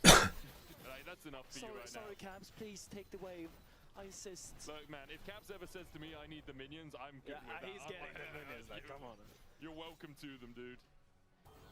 Has that 2k lead. Nash's Tooth on its way for Humanoid, but still a while away from being completed, whereas Caps has 2 items and will be sitting on a little bit more gold than his mid lane compatriot, or counterpart, I guess. Drake 40 seconds away. Fleshy and Linsus want to move in together. Ovaj Drake čak rekao bi da nije toliko bitan, kogod nije u poziciji ne mora ga bije. G2 je dobio shieldba na Yasuo, tako da možda i mogu se biju.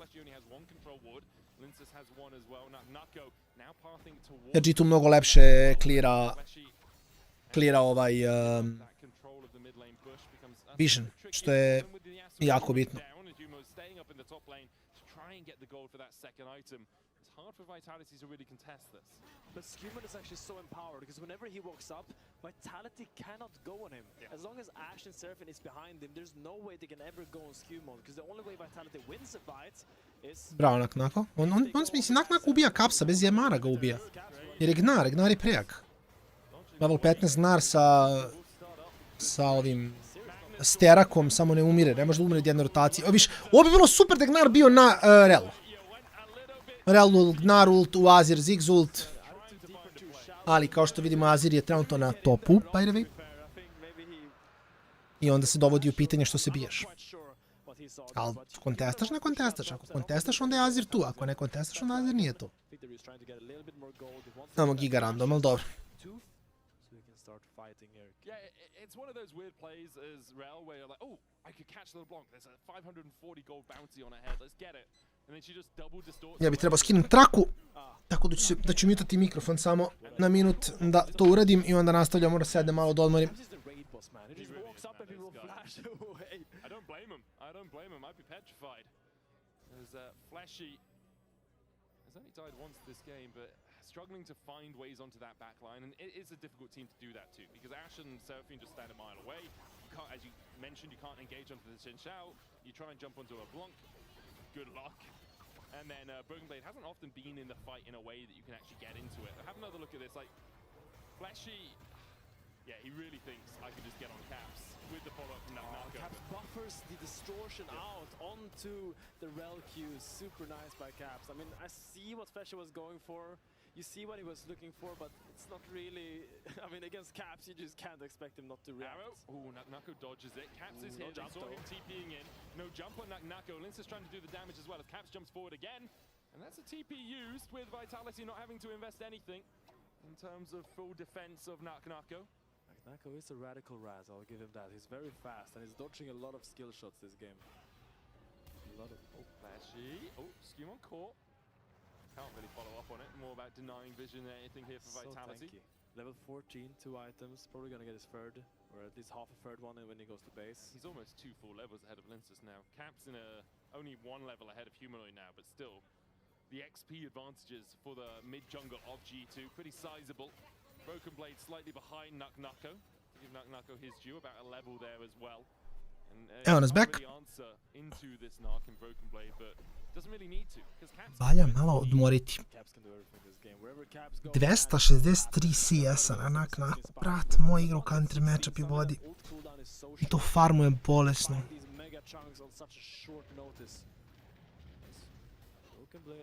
Kad malo bolje mislim level 20 Gnar sa full buildom možda sam nosi game. U čudan port od Nak-Naka do duše. Mada nema gdje bolje, ne? Da, nema gdje bolje. Ovo možda bude jako loše za G2 ako ih poklope ovdje Vitality. Oni ga flipaju. Ne, flip it Vitality, flip it! Oooo, dobro. A flip was made. And a flip was lost. O, damn, Karzi, bravo. Karzi je lepo odigrao. Damn, Karzi je odigrao giga dobro. U stvari bacio je W, a cancela.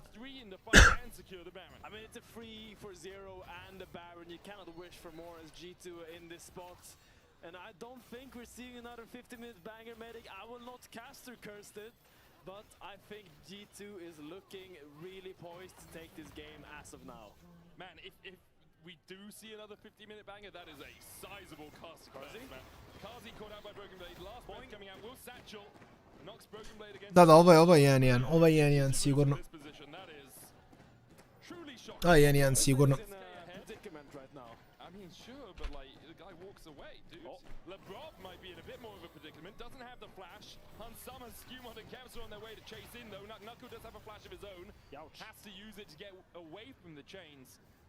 And G2 with a 6k gold lead at 26 minutes and 3 dragons to their name can now push in with this Baron that they have for the next minute and a half. I mean, it's just been the Caps show. This is a picture-perfect mid-gap, if I've ever seen one. Just outplaying constantly, finding solo kills and just snowballing the game by himself. Caps done.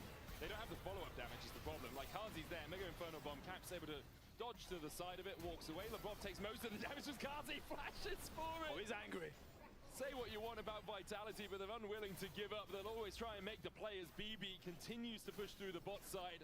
With the ban buff minions and the 3 grubs, this tower melts underneath his blade.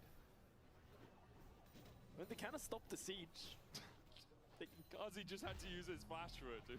I mean, I'm just saying, kind of holding on. Yes. Good play. The next 2 waves, I think, is where I decide whether they stop the siege or not. Because they I think we should decide now. Okay. For now, they haven't lost the game. Caps is going in. Oh, hello, Linces. Slash, knack, knack. Okay, it's fine.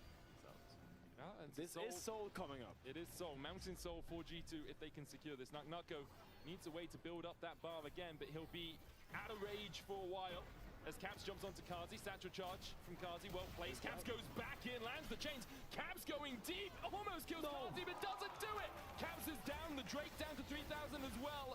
Lynx is nowhere near in the area to secure this. Caps sacrifices himself for a Mountain Soul. How does Karzi not die there? He had 1 HP almost. It will be the Mountain Soul going over to G2, but I think still... Ne kažeš, preskočio teretanu, da je imao 2 apera, 4 nisam vazio, protiv plašiš se, ma šta ima se plašiš, brate moj, kak ima veze. Čak veoma lako što može se dogodi samo, ne znam koliko si išao pre toga redovno, ali veoma realno može se dogodi da ako si to uradio, bit ćeš jači. To legitimno, ako 2 niste nerao, jako je realna šansa da se vraćaš jači. Zavisi šta si jeo također, ali sad si full odmoran, što je faktor veliki dosta.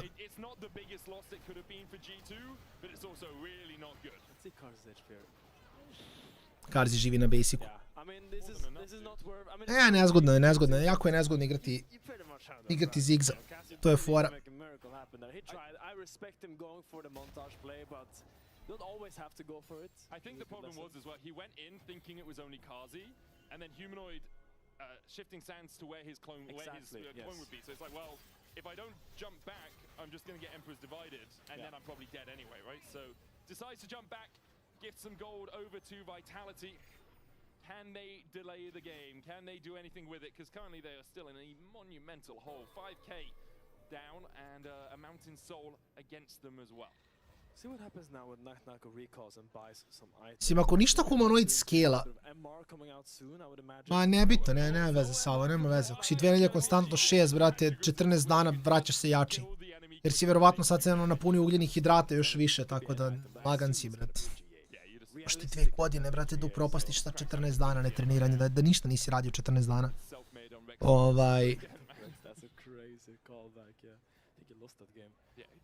To nije ništa. Tebi svako proteini ne daju snagu na treningu, ugljeni hidrati ti daju snagu. A kapiram kad kažeš krš si jeo, znači da si jeo brdo ugljenih hidrata. To obično podrazumeva krš hranu. Tako da šansa da se vratiš jači ti je realnija nego da se vratiš slabiji.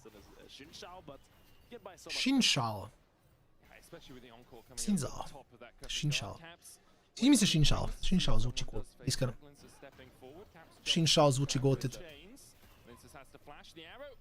I would have been follow-up on the chains if they'd landed. And while all of that was happening, Broken Blade gets the tower in the bot side. What he does. The game somewhat slows down. We still have Baron spawning in 50 seconds. Yeah, for G2, I guess the game kind of does have to slow down. If Vitality aren't giving you a way to take the fight, you don't have a huge amount of options in forcing a fight yourself. We talked about this in the Heretics draft as well, right? Where you have Enchanted Crystal Arrow, you have Caps just jumping in and poking someone out, and then you have the Encore Skumon combo, right? Skumon jumps in, you Encore on top of it. But if Vitality are just standing back saying, okay, take what you want, we'll poke our heads in, see if we can grab something, but if you just want our blue buff, cool, we'll just back away from our blue buff. You kind of have to wait for big objectives before you can... Ne, tras, nema... Vidiš kad se budeš vratio. Iskreno, Popo, fenomenalna. No joke, fenomenalna. Samo što je, mislim, teška je dosta, znaš. I onda, kao meni koji nisam nešto puno igrao, mislim, nikad u životu nisam igrao kompetitivne Pokemone, malo je teška.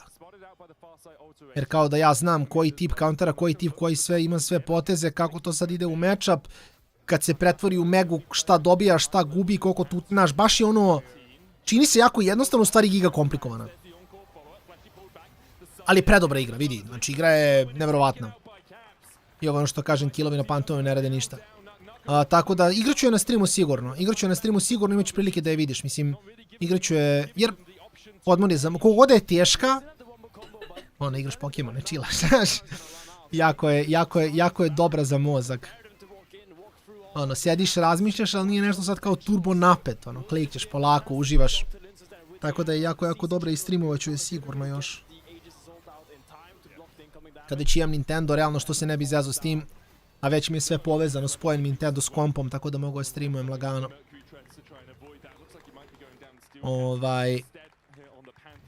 Tako da ono, ljudi su baš zadovoljni s igrom i sad je baš igra na mnogo. I još kao ja imam, ajde, ja igram i Pokemon Go, igrao sam puno Pokemon Go, imam puno Pokemona odatle. Tako da sam sad već napravio jedan ozbiljniji tim i svašta nešto. Polako učimo igrici.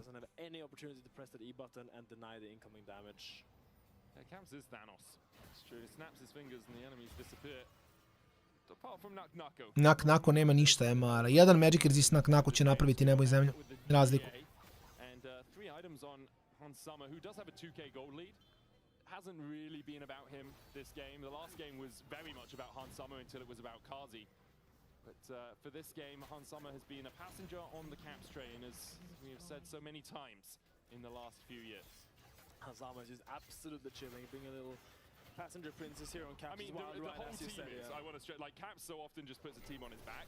And, like, all of G2 have played solidly this game, but they've been able to play to a goodish level rather than excellent because Caps has been exceptional. I mean, Caps is creating pressure out of thin air. He's just squeezing water out of a rock, making sure that no matter what Vitality has in offer, in store for him, he has an answer. So again, G2 just waiting for this Mega Gnar. Yeah. You see, as soon as he goes in mini, Caps is like, okay, we can fight. Dobro. Flash je živ. Gdje je Svanja? Ja ne mogu zamislim da moram da igram real u ovom game. Jedan mali misstep ti mrtav. Caps. Prelepo. Mislim, nema vezi da blokira ovaj burst, nebitno je. Ko će da čankuješ linka si flashija što više da oklevaju na engage-u. Ovo je flip i dalje. Pantheon možda ulta. Jo, ma ne, i to je ono što nema MR. I odi na Guardian. Morao je da igra MR. Humanoid isto mrtav je win za G2.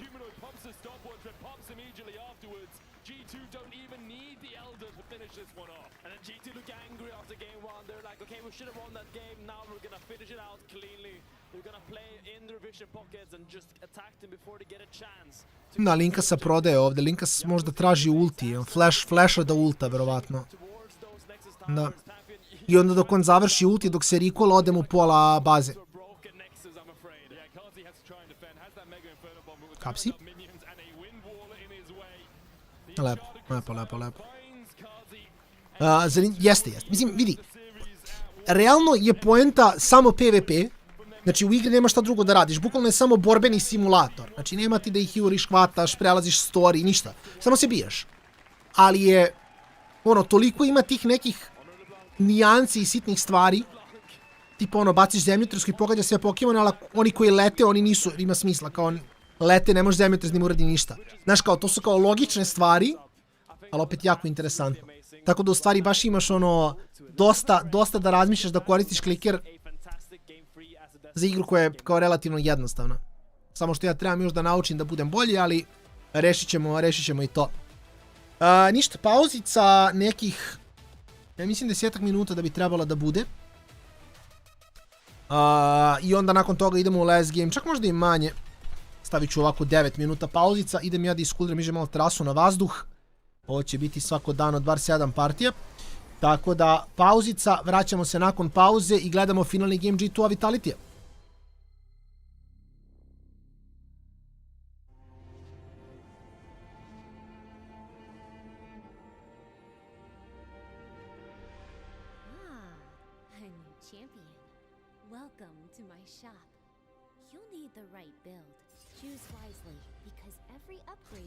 Closer to the next level. So tell me, how will you level up?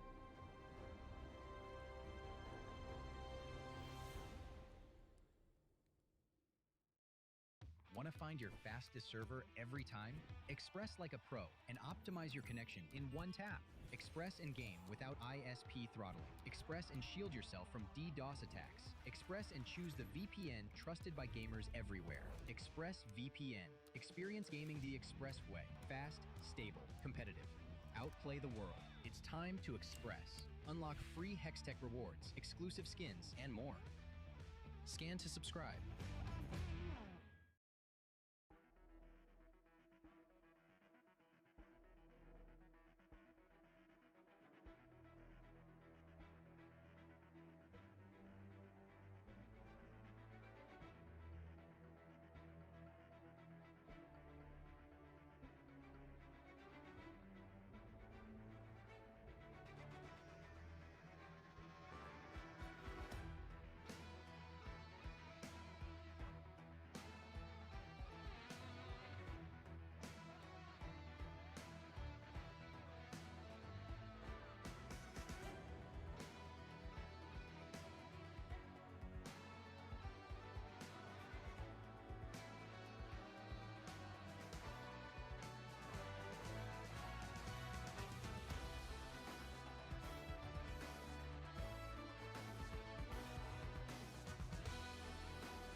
What's the deal with our top laners, man?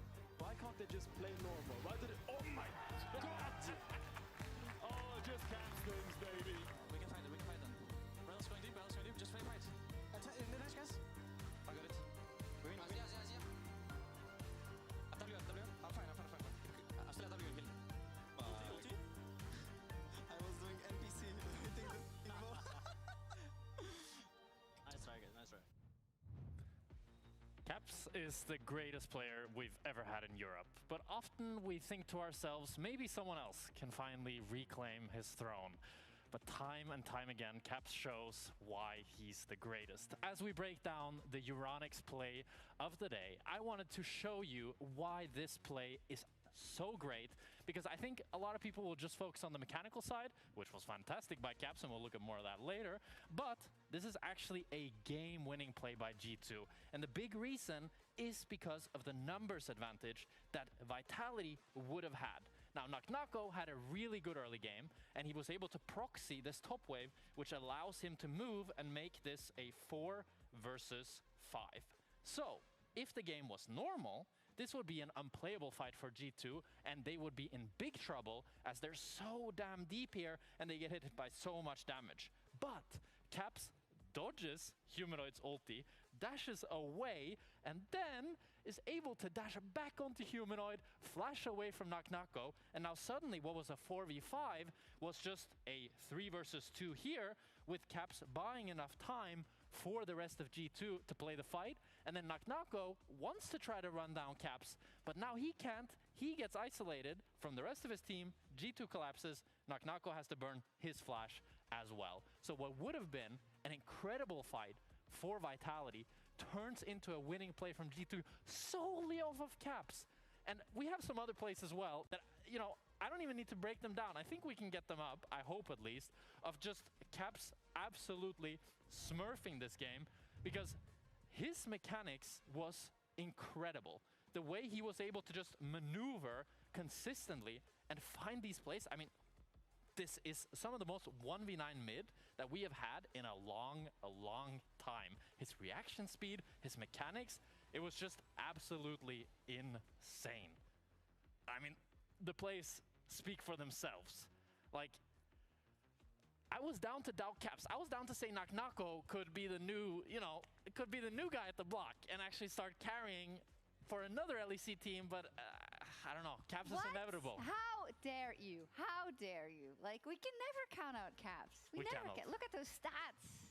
I mean, it's as Jack said. There's always this time as a player when you face G2 and you're thinking, yeah, Caps is he's not really him, but he's good, but he's not really him. And then he just does this, and you're like, oh man, it's just another one of those days. Because as Jack broke it down, that really broke the game. Because when you have this sort of instinct, this clutchness to you, where you can be, oh yeah, it's 1v2 or 1v3, and I kind of like those odds, so I'm going to take it and do crazy stuff. That's what made him our GOAT. You know, that's what always made him have this showcasing. Yeah. Oh my God, where am I going? I don't know where you're going, but you're welcome here. That's what happens when you play against, when you look at caps, you know, you choke. So he's like remembering the memories of so many flashbacks. You're cosplaying all of his opponents by choking yourself.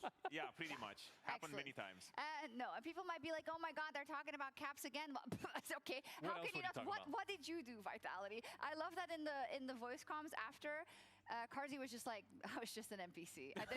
There's nothing I can do. And I also love that immediately they were like, we tried, we go next, and we can talk about that in a little bit. But this is the kind of thing that you run into, not only when we highlight G2's international recent performances, but also domestically. You lose that game one in quite a heartbreaking fashion, because Vitality really fought their way back in a clutch situation, and Caps just completely flips the switch with the rest of the team. I mean, it's incredible. I don't know like how he does it. He just loves the game so much that I feel like he's one of those players that really never gets mentally tilted, never gets mentally out of it. And I think going up against Naknako, we had the same expectation of him, that he would be the difference maker for Vitality, and he had a great early laning phase. I thought things could look up. He did. So the thing that was extremely impressive about Naknako, he played the counter matchup and he was winning.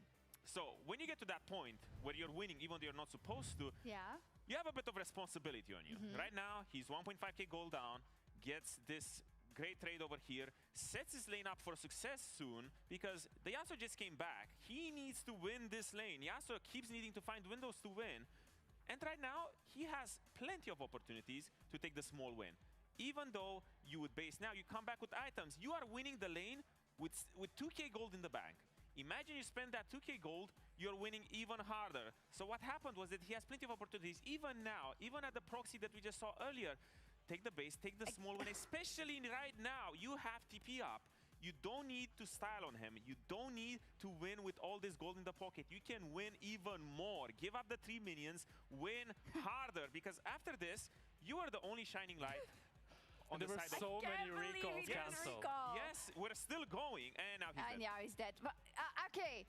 So that's he got into this position in the first place. Props to him. Well played to him. He did amazing. But when you face G2 or any team, when you face a good team and you're at the highest level, you have a certain individual responsibility to take those wins, to transition those leads into wins for your team. Because if you would have based at any of those points, all of a sudden, Linsas has more plays that he can do with you.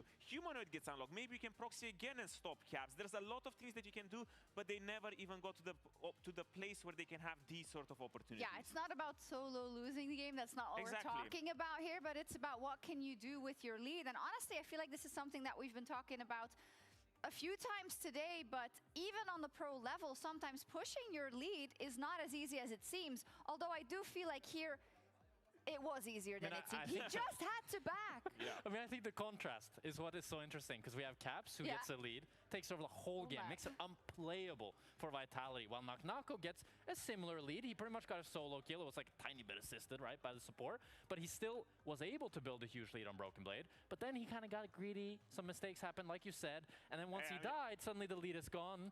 I'm just saying, when you're laning top lane and you win, feels good, because you don't often just win and jungler doesn't interact with you for a while. So I get it. I've been a criminal a couple of times. I've done the things that he has done. You've won lane before? Not often, but when I would also not base and just die, you know? So, yeah, it's one of those rare occurrences, but... It is. We're about to head into draft for game 3. This is, of course, where...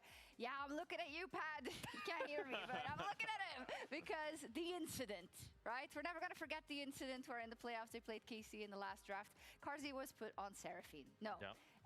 They already made good on that. They played well versus KC in all those 3 games, and they didn't make that same mistake.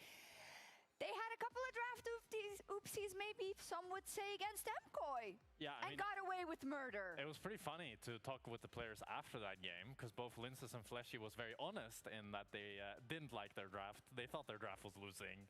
And yeah, not saying the kindest words to the coaches. So hopefully, I think Vitality as a team don't really have a champion pool issue. So it's weird to me that they often find themselves in very strange drafts. I feel like they should always be able to end up with a cohesive comp, because all of their players can play the normal champs, and even Naknako can play a lot of the weird champs as well. Exactly. It's just a symptom of overcooking. When everyone is so comfortable to take everything, you don't really think, I guess, where you're saying, oh, this is my tier list, this is the best champion, I'm going to pick it, I'm going to carry, I can just play anything, you know? And then by then you end up having this weird little soup.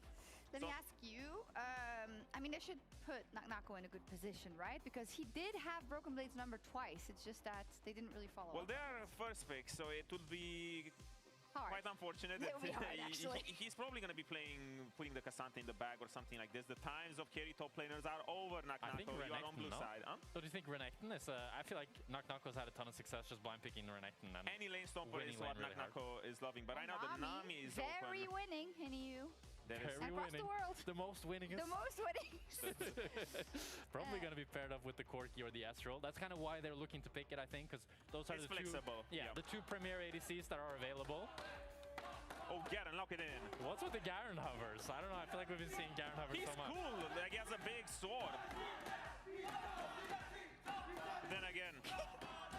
Oh, no. Illusion! Yay! It's Illusion. No, we talked about this before, Shox. When you see Lucian, it's not EA, it's no. Lucian Melia. Lucian Melia.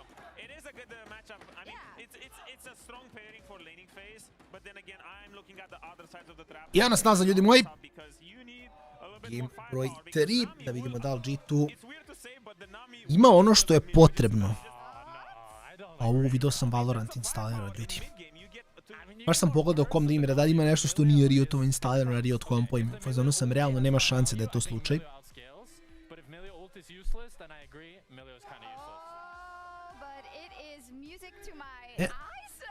Ajmo da imamo da li će S biti.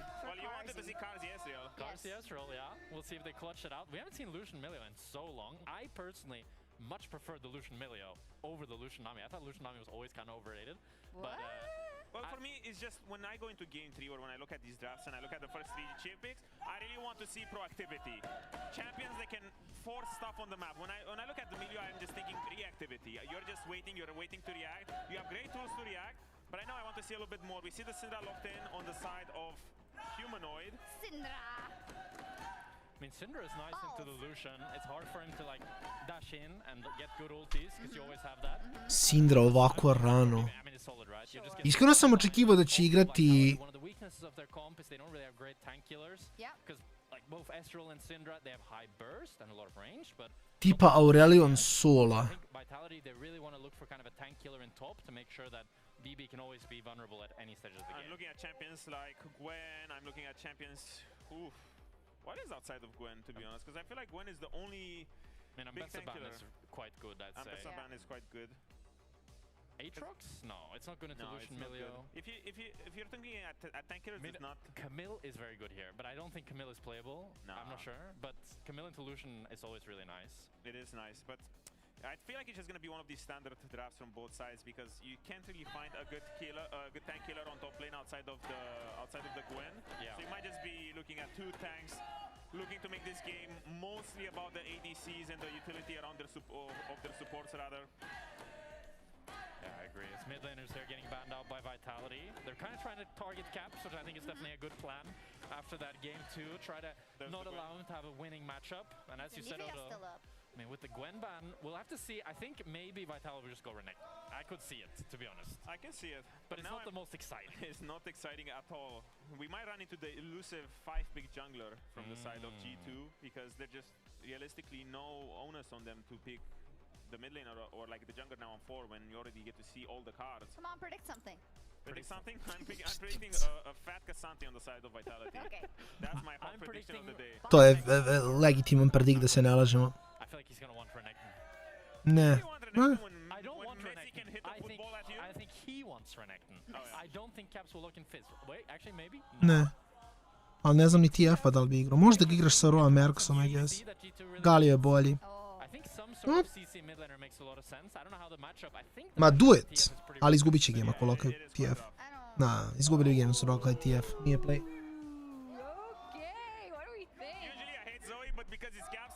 Excited. I really want to see what he can do. I love Zoe. I hope she wins. Because it doesn't seem like it's a Caps champion, to be honest. I don't often see him play this champion. Maybe we have seen him play I feel like Zoe and Caps, they go along for sure. Yeah, I like it as well here because you really wanted something with CC, but you also wanted something with range that can lane into the Syndra, and I think Zoe really fits that bill much more than TF does. Although Mundo here is very, very nice. Why? Because there's only really one CC for G2 thus far, and it's a Zoe bubble, right? So it's really easy to keep that Mundo passive up. And just as we talked about how Vitality carries don't have a lot of DPS, it's the same thing for G2. Lucian, not the greatest tank killer, so... Mislim će biti fajn, gdje si Amre? Ovaj game, da znate, neću biti na kameri jer moram da doručkujem. A legitimno sam baš gladan, tako da... Ovaj game ja gledam s vama i moram da jedem jer bukvalno sam ono na izmaku energije. Doručak u 6:10 je malo pojeo sam jednu bananu za ceo dan. Pojeo sam bananu i popio sam 2 kafe. I sad pijem čaj. Šta vam je kad... Ali moram tako jer... Ne moram, samo je meni lakše. Čuvam sve kao... Oh my god.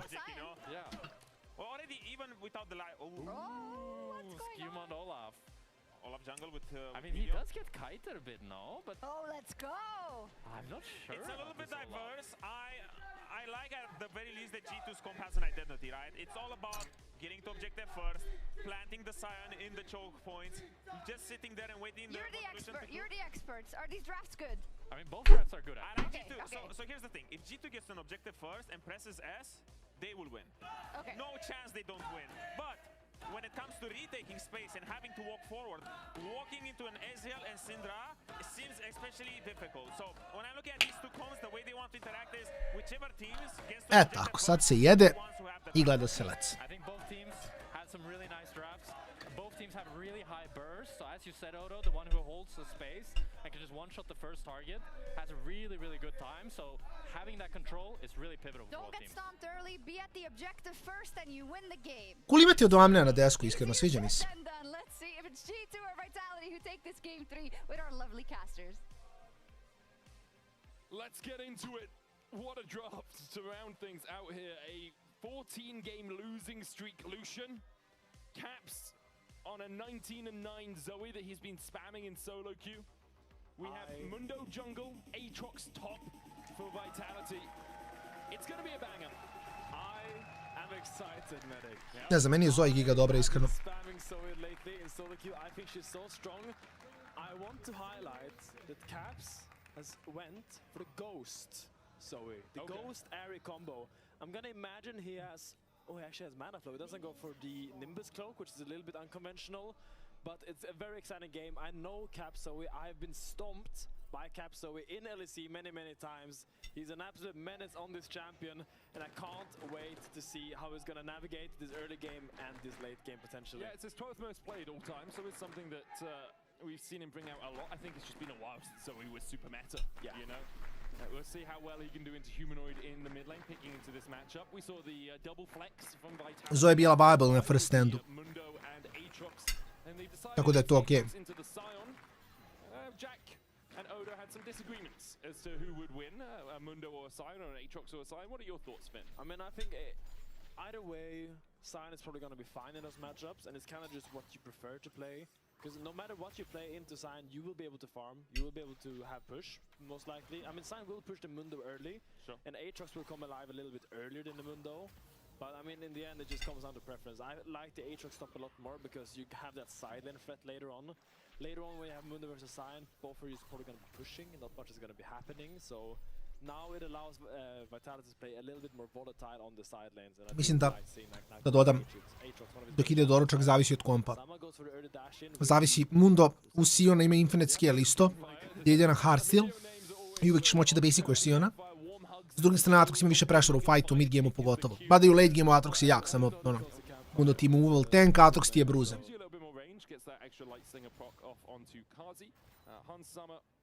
Pretty good on the Lucian all time, 64% win rate, but it is on a 14-game losing streak here in the LEC. However, they have been able to get the push early on, as you kind of expect into an Ezreal Nami, right? Like, Ezreal doesn't have great wave clear. He's mystic-shotting a couple of minions here or there, and that's about it. I mean, Ezreal is basically strong to push if he can threaten the all-in, but if he cannot get the all-in here as... Good damage, a really good trade. Broken Blade needs a couple more autos. Is he holding the flash? Flash forward from Nagnako, flash away from BB, dash stab! Nagnako with Samo, ne znam, samo je bolji. Who's winning this matchup early game? I think Odo pretty much said that Sion is winning into Aatrox. Well, that's clear to show what he knows about top lane, right? So, super nice trade by Nagnako there, getting a fantastic trade with the pullback on the W Infernal Chains into the big Q3. Chases down Broken Blade, as despite the flash, he did have that dash stab. So this is going to be very nice for Nagnako. I hope he bases this time and actually spends his gold. We'll have to wait and see. Does still have that teleport. Broken Blade using his to get back into the lane, but the wave not in the best of spots for Nagnako to get an easy recall off. We'll see this hits the Q1 after dodging the decimating smash, then lands the chains, then Q2 into Q3. I mean, it's just bread and butter. Like, this is just how the combo works. Like, when Broken Blade walks up there and then misses the Q. Oh, Nagnako gets some damage on the Broken Blade, needs another tower shot, not gonna get it. Skewmon with the undertow will find the kill.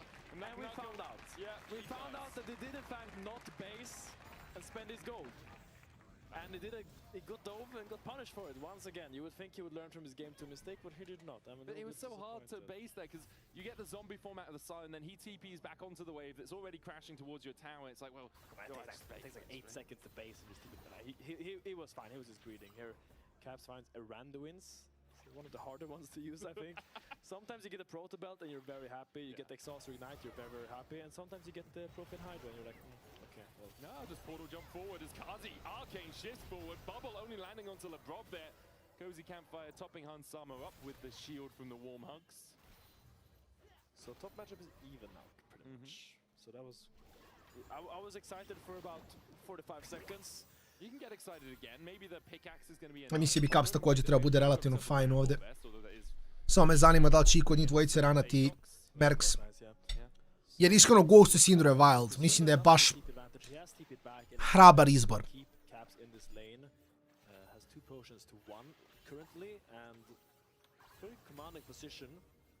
It is usually around level 6 where the Sova can start looking for fights, where she like dashes over the Syndra Q, lands the potential bubble and then gets a trade back. First levels are a little bit tricky. You can kind of contest push, but it really is in those skirmishes that Sova shines. In the 1v1 laning phase against Syndra, not super easy to get much done. Linsa's here trying to step forward. More about getting a bit of vision before the next Scuttle Crab spawns than actually any fight. Linsa's wants to be farming as much as possible really on the Mundo to get himself ahead, especially since Skewmon got this early kill. Skewmon spotted, will be hit by an infected bone saw, or just the cleaver as we more commonly know it, and Linsa's going to turn his attention back to his Gromp. By taking the Gromp now, should be able to get to that 20 stack mark on his jungle pet, which means his smite will be upgraded in fact, while Skewmon's is not. He's sitting at 21. So Linsa's will have a better smite on this Scuttle Crab fight than Skewmon. Yeah, he's already going mid there to help push out this wave. He's throwing an axe there to make sure that Caps Q1 shots it. So Caps can actually move down for the Scuttle and have prio. You see Humanoid is kind of looping around. Doesn't really want to give up this crab at all, it seems, but it is... Hans and Lebrov getting pushed out of bot and Caps having push in mid means that even though Linsa's did get the upgraded smite, he's not able to get in range to smite away the Scuttle Crab. The kick back on Fleshy and Kazi is Skewmon just waiting around the corner, seeing if Kazi oversteps. Arcane Shift will get him out. In the end, much ado about nothing towards that bot side. Bubble funky wide. stuff here. Caps constantly doing some funky stuff, my dude. Paddle stars humanoid, misses the sleepy trouble bubble, but with a barrier in his pocket. Very, very safe to put Ovi bablovi, onto the vitality mid. jedan da konektuje humanoid mora se rikola. Baš ima ogroman threat Zoe u ovom matchupu. Mislim, trenutno nijedan ne respektuje matchup, niko ne ide na Mercs. Opet kažem, ako ništa Syndra ima TP, to jest nema sad, ali kao general ima TP pa može se vrati u lane. Caps ako je chunkovan, on mora trči nazad. Možda Gusto u lane, ali ne znam koliko je to pametno.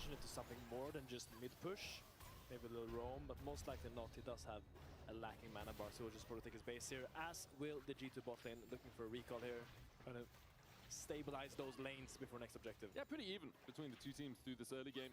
Do you think there is a problem for Vitality of getting through this Scion? Like, Broken Blade is just going to scale up, already has 256 stacks on that Soul Furnace, getting all that extra HP, and who's going to work your way through it? Kazi can do it, his Ezreal is strong, but it's not the best set of tools to give someone to work their way through a tank like Scion. I agree, and I think historically Syndra has struggled against tanks, but with all the like new Syndra changes, she's less of a lane bully and more of a like consistent damage threat. She does actually have quite a bit of damage. I think she will be able to deal with the Sign somewhat well, but of course if Sign is rocking up with a Koenig Rukern and a 800 health shield alongside that, I don't think it's gonna be easy. Ja mislim da niko ne ubije Siona.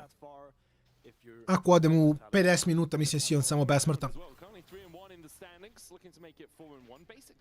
Mislim besmrtan, nije besmrtan, lupam ja gluposti. Nakon s Black Cleaverom ubija Siona kad tad. Kao ne šota ga da, ali Sion u late-u nema damage da se nosi sa Aatroxom. Tako da Aatrox ima Cleaver, radi neki damage i kad tad će ubiti Siona, Sion nikad ne ubija Aatrox jer Aatrox je previše heala. Depends on how the rest of the results go. G2 currently sitting at 1-1. A loss against Fnatic last week has stung, but this week they've shown up a little bit stronger. We've seen some good sides. Ovdje imaš i... A, dobro, u stvari, ne znam. Biće fan, biće fan.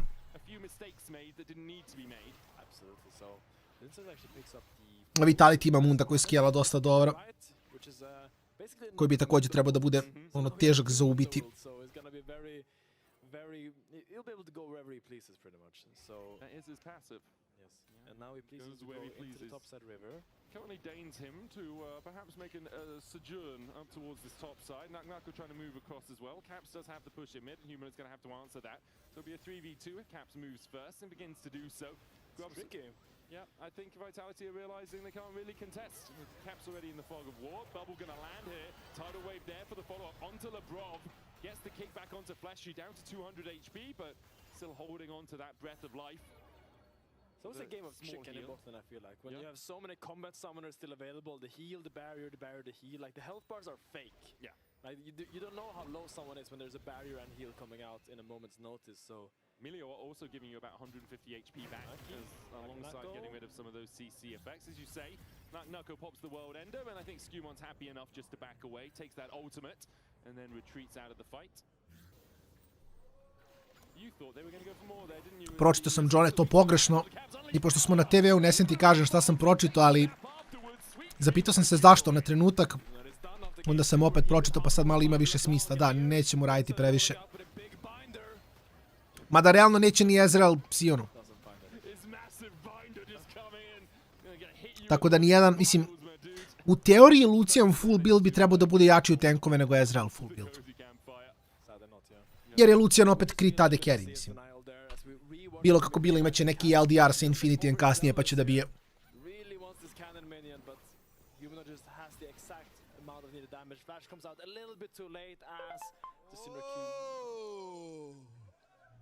I couldn't have said it better myself. No, I agree.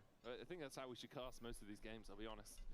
Whoa. Mic check is one of my favorite moments of the week, just to listen to what Kazi and Humanoid have cooked up this week. Humanoid on this Syndra now with a 400 gold lead. First time we've seen him in lane, actually, with a lead this series.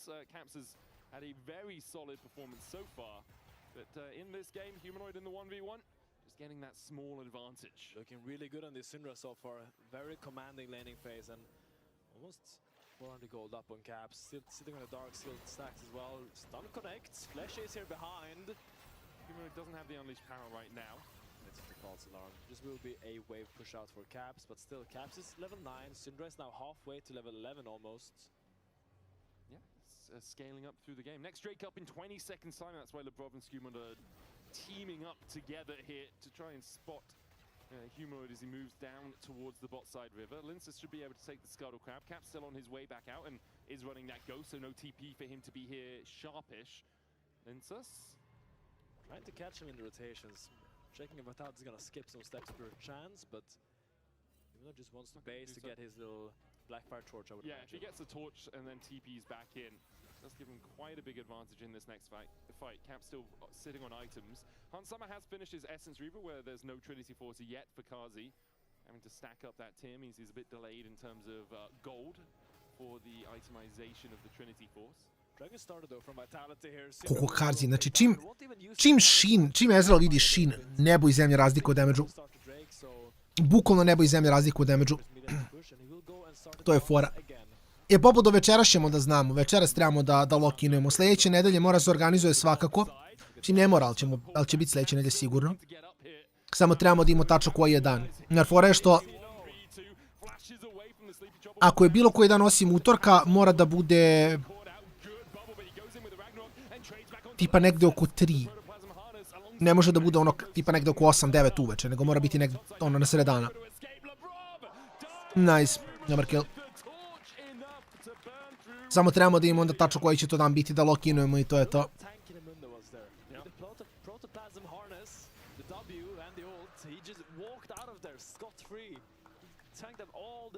Jer trebamo da lokinujemo jedan sad dok je još Ivan tu. Ne znam da li će nas puno, vjerujem će nas biti puno, ali svako ćemo, dođemo i iskuliramo.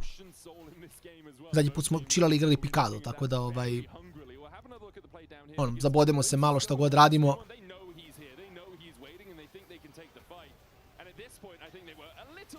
Pa ćemo onda verovatno, to ako budemo uspjeli da organizujemo nešto malo jače za 1. maj, nas bude malo više.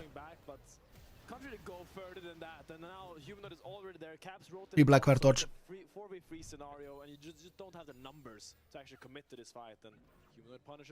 Yeah, he really does, and the only gold lead now for G2 is Skewmund in that jungle. 600 gold his advantage, but you have 400 in top, 700 in mid, 400 in the AD carry role, and a couple of hundred as well for Fleshy on that Nami. Humanoid had a really big Lissandra play in Game 1. Game 2 was very quiet, but now has really come out swinging here in the third game of this best of 3. There's an early swap here from the G2 bot lane, pushing up here, kind of mismatching, because we kind of forgot that swapping is a thing after Riot added the quests. But now, in the mid game here, you can still put your sign bot, and you can still put your carry bot lane into the carry top. So like, the Aatrox cannot now play aggressive, because there's a Lucian Milieu staring down his tower every single wave. And the Sign, he's bing chilling against the Syndra. He does not care. Even though he has a 4-mil, he is farming. If you're Humanoid, though, I don't think you mind this too much because of how easy it's going to be to get splinters against Broken Blade, right? You get to that 120 stacks, you get a huge amount of extra damage across all of your abilities. So, obviously, he wants to be killing people, but he still has the timers to be able to kill people. Like, he can TP up to a Riftard fight if it begins. He can play around that next Drake. For now, being 2-0, getting yourself to that 120 splinters as quickly as possible makes sense to me. There is always the threat, though, of Unstoppable Onslaught into Skewmund just sprinting at you. Yeah, and I like that he went for the face rush as well, because he's aware that this game, there's going to be a lot of people diving him. You don't really want to give Olaf the resets on the auto attacks. You want to be able to kite him out with the face rush and then try to kill him after that Ragnarok is over. So, will still be quite useful against the Sign as well, because he has so many slows to kind of keep you down. So now you have Zoe against Aatrox, which I don't think is a great matchup in the side lane. Unstoppable Onslaught out. Humanoid steps to the side of it. Decimating Smash going to get the knock-up as well. This is Broken Blade just looking for a 1v1 kill. It's shouldn't be able to get it. That's a 4-mil Sign as well. Of course, why could he not do that? As we see a Mundo and an Olaf trading as well. Ragnarok coming out as Fleshy looks for the bubble. Can't quite get it because of the Ragnarok. Flash forward as well from Skewmund as he looks for those auto attacks. Tidal Wave out. Linsus surviving again with a combination of a Protoplasm Harness and a maximum dosage. Cap's unable to hit the Sleepy Trouble Bubble. Naka gives him the thumbs up. Broken Blade almost got the damage there down onto Humanoid to stop him from getting the reset off. BB behind as well as Broken Blade overstepped, walked through the tower. Linsus on the chase. BB still has his flash. Scatter the Weak not gonna find him. He flashes away from it. I don't think they'll have the damage to go through the Soul Furnace for now. And because of that, Rifthold is going to get secured. Cap's going to get hit with the True Shot Barrage. He's down to basically no HP as the Rifthold was taken by Skumon. He's staying though. He's not one to back down from a fight. He's staying around there. He's not scared of you, Nako. Nako has no flash and he knows Skumon's around here. This is pure bait. What if he bases here on Vision? Caps can base now. Nako, chains. Unfortunately, Ok, konačno mogu pričam ko čovjek. Sorry, znači sam bio off kamera, samo sam morao da doručkujem. Bukvalno života u meni više nije bilo. Sad mi je malo lakše, sad sam jeo. Večeras ćemo Popovo, večeras ćemo da lokinamo pa ćemo javiti. Večeras na kraju dana javljamo. Koliko ja vidim po onome što sam mogao da pogledam sad dok sam jeo, ili utorak ili četvrtak. Samo trebamo da vjernemo i da lokinujemo. I to će biti utorak ili četvrtak oko trojke. To je play. Gde si, Dario? Tako da, najverovatnije jedan od ta 2 dana. Utorak ili četvrtak od tipa trojke.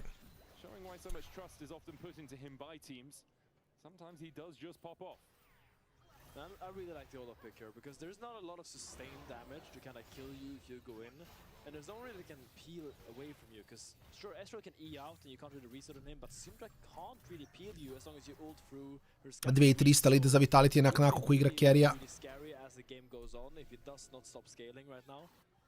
Looks like he's going for a Hexblade thingy thing. Yes, Hexblade thingy thing as a second item, so. Koliko će komu moći raj? Važi Solti, vidi. Vidi pa da vidimo. Mislim da oni pirati treba da bude 8-man, isto samo ne znam na što će to da liči još, ali vidit ćemo kad budu izašli, mislim. Jer to mi je fora, gledaj, mi nalazimo igrice i realno probat ćemo, neke neće biti a neće biti to, neke će biti baš fan. Recimo, eto, za gol smo uboli igrom slučaja baš zabavan futbal. Nisam imao neka očekivanja od golza, samo igrom slučaja gol za ispod giga dobar. Igrali smo onu mafiju gdje smo se pucali međusobno, svi nikom ništa nije bilo jasno, pa okej, probali smo, nije bilo to što da se radi. Važi, Popo, naravno, brate moji, naravno. Mislim, u suštini, planski bi bilo da jednomesečno se negde nađemo, tako da kažem, znaš, i da, ne stigneš, sljedeći mesec opet negde družimo. Uvek nam je plan da probamo nešto da organizujemo, znaš. S tim da kažem, sad ove nedelje ćemo organizovati vjerojatno neko kraće druženje. Vjerovatno ćemo u arkadi da se zabodemo sat, 2, sad da li ćemo samo na piće, da li ćemo na pikado, da li ćemo na kuglanje, da li ćemo na bilijar, ne znam, ili ćemo samo nađemo se tu svako, popijemo nešto, pa onda svako igra šta mu se igra, što bi se reklo. Jer svako tipa i pikado i kuglanje i bilijar, sve to možemo da igramo u formen, vi će nas možda malo više od 4 čoveka. Tako da vidjet ćemo, ne znam još ćemo radimo. Ali malo se vidimo, reda radi. Izvini Dario, da, sve. Zavisi koliko bude trajao LEC. Ako zadnja serija bude 2-0, onda postoji šansa idem do džima, ali negdje oko 10 ćemo opalimo. Igrat ćemo sve po sat vremena. Igrat ćemo sat vremena Arama. Igrat ćemo game Dote ako bude tu sudija. Sudija mora se ispoštuje. Odigramo game Dote. Ako bude ljudi za Counter, odigrat ćemo Counter. Imamo ljude za Lost Ark, tako da probat ćemo i Lost Ark. Lost Ark odradit ćemo raid 1, ne znam koliko će trajati raid, tako da ako raid traje sat vremena, igrat ćemo samo raid. A ako traje malo kraće, onda ćemo probati još neki content, čisto onako for fun da odradimo.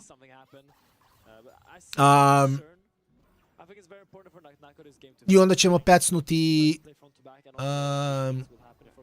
pecnuti i verovatno Valoranta pred spavanje. Tako da, play je da ga zapečemo malo na sve strane.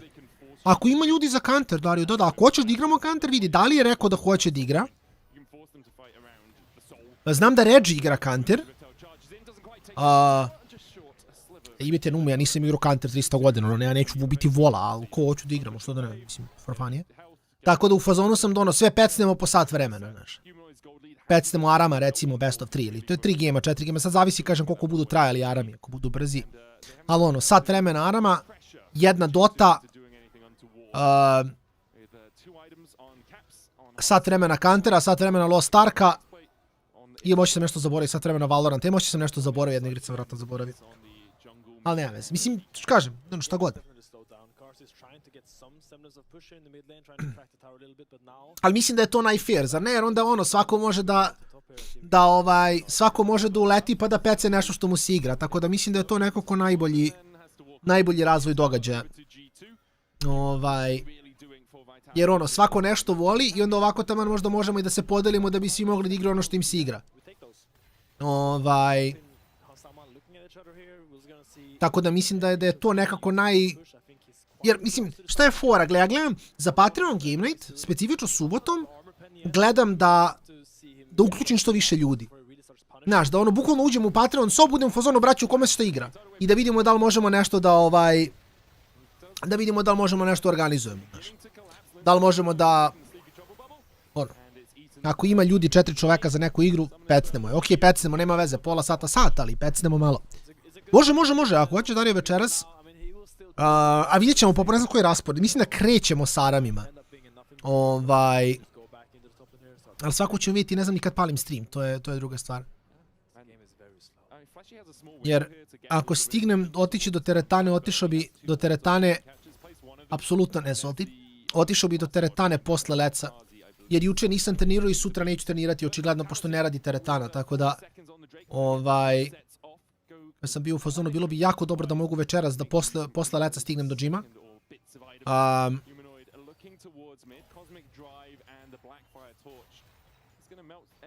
Tako da je play, znači realno ako oko 10 krenemo, imamo Arame, Lost Ark, Counter, Valorant, Dotu, to je 4,5 sata, to je do pola 3. Pa dobro, i realno pola sata da kažeš da nećemo sat vremena igrati okruglo. Sve mislim da je to onda taman. Mislim da je to taman, onda imamo fazon 4-5 igara. Vidi, ima vas, ne trebam ja vama da igrate Minecraft, nije problem, Niki, igrate vi slobodno. Igrate vi slobodno, nije problem. Ali da, ovo ostalo možemo sve da pecemo. Mislim, realno možemo, ako nas ima više zarame, možemo i Valorant da skipamo. Jer Valorant igramo realno najčešće. Tako da ako nas bude ono više, uvek možemo da odigramo Arame i pre i na početku i na kraju streama. I to je isto okej. Čo da ne? Mislim da je sve to okej. Solti, molim, Valorant igramo 5 puta nedeljno. Counter igramo nikad, jednom godišnje. Znači moramo da uključimo sve ljude. Juče smo igrali Valorant. Prekjuče smo igrali Valorant.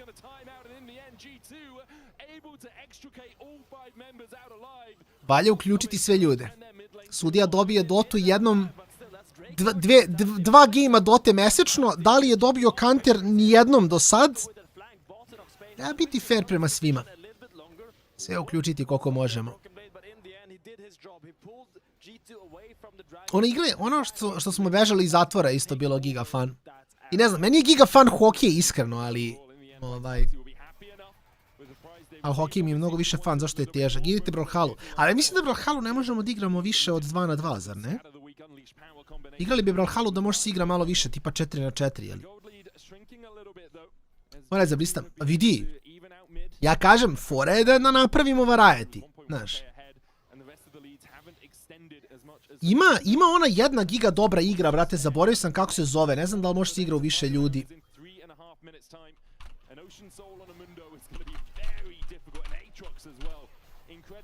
Igrao sam ja, neka igra sa zmajevima, da, ovo je bilo.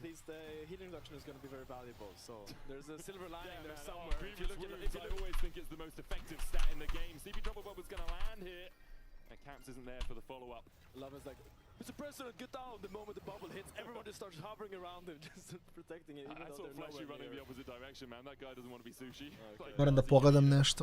You get hit by a bubble, you deserve the consequences. That's my viewpoint on support. That's pretty harsh, medical game. Just don't get hit, bro. He's got a dash.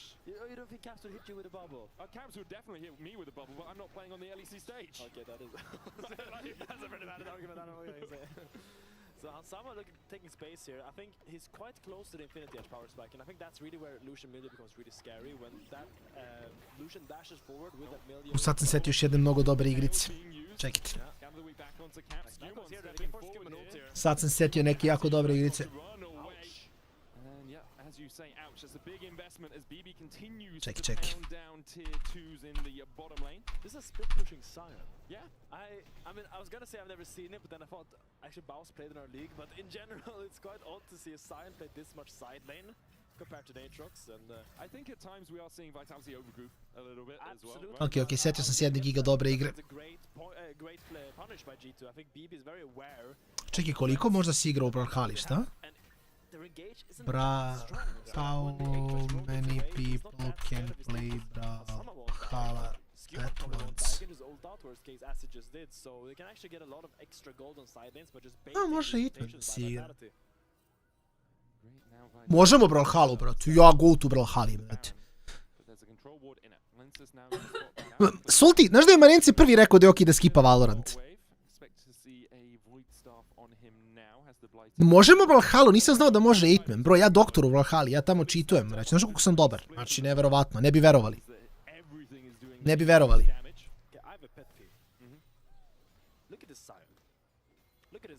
Gle, postoji još jedna giga dobra igra koju niko živ nije igrao, ali ne smijem da vam kažem, jer ako vam kažem koja je igra, za koju ne znate, ali ako vam kažem koja je igra, onda će trojica, četvorica, neću da ih spominjem, da se preznoju u igrici pre nego što krenemo da igramo, razumete? A to baš nije najbolji play. Tako da, možda nešto valja čuvati za sljedeću nedelju. To je fora.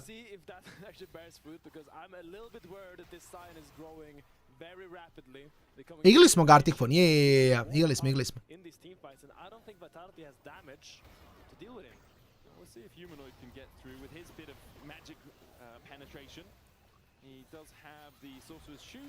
A znam, Salty, samo nećemo vjerojatno igrati ove nedelje jer već ima previše stvari.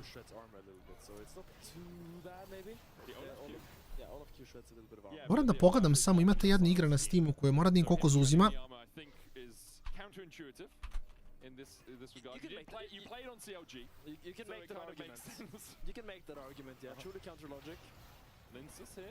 Dodging to the side of the undertow, coming out of Skewmon. Good damage onto Lvov. There's the culling as well with an acroprism onto Broken Blade. He's down to about a third HP. Skewmon now having to retreat. Sleepy Troublebob is going to land onto the Mundo. Nako trying to get in the way. Ragnarok forward by Skewmon, but he's just down. And now the chase continues. Broken Blade's on the back line, and the rest of G2 don't have the tank in front of them. Hansama uses the barrier. TP coming in. This is Ocean Soul with no jungler. Ok, Brawlhalla je 2 GB, to je lagano. Ma si lud, Vanja, prvo Yumiko, ono, vrate, to koriste svi tu koji, ono, Yasuo mainovi, razumeš? Tako da pusti me toga. A druga stvar, brate, nemaš ti moje strategije u nice, ovo je bilo nice, od Karzija. A Ezreal nosi, ja vam kažem.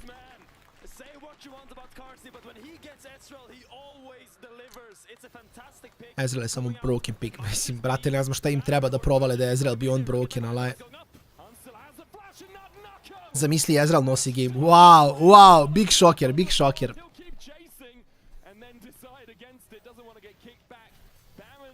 Ne mogu bi da stavim samo...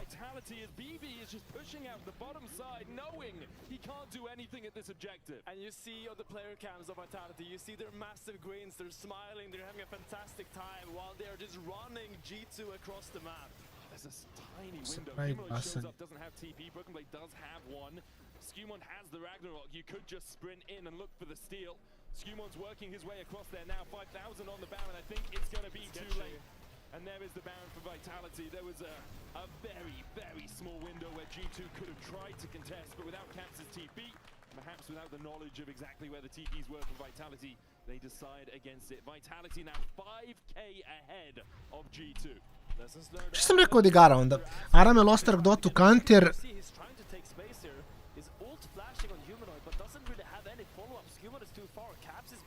Sad ćemo mi to da uradimo. Igra je Kapzo, igra. Kako smo rekli, znači Arame Lostark Dota Counter.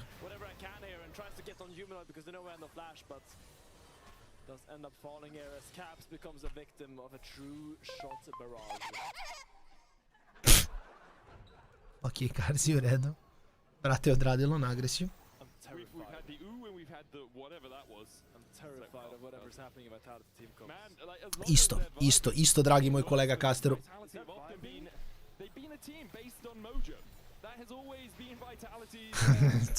Zamenio si me sa Saltijem. Znam da ličimo, ali nije baš sad znaš. Stavio sam Arame, Lostark, Dotu, Country, Brawlhalu.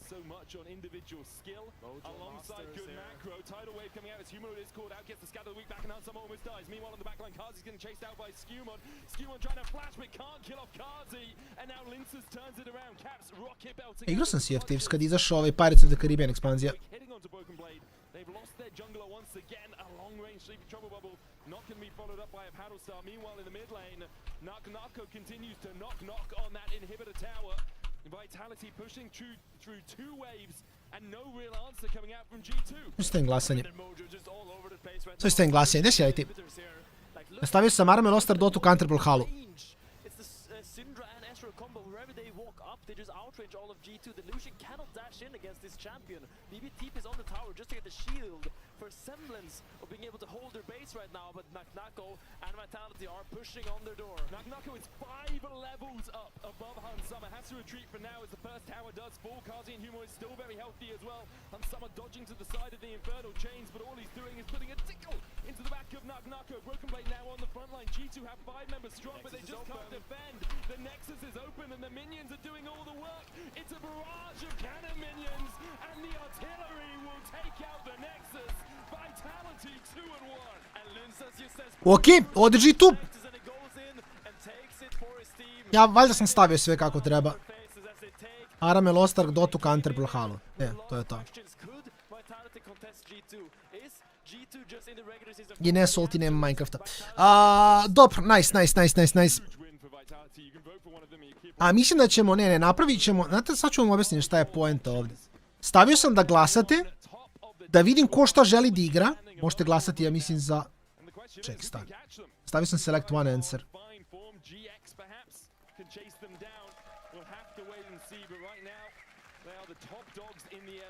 Što možda i fine? Moram da remake'ujem. Moram staviti multiple pool. Ništa, ajde, rešavam Discord, ljudi, pa gledamo sljedeću seriju.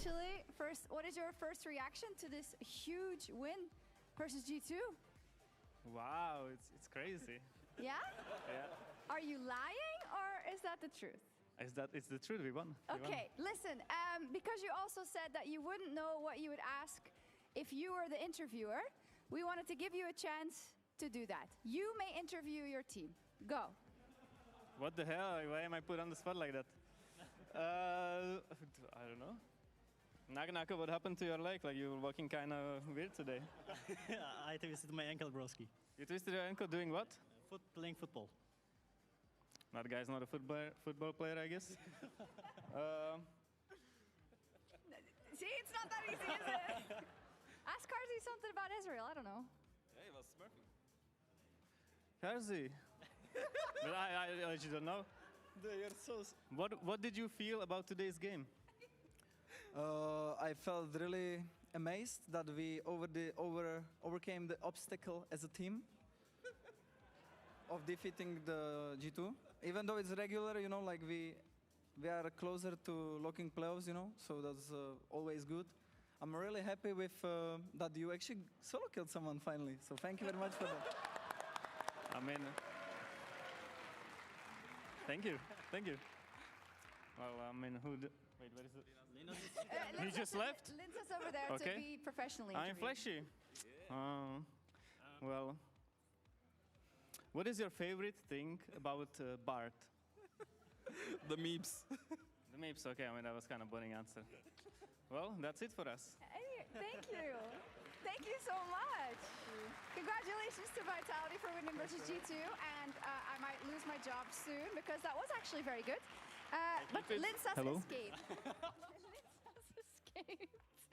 Oh, that was funny. Yeah, that was pretty crazy. That was probably the most awkward thing I've ever seen, but it was a good awkward. Good awkward, Good right? awkward, very funny, yeah. But we had a great game that we just watched. Do you That was want a to great ask game. him about that? I'm gonna do the humanoid interview. What's your favorite thing about Pantheon? The ultimate. Fire. Okay, what happened in that last game? Because you guys kind of rolled over them. What did you guys just play like the goats, or? No. Top was solo killing, mid was solo killing. It's the first time I've seen this in my life, I think. But yeah, I think just a good draft execution. Draft was good after we got through the early game, and yeah, was kind of clean gameplay, I would say. Yeah, fair enough. Have you guys scrimmed any G2? I know probably not right before this, but so no scrims against G2. No scrims. That was my question. Now I'm out of a job too. Oh, okay, amazing. Well, I have something that we actually got as a message from Korea. I don't exactly know what it is, so we're gonna take a look. Apparently, it has something to do with Karya's new favorite player. Well, it's an honor. Yeah. Do you think he deserved it? I mean. Also, what is that? It's like I don't know how they did that. But whatever. looks a bit edited potentially, but I'm not sure. Maybe he just got it after the game 1. Maybe. We'll see. So you don't think he did that well after game 1, or what?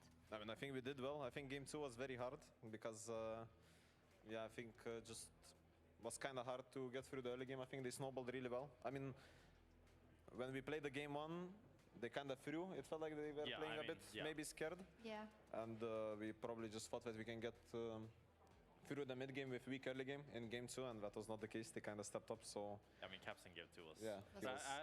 When I played against G2, this was a long time ago in 2023, I felt a really big, like, you know, it's like G2, you know, huge organization, and just from now after they come back from first stand, do you feel like there's any sort of like more intimidation when you play against them, or nervousness? Because when I played against them, I felt so nervous, I was choking like crazy, but you guys were performing really well today.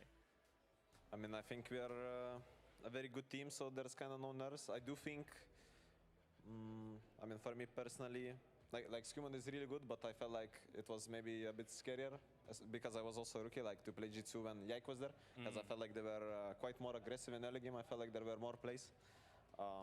But yeah, I think now like we can for sure match all the top teams, so we're not really, doesn't really matter who we play against. Yeah, it seems like it. Do you feel like you've really, in what way do you feel like you've taken a step forward? Because I feel like we've always known this potential with this vitality, but then often there would be games that were thrown, and I know you guys always laugh about that, like, oh yeah, well, my mid lane inted or whatever, but I was always wondering, is there also like a more serious side to that of like, okay, well now in review, we're gonna make sure that these things do not happen because we actually know we can be so much better. I mean, every bad play we do, we review, and also like as we are like the fun players, I guess, and the fun team to watch. I mean, I really appreciate that. But in the game, we are all very serious. You know, we all really want to win. So yeah, we take it all very seriously, and yeah, I think also just. I mean, we are 5 strong players. I think we kind of figured out how to play the mid game. I think, for example, our game 3 mid game was really, really good. Yep. So yeah. I think like Nako as well has taken a pretty big leap for the team. I mean, he's our Kia player of the series. Yeah, I think pretty deserved. I mean, in every single game, he was outperforming BB, I'd say. Even in that game 2, where it's like, I mean, the fact that he's winning the Gnar Yasuo matchup is just crazy. He gets a bit greedy, and I don't know if you saw, but in that game, his first death was with 2.2k gold, and he canceled his base like 10 times because he didn't want to lose 3 minions. Was he communicating that, or? No, it's just the Naka, I know, always on that limit test. I mean, I will tell him he had to base, but he doesn't care, so it's fine. Yeah, we still won the series, so who cares, I guess. For sure. You say that the game was really serious. We did hear a lot of noises from Karzi, more than usual.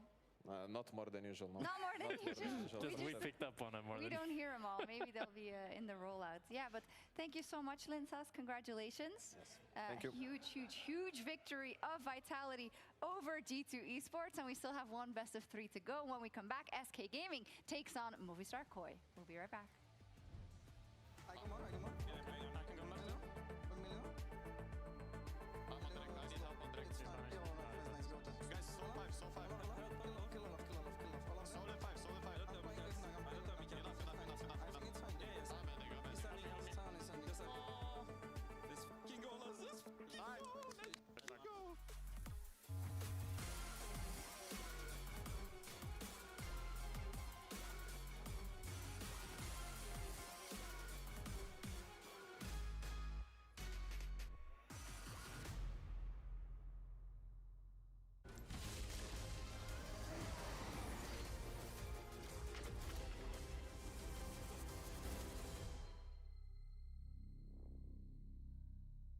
Want to find your fastest server every time? Express like a pro and optimize your connection in one tap. Express and game without ISP throttling. Express and shield yourself from DDoS attacks. Express and choose the VPN trusted by gamers everywhere. Express VPN. Experience gaming the Express way. Fast, stable, competitive. Outplay the world. It's time to Express. Unlock free Hextech rewards, exclusive skins, and more. Scan to subscribe.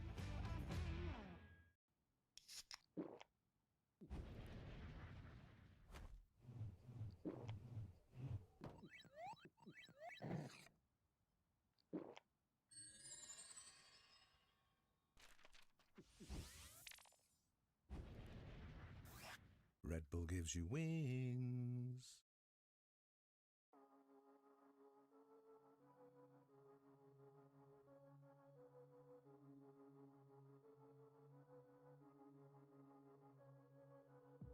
I lied awake for days, counting all the ways I died. Everything I couldn't save, buried down, still half alive. It's got me crawling in my skin, but no one's coming out to hold me close. Pouring out the gasoline, yeah, I've been making friends with all these ghosts, and I got nothing left to lose. Fight to the future.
It's time for Movistar Koi versus SK Gaming, and I've got head coach Melzet here from Movistar Koi with me because last week it was a week. I don't think I've ever, no, that would be a lie, but I don't think I've often seen you as upset on the coach cam, right? So I want to talk a little bit about how you experienced that last week and how you parlay that into a productive week.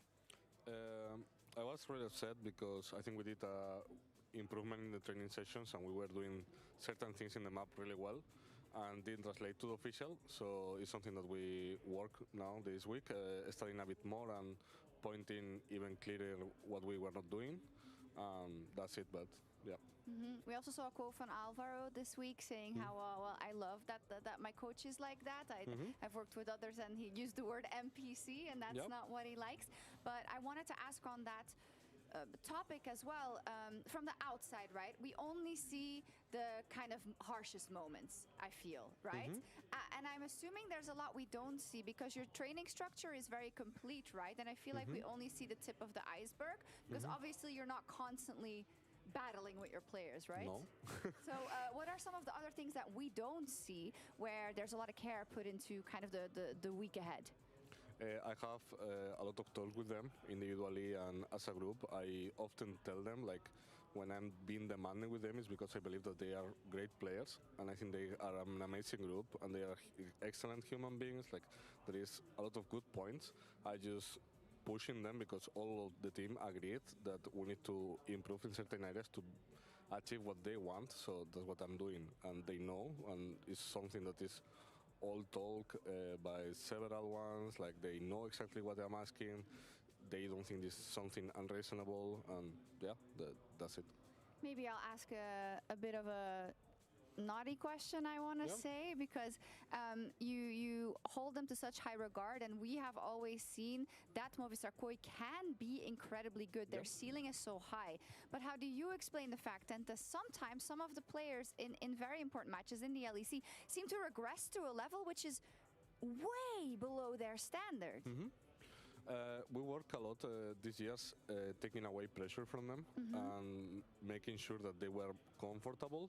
But at some point we realized, like, you cannot avoid it at some moments, like in finals, on international events. So we changed the approach. Now we have a psychologist and we have a full staff taking care of them. So it's not like randomly, or we are doing these things like, okay, let's put pressure on them and good luck with that. Of course. We have a full system to support them, and that's what we are trying now. So they break that barrier and they show their level more often. Okay, cool. Thank you for that insight, and good luck against SK today. Thank you. Welcome back to the LEC ahead of our final best of 3 of today. Then you might be a little bit confused as to why I'm standing over here. Hysterics is unwell today, so I will be your play-by-play, joined by none other than Dagda ahead of this best of 3 between MKOI and SK. Yeah, I'm very ready to see how this one's going to pan out, but it'll be an exciting series and it should be an exciting game. So honestly, I'm just ready to get into the games. Like, it feels to me like for MKOI, they've a huge amount to prove coming into this series, whereas in SK, I think they kind of just get to punch around and find out what happens, right? See if they can make something stick, and I think that kind of loosens a lot of the pressure on SK and maybe puts a bit more into MKOI. Yeah, I'm very curious as to how the team is handling the pressure that is starting to mount for Koi, because as you highlighted, things are only getting harder. It feels like that the way in which they're losing is due to silly mistakes more so than it is systemic problems. So on paper, Koi should still come in as heavy favorites, and we have seen them bounce back before and just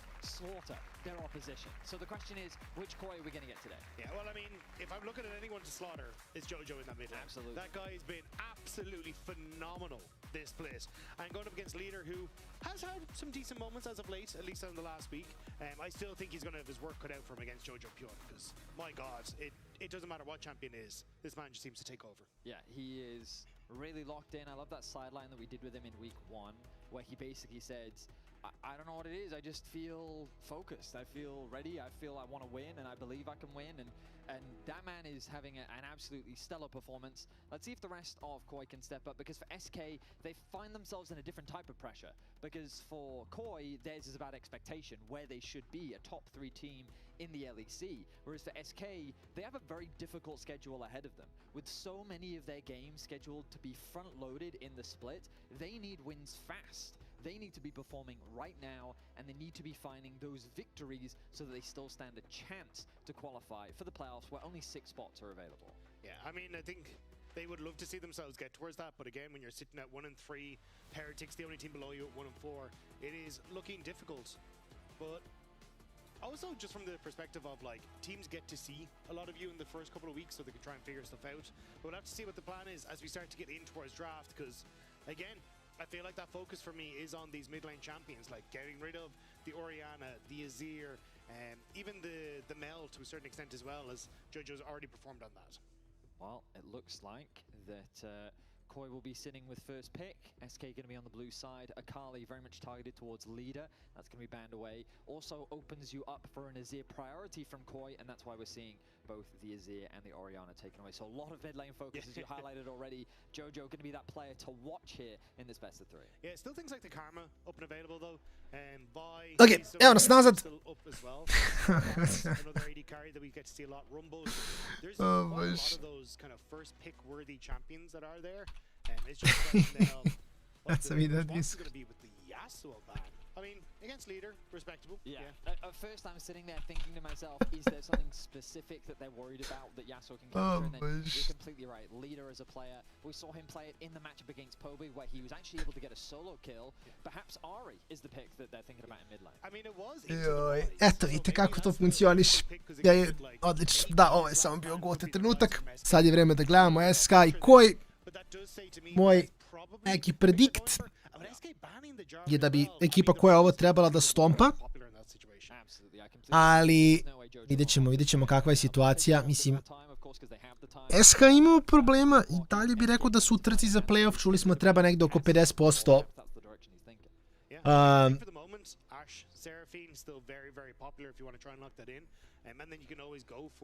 50% minita misliti treba da bi išao dalje.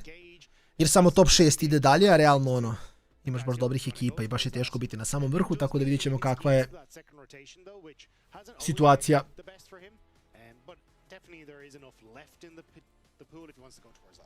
Over in the LCK, this Pantheon has been so valued, often even first pick, just because of how much early pressure it has, the global pressure it has, and I think it makes sense for Skins to take it away from Koi, because that duo in particular, Ryze plus Pantheon, a side lane monstrosity where you can generate a lot of advantages very quickly, and it's difficult to react to.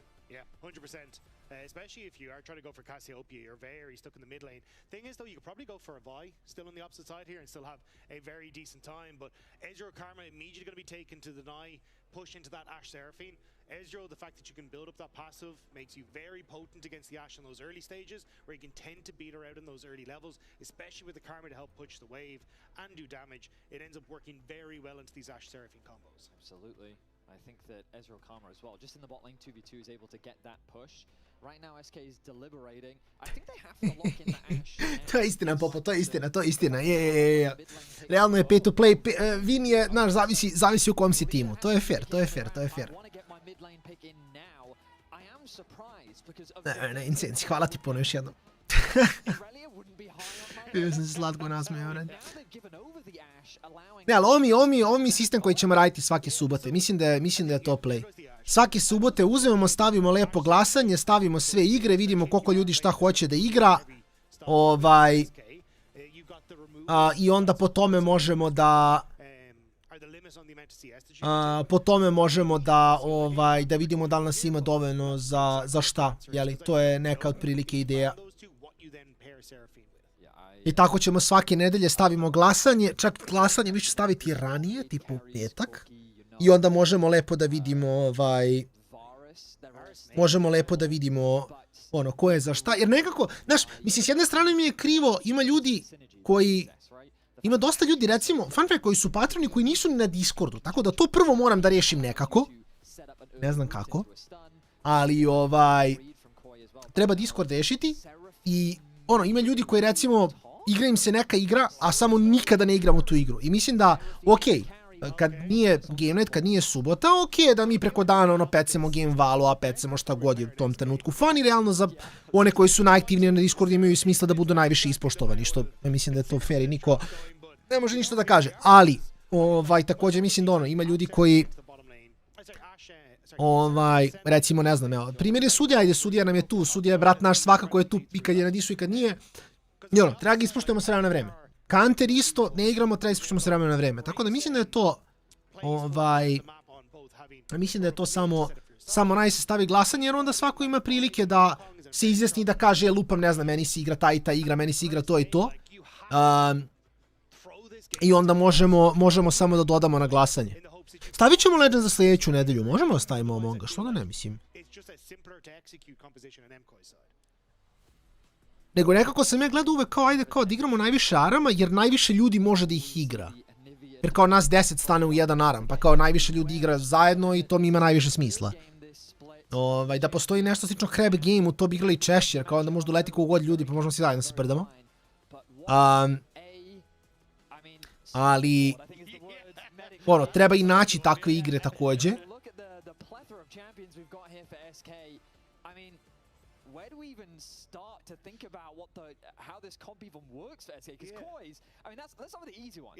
Tako da vidjet ćemo, nemam pojma.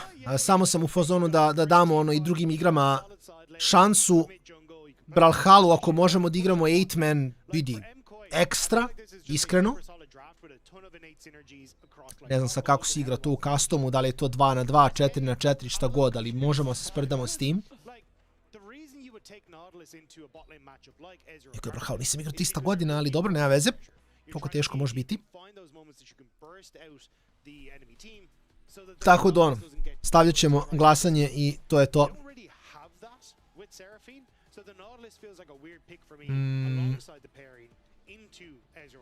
Samo trebamo da organizujemo gdje ćemo, kako ćemo. Možda napravimo chat za... Napravimo Game Night chat, poseban dedicated chat za to. Pa da se onda odatle vuče i da... Da uzimam. Mada mislim i to je meni minut posla, nije to nešto...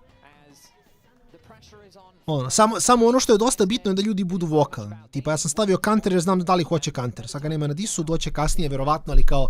Ono, stavio sam dotu jer znam da sudija hoće dotu. I ćete reći, ne znam sudija biti tu večeras. Samo sam stavio dotu jer kao znam da je on uvek raspoložen da pecemo koji game dote. Znamo su nešto puno menjali igru do duše, ali možda bude fan da ima što se događa. Tako da to je više ta situacija gdje kao ono, ajde da stavimo stvari, pa vidjet ćemo, mislim, kraj dana. Ako ne budu tu ljudi za neku igru, preskočimo, idemo na sljedeću i to je to, mislim.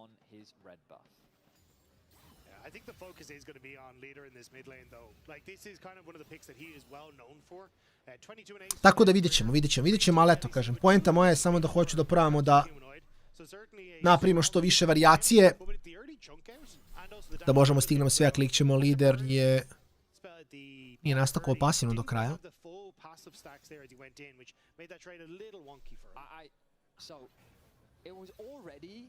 Mora se pazi.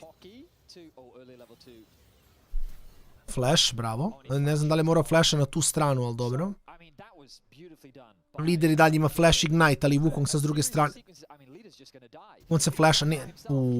Da, nema de. Imao je flash, samo nije flashovo, to je fora. Lider je sačuvao Summoner, customo sam... A jel Salty, koji je mod? Šta se radi u customu? Jel 8-man free for all? Jer hoćemo tako da igramo. Mislim, meni je svejedno, gledaj, kako god igramo... Kako god igramo je meni chill. Ako nas ima 8 za Brawlhalu, što se mene tiče, klikćemo, zezamo se. A možda bi... Okej, onda ćemo svašta. Onda ćemo probati sve modove, pa ćemo da vidimo koja Bila je još neki high resov brawler. High res brawler on Steam. Isto neka tuča, bila je mnogo dobra.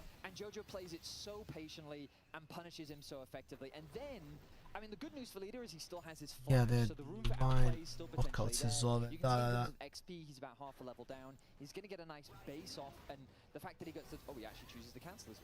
A ugašeni divine knockout, to je unlucky.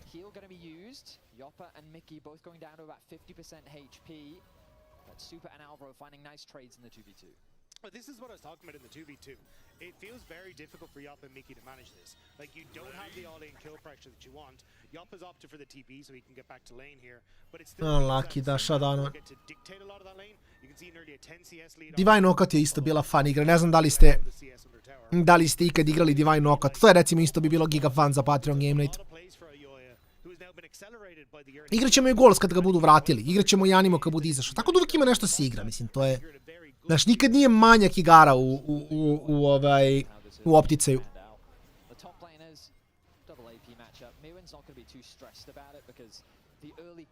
Tako da uvijek nešto ima da se klikće. Ali generalno je baš chill. Mislim da sad smo polako ušli u neki jako lep tempo što se Patreona tiče, u smislu imamo ono svake subote Game Night, svake nedelje film, filmovi budu uvek giga fun. Tokom nedelje rokamo, klikćemo. Iskreno sam baš presrećan. Kad pogledam, sad je realno skoro godinu dana prošlo i mislim da nisam mogu ni da zamislim da će tako proći. Najiskrenije.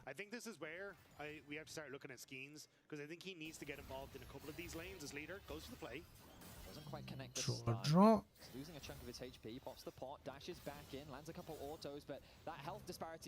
On ima W još malo, ali ne sme da ostane zbog Panteona. Tako da Da, to je dosta cool. A mislim smo baš ušli u lep tempo. Samo eventualno, kažem, game nightovi moram nalazim igrice, ali ima ih. Samo ja trebam da se setim i da ih iskopam. Ima jedna jako dobra igra koju sam igrao ranije, ne smijem kažem koja da ljudi ne bi se znojili, ali ima igra na Steamu koja je mnogo dobra, ja sam igrao ranije i ne mogu da verujem da sam je zaboravio. Jer igrao sam je ranije i znam da je dobra i znam da ima custom game-ova, ali totalno sam, konstantno gledam igre koje drugi ljudi preporučuju da sam zaboravio igru koju ja znam da je dobra jer sam ja lično igrao. Igrao sam je na release-u. Tako da ima tu svega i svačega. Ima možda još jedna, sad sam se setio, koji sam isto igrao ranije.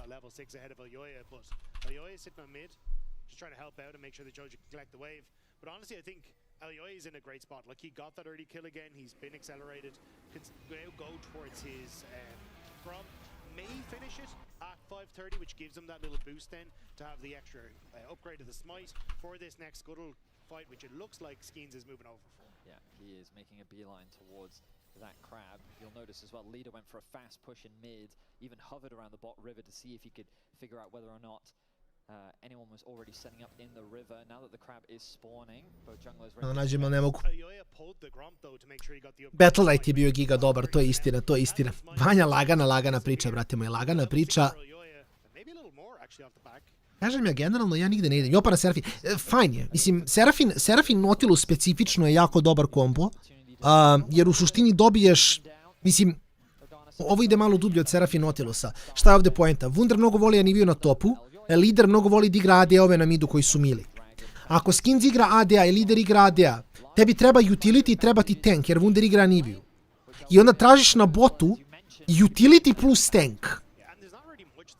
I šta imaš? Serafin Tam Kench, ili, Sena Tam Kench ili Serafin Nautilus. Ali ako uzmeš Senu, onda imaš Senu, Pantheon i Reliju, previše physical damage-a. I onda ti jedino ostaje, I guess, Sena Chogat, pa Sena da fastuje u Chogata možda bude okej. Ali kao, dosta je teško draftovati tako. Tako da je samo Serafin Nautilus mnogo bolja. I zašto ide Serafin Nautilus? Nautilus ulta baci dredge, Serafin ulta preko Nautilusa, imaš tanka, imaš slow da prokuje Serafin E, i generalno Nautilus može mnogo više da roama, zašto Serafin ima wave clear i ne može da umre 1 na 2. A čak i da umre ima TP da se vrati u lane, tako da... Zašto stoji ovdje, brate, proko da je prok Harstila nema. Jako čudno. Ali on Q damage insane. Jedan je Jason via ostale. Ali to je petak 13. ne Vanja? Ja mislim da je, meni to zvuči kao da je petak 13. Mislim da je to... Ne znam da to funkcioniše, ali da...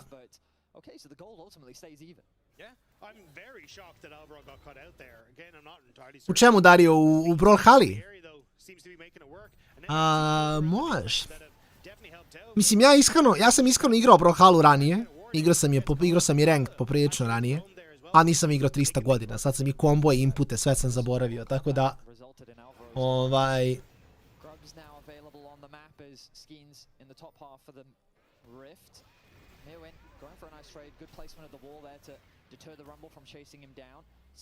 Ja mislim da je, pogledaj Vanja da li je petak 13. To mi zvuči baš kao petak 13 igrica. Slična kao kako se zove na Steamu, vrat? Ono što 4 survivora beže od ubice. Zaboravio sam. Nije Dead by Daylight. Dead by Daylight? Dead by Daylight. Nije Dead by Daylight, što pričam ja? Zaboravio sam, evo stao mi mozak, ali jako je popularna igra na Steamu i dalje. Ono što popravljaš generatore pa bežiš. Wunder igra lepo ovaj meč, mislim lepo, vodi 3 kripa, ali kao generalno mi sviđa kako igra.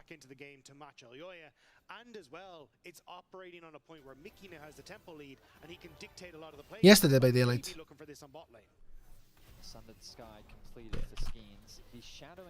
A da, jeste, je ta fora samo što je s Jasonom. Da, to je fair, je. Meni se sviđa mnogo prop hunt, onaj. Što se kao, isto je kao Dead by Daylight, Samo što survivori mogu se pretvaraju u objekte i onda ubica mora da nađe objekat. To je isto fora. Onda možeš se pretvoriš u bilo šta pa da se štekaš. To bude baš fazon.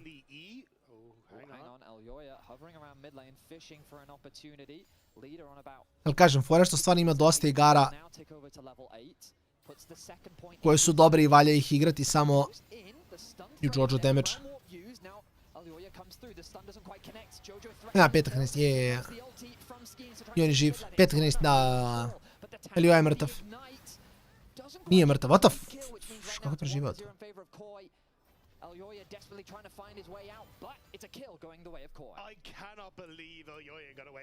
Imao Ignite na sebi, kripovi su ga tukli.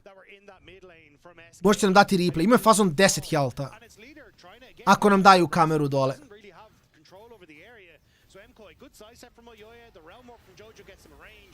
Da, Ignite nas... Ne, ništa ne mislim. Ja rekao, pokazat će nam malo sutra.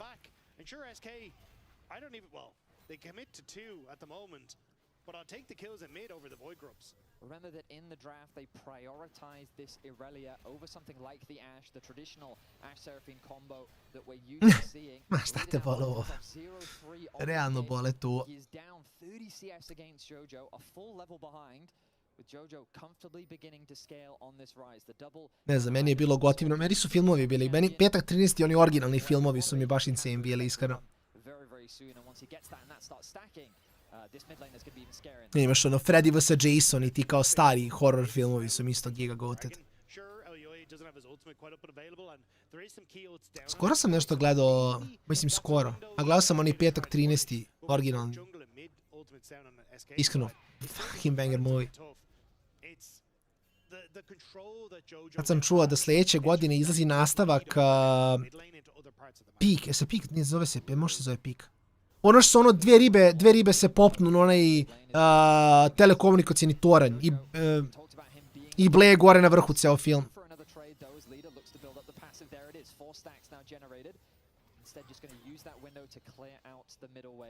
A lot of vision invested on that bottom side jungle for Koi. They've got some potential TP flanks available. Mewin ready with it. Hook does connect onto Elyoya. Chains as he comes through. He's quickly going to fall. That's an easy kill. That's an easy steal of the Grom. SK now set up beautifully to secure this dragon. Nice invade from SK. To say the CC chain was Boga mi solidno LEC, neću vas lagati. Drži se mnogo bolje nego što sam mislio u ovom matchupu. There was no real roam set up there coming through from the rise because he didn't have that ultimate up and available. So SK punished. Mirvi ne može, ok, pauza. Ej, meni je Jigsaw isto fan. Jigsaw mi je jedan verovatno od omiljenih movie serijala. Da će biti EVC za LOL. Ček, kako misliš?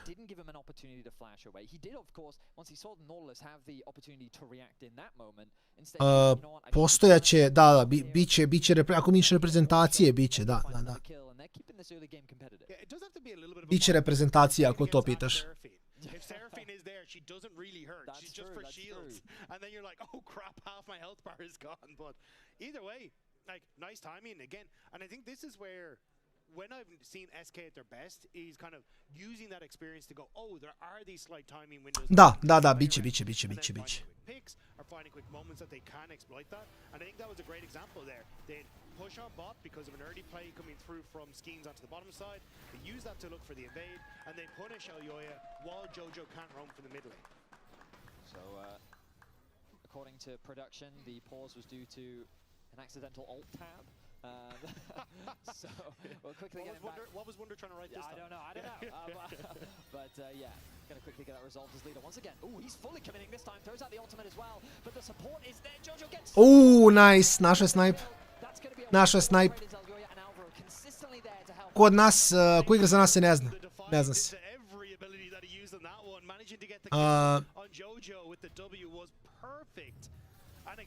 Pričali smo baš o tome na streamu prije neki dan.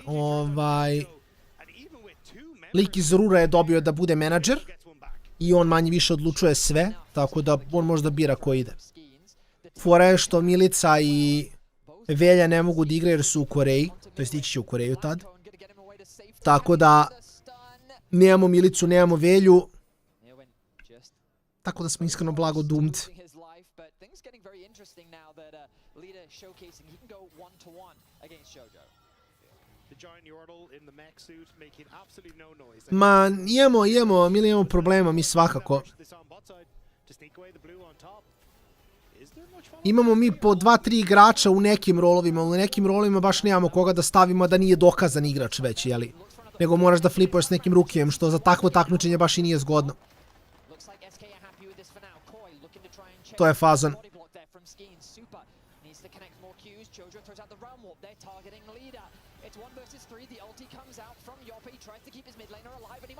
Okej. Ma kakvi Ezreal. Ma Ezreal je naći hero igrici. Dobro, pa mislim provalili su ako ništa.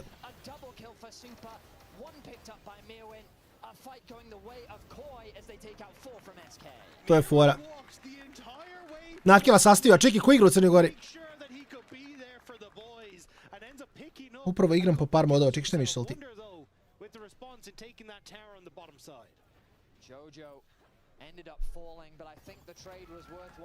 Verujem mi, okej. A u solti se znoji, report. Tesnika, pa ne, a zato ti kažem da je jako teško, jer ja čak imam negde zapisano nešto okvirno.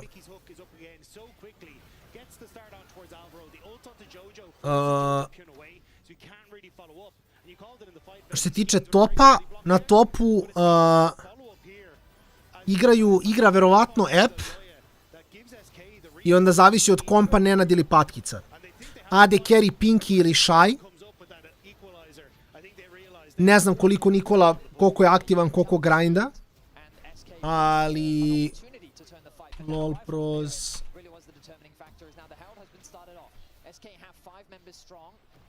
Na LOL Pro imamo 10 aktivnih AD carry-a, tako da...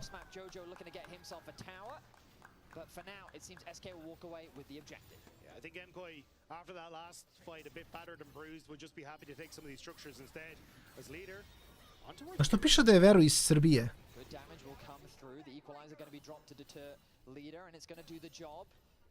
Now you play Aurelia, don't you? I play a ton of Aurelia, not well, but I do. To je fora. Why is she allowed to do that? Honestly, it's Blade of the Ruin King. Blade of the Ruin King on Melee Champs, it's the same with Yone, Yasuo and Aurelia. Mislim, po ranku Milica, Tama, pa Veru, pa Urošević. I onda ostali su svi masteri. AD carry imamo Shaja koji je Challenger i Pinky koji je masteri, to je to. To je Grandmasteri, to je to. Svi ostali su masteri, AD carry. Ništa idem ja da igram, sve je cool.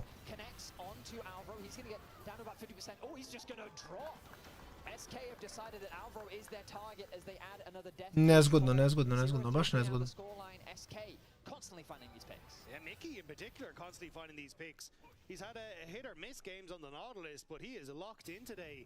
Da, ja mislim da to play, Taman stignem do 2000 LP-a i onda imam argument da ja trebam da igram.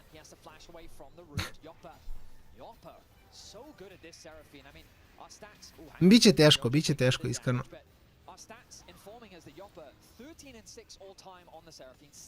To je fazan. Simforati je što mi nemamo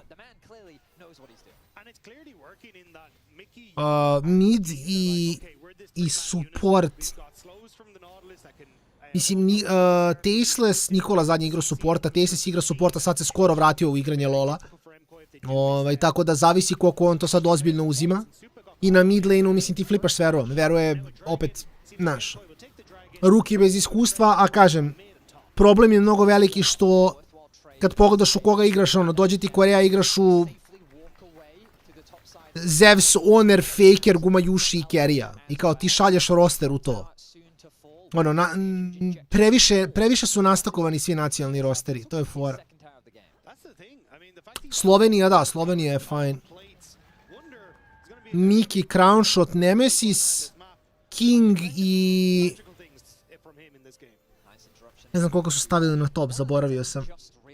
Ali Slovenija je baš dobar roster. Hrvatska isto. Mislim, Perk će se vrati iz penzije da igra, to najverovatnije. Sad opet kažem, pitanje je koliko je u formi. Mislim, to je još jedna jako bitna stvar.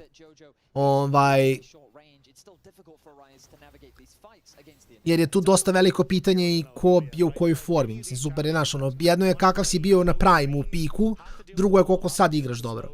Znaš, to je isto stvar. Ali Hrvatska u teoriji, ako Jopa mali igra, Jopa limit bot, Perks mid, mislim da Mafro ide u džunglu i Sakre na top. Ne znam će igrati Sakre do duše. Mada ne znam ko bi igrao top ako ne bi igrao Sakre, mada i Sakre isto u penziji kao i Perks, tako da sad sve to zavisi, znaš. Treba proći kvalifikacije. To je istina, istina.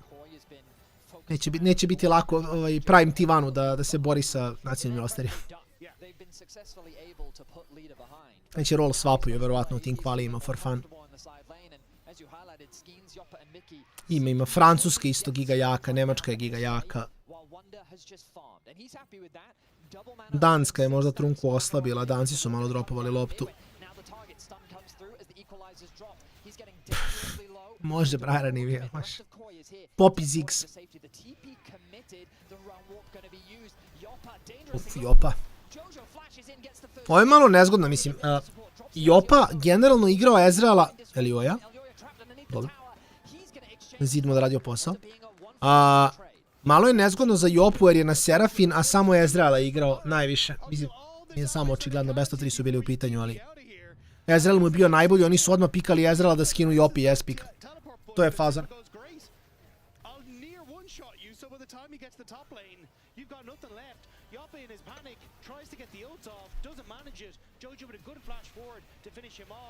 But it is Alioya who ends up trying to go a little bit too far underneath the tower that gets walled off and seals a kill back. Nice response, I would say, from SK overall. Ends up being a 1-for on that gold. Really, neither side has had a major advantage this game, but they're looking for one as Mickey hex flashes over the wall, connects the hook onto Alvaro. The root will come down, but Skeens is hunting and he will find that stun. Alvaro cannot escape. He will fall, and SK find themselves another. Again, SK constantly fishing for these picks. And it's been working out for them. There's pressure on that bottom side, though, with the Rumble. Wunder has to try and respond. So SK trying to invade on top side, but I'm not sure how far they want to go. I'm looking at the bottom lane right now, and I see that Mewin is very deep in the lane. Wunder doesn't quite connect to the wall. Looks like that's going to be really a nothing burger as both top laners walk past each other. 2-0-1 score. Mnogo bliži game nego što sam mislio bude. Znači, gdje je skin samo presmrfo game. Nisam pametan, iskreno. Mislim, mali trlo kosmetik. Vidi, mislim, ne znam ko mi je roster, tako da nemam pojma. Ne znam ja... A i nešto je dosta bitno, mislim, same grupe, group draw, ne znam kakve su... Kako to power rankuju, kako izlače grupe, kako i rade kvalifikacije i sve to. I tu dosta zavisi. Zašto ne igraju? Zato što... Koliko ja znam, oni su bukovali Koreju pre nego što su znali za to. Tako da... Mislim da su... Da su znali da će to da se dogodi, možda ne bi bukovali Koreju u to vreme, ali... Oni su već bukovali Koreja trip pre nego što su znali za svetsko. Super basic, ništa.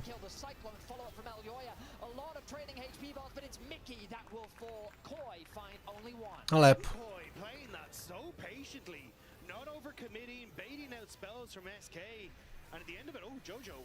Jojo je stuck between a rock and a hard place. North phase rush out. Ok, super.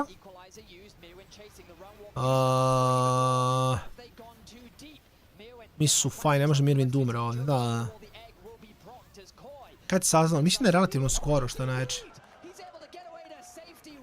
Wunder ih odradio na TP egg. Skoro, da, zato kažem. Znam da su Velja i Milica, mislim da su htjeli da igraju. To jest kad su saznali, rekli su da bi igrali, ali da su već zakazali put i onda šta će, znaš.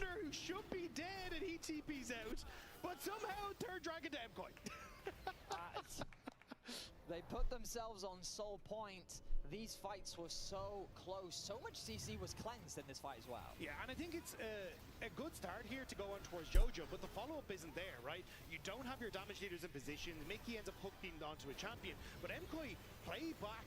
Great cleanse from Supa. Ne znam, Supa ima malo više ugleda da DPS-a ovdje. Baš nije hteo da komita uopšte. they can win out on the fight. But here's where it goes a bit topsy-turvy. Because as SK try to commit on towards Jojo, has the Seeker's Arm Guard, survives the initial play, and then starts to move up. But because he's gone low, and you start to get the ultimate coming through from the Pantheon, Jojo decides to basically opt out of here, sends himself to Lep ult od Ryze, iskreno. Baš lep ult od Jojoa. because there's no one else there. And it's Oyoya versus Skeens on the top half, as SK are pushed away in the middle of the fight. We gotta get back to live because the Nema Baron, ne, samo disengage. Ryze dolazi s portom, oni se vraćaju nazad i to je to. SK on full retreat. The blast cone. Ooh, okay, all 5 members will take that one. As now the mid tower needs to be saved. I love the point that you made, Dagda, about Pogledaj. the range. Čekaj, je li to Maja? It feels like the leader just can't get in the fight, and when he is not dealing damage, where is the damage really coming from? 100%. And I think it only gets more difficult as the fight goes on as well, because you are, as Skeens and leader, trying to play in towards Oyoya's knockups, the movement speed and the shields from Alvaro, even running in towards people like Mirman. It's not exactly the best of times for you. So 20-26. With the Chemtech Dragons now picked up, MKOI just have a little bit more in the tank. We can see from the chat as well. Some of the fans identifying, yeah, I have no idea why MKOI is not hard winning this. Well, I think SK have done a good job of making it difficult. Yoppa, Mickey, and Skeens, this trio has done a really good job of finding pick after pick. Alvaro has really been the target of this as he finds himself at 0-4 for now. I think that if SK could find a way to play more through iskreno nemam pojma. alternative win conditions, but they keep getting drawn into these 5v5 fights. And it looks Okej, u novembru ima smisla, je, dobro, to ima smisla. A čekaj, stani, je li to EVC ili EVC za... Da...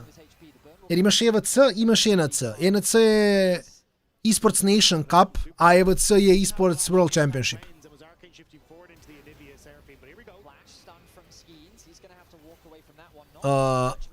Ali ovo bi trebalo bude malo ranije, mada ne znam nijak kad. I to je bilo lepo da možemo gledamo, mada je pitanje sad...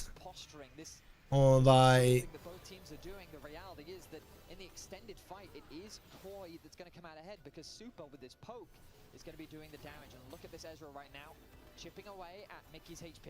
And with the Realm Warp now for Jojo, they're happy to just send him towards the side lane. Look for that last tower in the top side. Will be responded to by leader, but I think that's the signal now that SK have to back off. They can't really match. Because Mirman, Shadow in top. How many members are they sending for leader here? Well, leader's going to respect it. As Finn often likes to say, you've got to count the number of people that you can see on the minimap, but I can tell you right now, SK don't see any. So leader has to play safe. At this point in the game, he'll quickly clear through that minion wave, but 32, ali ne znam kako će to da radi, iskreno. Nemam pojma kako će to raditi. Still waiting to see how they want to try and put lane assignments. I like sending the Rise up against leader, but also I think at this stage, if leader can close that gap, I don't know if Jojo survives, especially not having that Sonya's Hourglass. Baš nema nešto ono kao javnih informacija vezano za to svetsko. 3 igrača istog kluba, da, to sam čitao. Zato se isprdam, kažem Koreja će biti super, samo ću baciti Zevsa i Gumajušija da igraju sa Fakerom, Onerom i Kerijom. Taman 2 čoveka koja su izašla iz Tivana mogu se vratiti da igraju s Tivanom, jer nisu više u istom timu.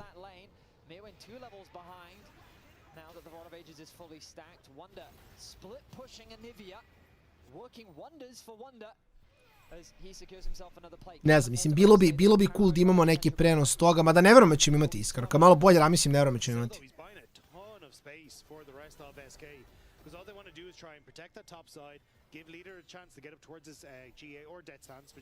Ne znam, meni je to toliko dobra ideja.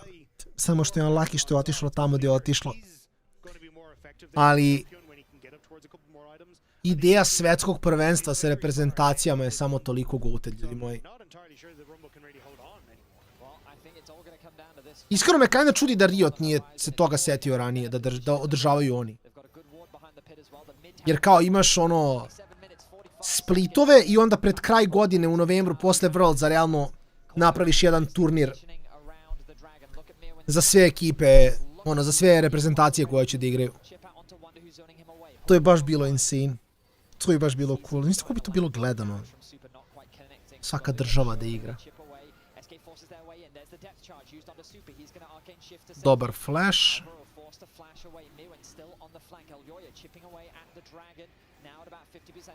Ovo je Sol, ali Sol nije toliko bitan, samo Ryze nema flash, dobra zonja. Eliosa samo treba se vrti da kupuje vreme. Dobar ult. flash fail, mislim fail flash, Panther je flasho bolje. Ali super radi free DPS. Super ime je opet zašto je Ezreal broken heroj.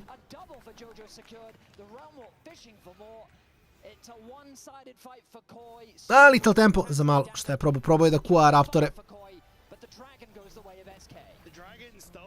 Znaš šta je nezgodno kod nas, Ladiću, što nemamo, mislim, bez milice nemamo ono, da me neko ne shvati pogrešno, ali kao nemamo toliko dobrog midlanera.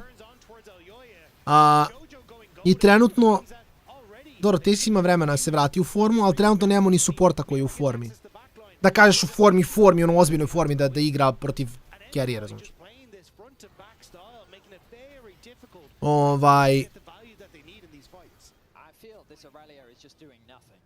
Tako da,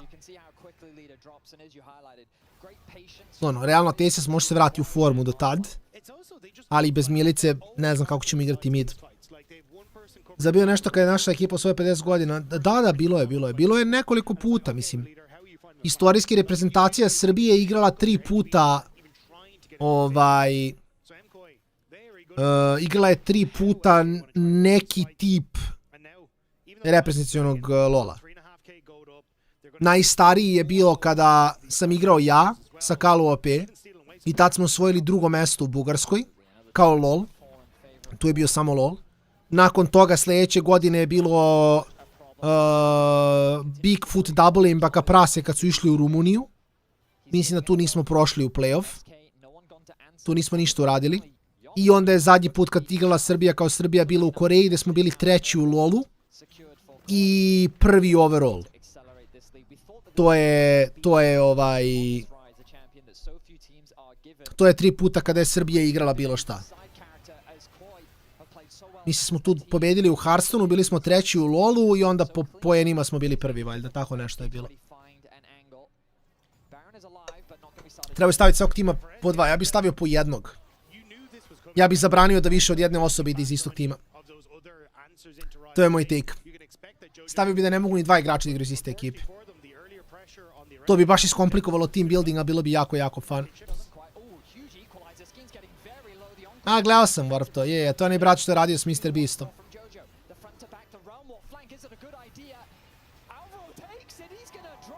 Lepo. Ne moram, mladiću. Ne moram samo zašto bi morao cijelo živo da pauziram da bi otišao da igram, a... Znaš. Nemam pojma. Da sam igrač bi. Kao da sam legitimni dalje igrač bi igrao, naravno bi igrao. Ali sad bi malo previše stvari morao da pauziram zarad toga, a mislim da imam mnogo boljih izbora i da objektivno gledano bi bili nalupani svejedno, tako da...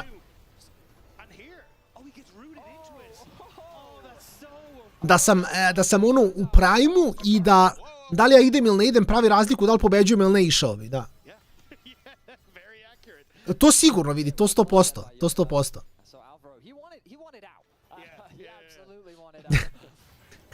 Kao uletimo u chat kolektivno. Ja bi s vama dok igram, ponao bi telefon pa bi se join o čentovanju. Bilo bi fun, bio bi dobar content, to sigurno.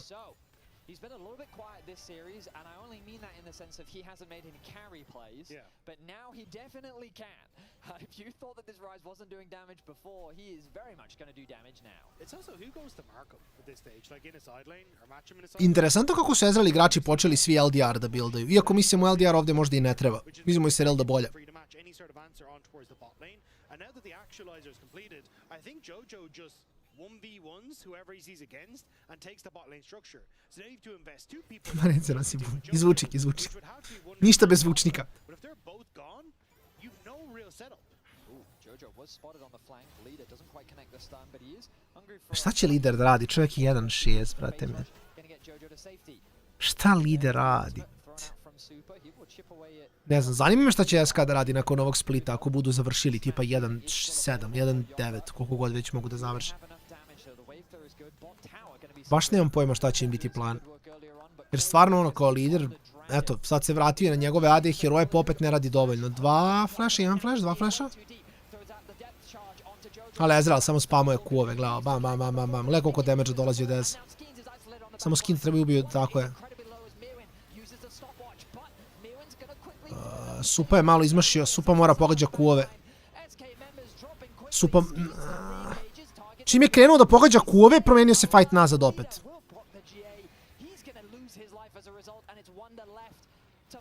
Uš, dobar stan. I to je kill, nice. Ne, Wunder samo zna. Wunder samo lagani port. Mada ne znam li šta može da uradi ovdje, ali da.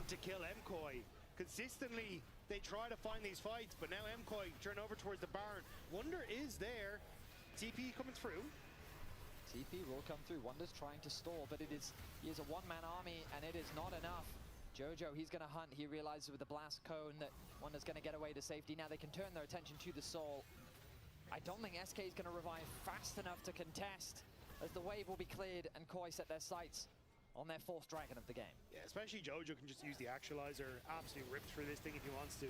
But that just makes things even harder. Like you're seeing in these 10 stakova Magi Rise. Jojo se zabavlja.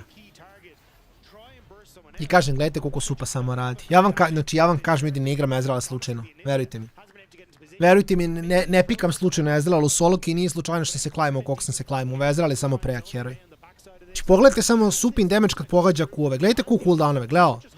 On basicuje s kuovima, koliko brzo baca.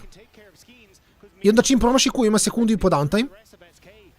Po 2.50 mu je cooldown kuva. Ako promaši ovako ima kuo i po, znači 0.9 mu je kuo cooldown. Manje od sekunde.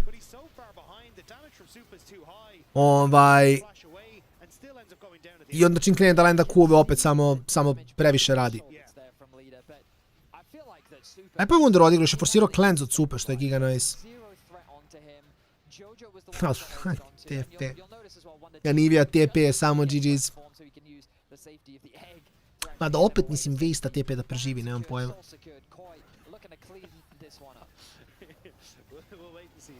Baš sam preki dan pričao s drugarima ko mišlja koji je procent ovih. Ovih kao u LEC-u ovih. 20%.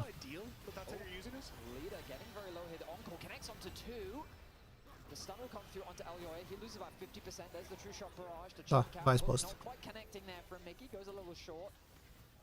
G2 i Casey su profitable. Ostali nisu.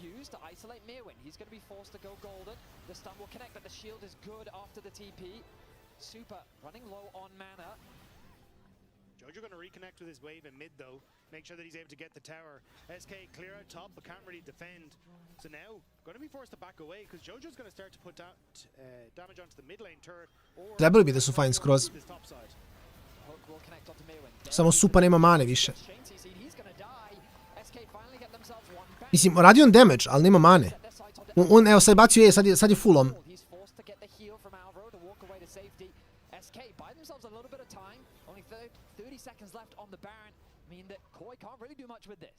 It is unusual though with a 6k gold lead that MKOI are kind of just deciding to group up constantly.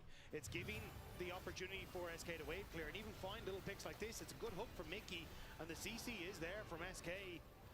And like Jojo was on mid lane, so SK just said, okay, cool, let's send it and hope for the best because at least that's half of the gold lead from MKOI elsewhere on the map.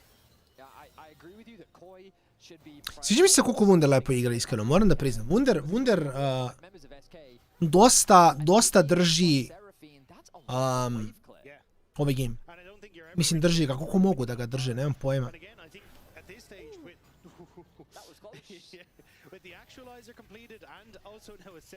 Evo ovako.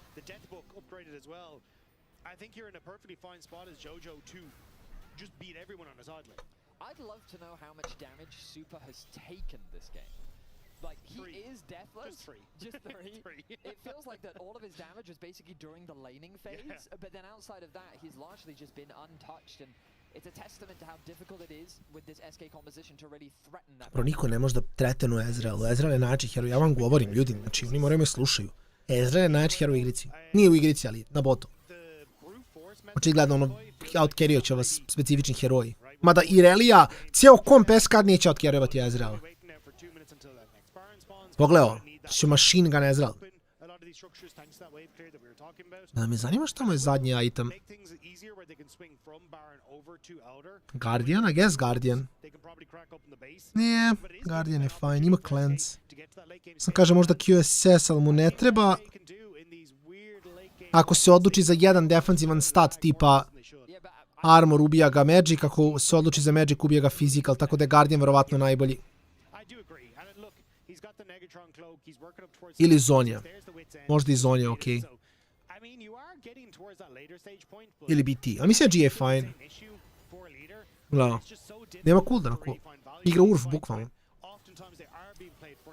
A svaki od ovih kuova radi damage ako radi ulti. Na Serafin.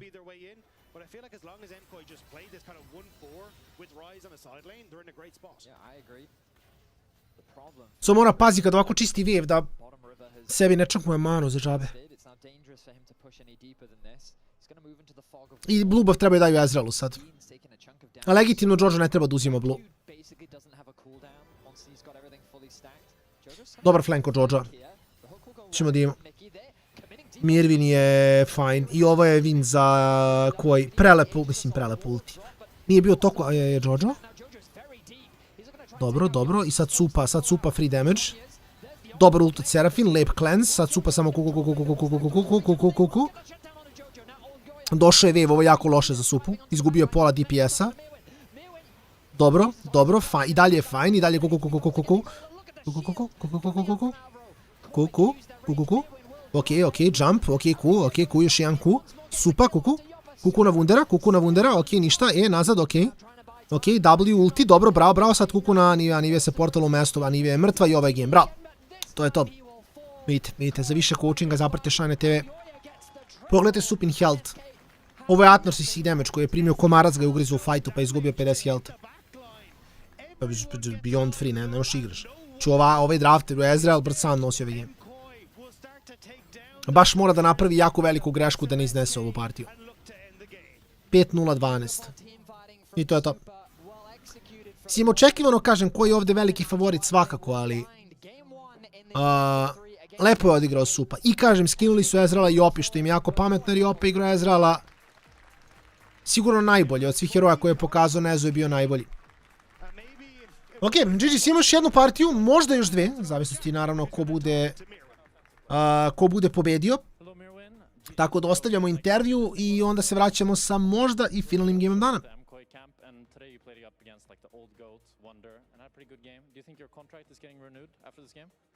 I mean, I think he did nothing, honestly. Don't think it's like they wanted to farm side lane and like use TP to just go out. So yeah, I mean, I don't know. Well played to them. I think I played chill game. I think I did like finals can be better. But yeah, I think I played well with my team. So yeah, we'll keep it up and get this serious. Nice. Thank you very much, Merwin. You can go join your team and hopefully fulfill that promise. What do you guys think, my fellow analysts? Do you think they played a chill, nice game, or? Yeah, I think it's also cool that you learned that you can now send your interviewee off, and it's not like Thank you. Yeah, took a little bit, but there we are. But you got it. Really fun game to watch. Turns out you do need damage. You do need damage because on the side of the shields. The shields, yeah. I was kind of memeing a lot because every time I see Alvaro on a ranged champion, I feel like he's just getting caught left and right, and he's just kind of dying all the time.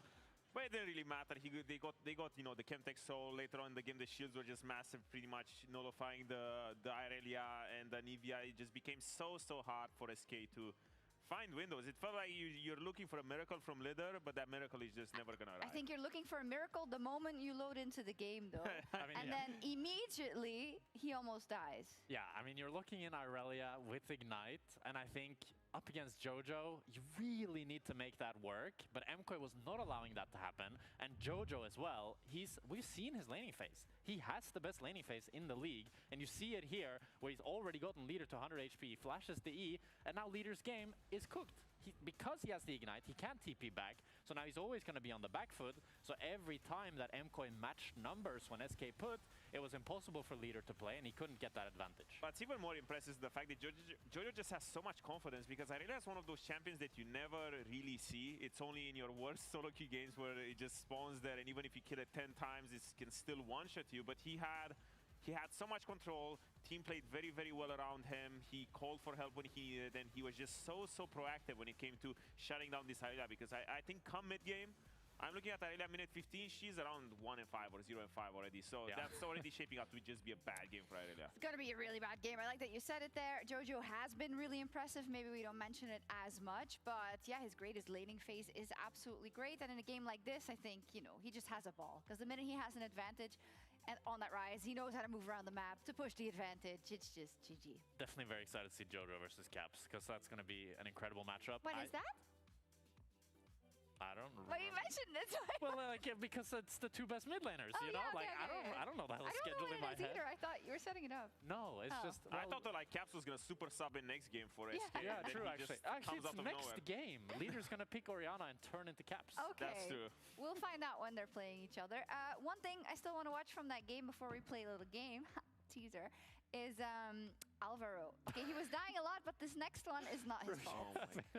You got this one? Yeah, I got this one was pretty damn funny. The fact that, this was Jojo killing his support here in HD. As we see, it starts off with a pretty good fight for MKOI, and then Alvaro is a victim as he gets CC'd and takes the portal that he would never want to take. So here's why they made that patch change, why Riot made that patch change, because there was always this discourse about the Realm Warp. If you want to click outside or if you're stuck inside of it, you go wherever you are, buddy. So he's just the collateral of Riot Games patch notes. Exactly. And to answer your question, last game match in Madrid.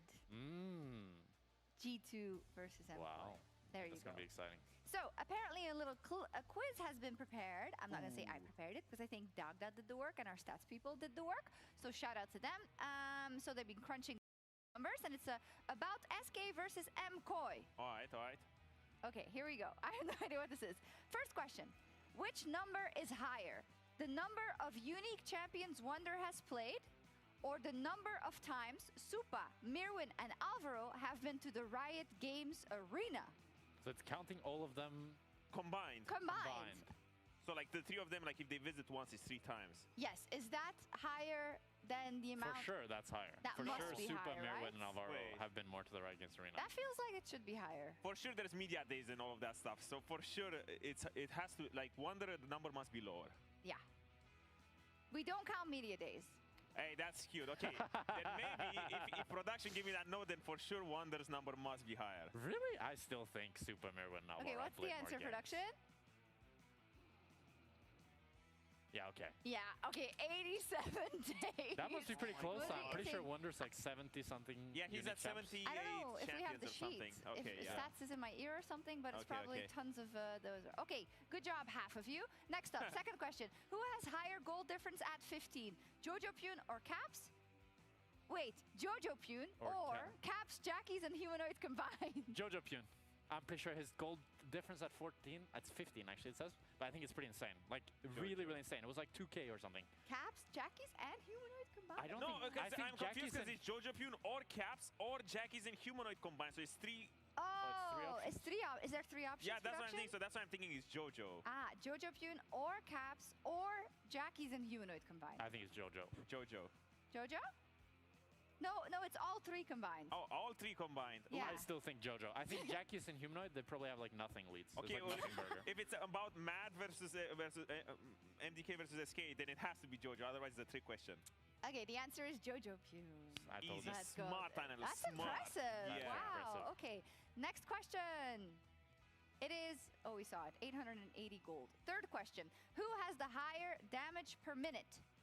Yoppa? Oh, this one is like a trick question. Or Jojo Pune? It's going to be Yoppa, I think. Yoppa has to be. Why? Because Yoppa had, I think SK has had a lot of really long games. Yeah. And when you're an ADC in a really long game, that boosts your damage per minute. Plays a lot of Ezreal as well. And he played a lot of Ezreal. Seraphine? I mean, he has Seraphine in this one. But I don't think they're counting this one. So I think Yoppa. Yoppa? What do you think? Anyone? Oh, Yoppa. Are you playing? You falling asleep? Who knows? Who knows?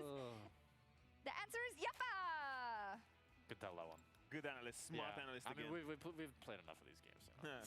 I'm so self-conscious because we had this whole discussion about like co-streamers yesterday, and then now they're tuning in and they'll see us playing this game. What's wrong with this game? Exactly. What's wrong with this game? Nothing. Fourth question. Which number is higher? Total number of domestic titles from all SK and MKOI players combined. Or, please scroll the teleprompter, number of solo queue games JoJo has this year. What in April? Yeah, but JoJo only plays ARAMs and watches VODs. That's true. Like, he barely plays any solo queue. I think it's the amount of domestic titles. SK and MKOI combined. I mean, Wonder has a lot of titles. Mickey has a lot of titles. For sure it has to be JoJo. There's around 40 titles in total. Yeah, I think JoJo just doesn't play solo queue. 40 games in 4 months. Bro, that's 10 solo queue a month. Yeah, that's a game every 3 days. I think I'm gonna go with more titles. I think he just plays ARAMs. For sure, no way JoJo doesn't play. I think he plays ARAMs and watches VODs, bro. I'm going for JoJo. The answer is the amount of domestic titles. Hey, that's crazy, no? Yeah. What, 24? He hasn't played. He's played 8 solo queue games in 4 months. Okay, production. I'm calling out production. Production has to be boosted because there has to be secret accounts. No way he didn't play 24 solo queue games in 4 months. Don't care. It's the narrative now. Put it in. Sheep Esports, you listening? Put it in an article. JoJo played 8 solo queue games. Yeah, okay, final question. Which player from either team has the highest number of kills in an LEC game? Which player from either team? I think Supa probably. Has to be Supa has some pretty high kill games on like Kaisa and some long games. Yopa's Supa? really been in LEC, and it's usually always an ADC. So I'm gonna go with Supa. Wonder, maybe Wonder? I mean, Wonder from 10 years ago, maybe. Wonder Pike? No, I think it's Supa. Supa? It's in an LEC game. He didn't play Pike. Oh, not one from each team, from all the players. Yeah, that makes sense. Supa, maybe. I think Supa. Do you guys think it's Supa? Okay. Yeah, nice. Is it? Mickey X! What? Oh, that must have been... Bro. Oh my god. That's crazy. Okay, I got bamboozled on that one. There was a troll game on Gragas where he got 15 kills. Wow. Hey, well played. That's why you don't troll in LEC games, because it messes up the stats. Exactly. Thank you all for playing. I hope you had fun in chat, because we certainly did here, but there's another game to come. Will Movistar Koi just 2-0 SK Gaming, or will SK finally bring the magic? We'll be right back. We're fighting. We have mid on. Don't flash Seraphine. Don't flash Seraphine. On full retreat, the blast code. Okay, all 5 members will take that one. Everybody knows. I have flashes still. Anivia again? Look at Anivia, guys. Anivia is their only champion. Okay, we'll TP again. Am I an enter?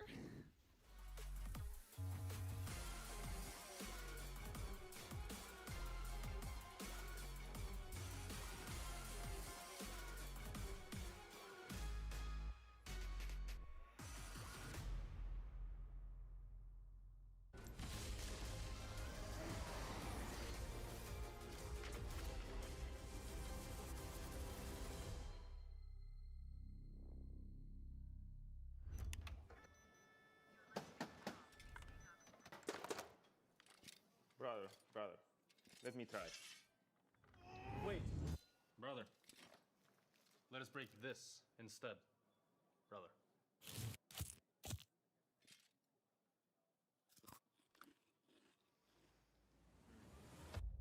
Have a break. Have a Kit Kat. What is this, brother? Perfection.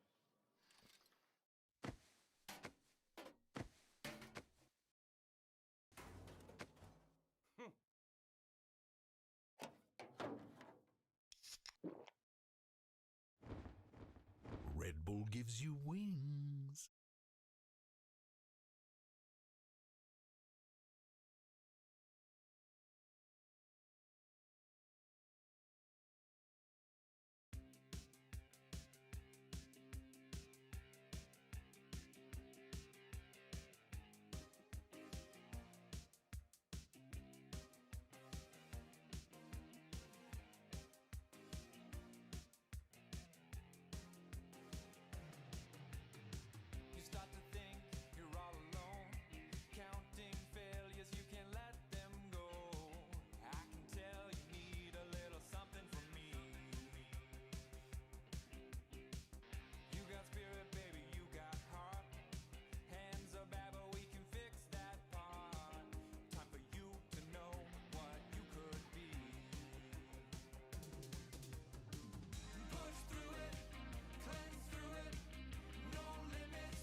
to week 3 of the LEC, where we are getting ready for game 2 of SK versus MKOI in this best of 3. We're about to jump straight into draft. Not going to waste any time as both teams are eager to get back onto the ref. Now, I have a prediction that Bar's going to be banned.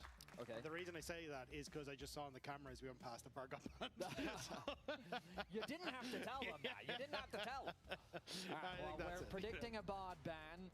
Let's go! Beautiful prediction there. Yunara going to quickly follow up with Oriana on the side of SK. Koi will have that first pick. SK chose second pick this time around, where Koi choosing the blue side. So slightly confusing draft, but regardless, Mundo now going to join the band table as... Evo nas nazad, možda i finalni game večeri. Danas smo pričali dugačak dan. SK protiv Koja, finalni game možda. Kažem opet možda, dosta zavisi naravno da li vidimo tu pobedu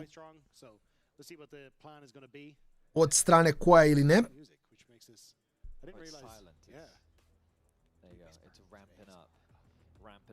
A i ovdje mislim da definitivno ima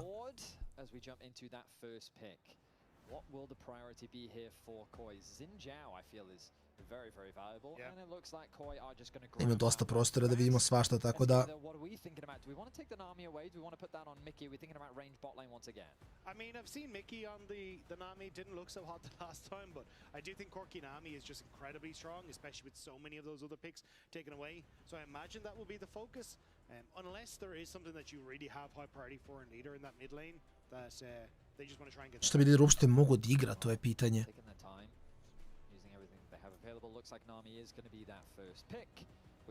Nami Lucian. Nami Korki.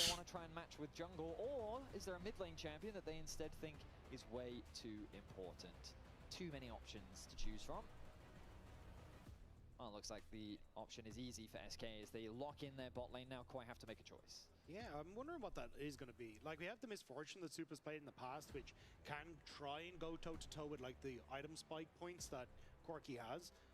And can also go for the early Vamp Scepter, which means you can trade very effectively, so maybe that's the answer. I mean, but against Nami, it kind of sucks. Varus still up. They could do like a Varus Nico if they wanted to. I always forget about Sivir every time. I think Sivir is still a very effective late game carry.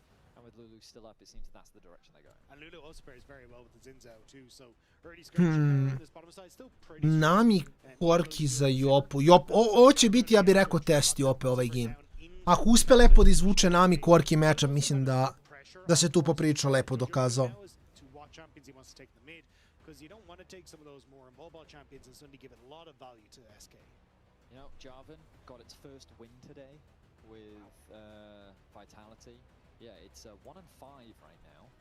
We'll see how it pans out as an answer into what Koi have drafted as we move into the second phase. Mid or top is likely going to be the priority depending on what they want to limit. The Yorick ban suggests to me Jace possibly. Yeah, I think so as well. Maybe Ambessa is something that you're trying to eye up as well, just to try and sync alongside the Yorick je baš čudan. Backside dive, but I'm not entirely certain here because again, like we've seen Wunder bring out many different champions, but the picks like the Ambessa haven't looked so good. He has got bullied by people like Trayson on those picks. So I'm not sure if he wants to just go back towards, as you say, things like the Nar that kind of pseudo-bully the lane, but at least give you a lot of control regardless up in that matchup. All right, well, Akali going to be the ban from Koi, removing that from leader's hands. SK, I wonder if they're going to keep thinking about top laners. They're taking their time once again. The Scion, so relatively safe blind pick. Possibility for Mirwin, something that we actually haven't seen from Mirwin this split, but we know that he's played it in the past, so SK want to remove that as an option. Yeah, I'm still kind of thinking of things like the Gwen maybe could be an option up on that top side of the map as well. And Bessa is still very strong. And I mean, we've seen Mirwin bring out things like the Shen as well. So you could end up putting a lot of your eggs into that kind of like anti-dive basket if you want to. But there's that Nara you were talking about, Betty. So not something you want to try and pick Shen into. Zehen, though, could be a different matter. Zehen into Nar would be, honestly, quite the surprise. Yeah. I think that you're really not setting yourself up for success if that's the direction that you go. Range could be something that they consider. Right now, Koi can take their combo in all sorts of directions. They've got a very solid foundation with the Sivir, Lulu, and Xin. They've got a way to go in. They've got follow-up thanks to the Sivir ulti. And they also just have good front to back. And it seems they're going to double down on this more. They want a little bit more skirmishing power, but the Renegade now locked in. Renekton Gnara, koji baš hoće završi game relativno rano. Unless you're kind of like maybe going to blind the Galio here or something to just go, hey, we slice and dice in and then we can put the Galio down. But either way, like your engage tools from MCOY are somewhat lacking. You're heavily reliant on Shirelli is on the Lulu to get the Zinzao in, to proc a third auto to kind of set you up, or do the same with that Ruthless Predator on the Renekton. So I think it'd be interesting to see how MCOY play these out. But I guess when you're looking at SK's comp, it is definitely something that wants to play into MCOY, which should help them out in that regard. Yeah, the challenge is going to be, can they get onto Corki? But you could argue, who cares about Corki? Ništa pikaš u Viktora, mislim, Hvel, neki dosadan spor matchup. Seems to be the game plan for now is the Aurora. Very meta, very traditional. This is a little bit more of his style. The question is, does he have good ultis to steal? In the side lane, this champion can pose a lot of threat, but in the mid lane matchup early on, this can be quite a tough one to play. Yeah, I'm trying to remember if I think it was Leader who played this matchup previously when he brought it to Silas. Yeah, and it did not go well. He did get solo killed in the side lane. Yeah. So I'm still waiting to see what the answer here is, because I remember the Poby in that matchup ended up maxing Q, didn't take points in W, and just completely poked him out of lane in the early stages. And it was Jojo, a Yone rather than... Oh, it was Yone, was it? Yeah. But either way, like, I remember seeing the Silas-Victor matchup. Maybe it was Vladdy actually played, but either way, they took several points in Q, didn't take any points in the W, and then just continued to poke the Silas down in the early stages and made it really, really difficult for the Silas to actually get rolling. So I could easily see Jojo Pyun going for something similar, especially when Jojo Pyun is very clearly the strongest laning mid laner that we have. I think it's a very risky pick from Leader. Absolutely, but that is somewhat Leader has become known for. We'll see how things pan out as SK find themselves backs against the wall. Remember that they really need these wins. The schedule for them is a tough one, with so many of their games front-loaded in the first half of the split. We're jumping into game 2 of this best of 3 between SK and MCOY. Silas jeste interesantan, Viktora, to jeste. Jako je fun pick, iskreno. Mislim, fun, u smislu daje ti dosta auto potencijala. I opet ima dosta ulta koje su decent. Lulu ulti nije loš, Renekton ulti je ok, Xin ulti u nekim situacijama dobar, Viktor ulti očigledno uvek dobar. And it should give a lot of control over the mid lane to MCOY, which honestly is kind of what you want, but here we go. The boys. Congratulations to Mew and Super and Alvaro.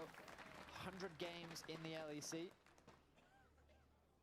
I mean, we had that fun stat earlier about 84 times days they've been to the LEC. Been to the studio, yeah. I mean, they've been very close for a long time now. And they're looking to make their way back to the top of the LEC. The regular seasons where everything starts here in spring. Jojo positioning himself in a way that is looking to bully Leader early on, and yeah, you can see that the Airy helping him out with that as well. 2 procs of the Airy there. Helps the closer you are to your opponent, because the Airy will then come back to you quicker and you can already start proccing it once again. Yeah, very, very good. And again, this is where I don't really see this matchup going well for Leader. Like, you have to play hyper-aggressive, but as long as you're able to have push on bottom lane, makes it significantly easier now for Alvaro to shift to mid and cover. Palimo kameru, si gledam i da chillam. Leader će dobijati batine na početku, što je očekivano, igra Conqueror, tako da ništa od Fleeta da kao, mislim, ne bi ni trebao da igra Fleet, ali kao obično vidimo recimo Akali, slični heroji ranuju Fleet da mogu da prežive. Ovako samo dobijaš batine na početku, jer tako mora. Resolve mu je secondary, ja se nadam sa second windom. Ali jako je teško igrati u Viktora. Viktor je... Fora s Viktorom je što Q basic je samo instant damage na tačci, tako da Jojo ne može da promaši puk. I treba da paniša Silasa jako, jer kao, mislim, to ti je ono što radiš u tom matchupu.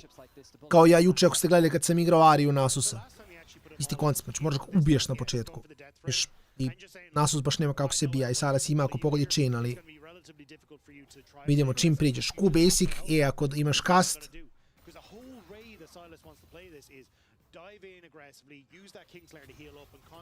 u basic, odlučio da basicuje kripa, ne njega, što je fajn, sad će ga izbasicuje još 2 puta. Lep feel da ga zona odveva i to je to. Pošalje ga nazad, chilla ga na max. Right now, Koi find themselves with 3 pushing lanes. Bot lane has consistently been pushing in the 2 versus 2. Jojo has been bullying out leader in the mid lane 1 versus 1, and on the top side, we see Mirwin actually getting that early priority against the Gnar. But now the leader's gotten his base off, he will feel a little bit more comfortable with the trades. He's got the refillable pot, and he's also got HP, so forgone the AP. We'll often see Silas is maxing that Q in these range matchups as well, so that he has a little bit more trading power, a little bit more wave clear, so he can play a little bit safer underneath his tower. And to his credit right now, he's only a wave down. Let's see, will Alioya pull the gank off? They're probably waiting for the Mega Gnar to fall off. We will get that burst of extra movement speed. Skeens is in the area as well. Moving into the tri-brush. Mirwin doesn't have the Fury though, so I don't think there's much of a play here. I think the goal is to cover the Fog of War. And there's the base. Skeens now looking for the gank himself. Mirwin gets the level 5. The passive proc from Wonder. Okay. Arm's length to avoid the range of Mirwin. On je samo dump pa je dumpt. Možda je mogo da ubije Wundera, nemam pojma, bar da mu forsira flash. Mrtav je mrtav. Oj, oj, oj! Vratno je slučajno double jumpova u turret. Ko skela bolje? Na topu je SK, u džungli je SK, na midu je So Victor skela malo bolje. Sivir Lulu skjelaju, pa tu su negde. Tu su negde. I, tu su negde.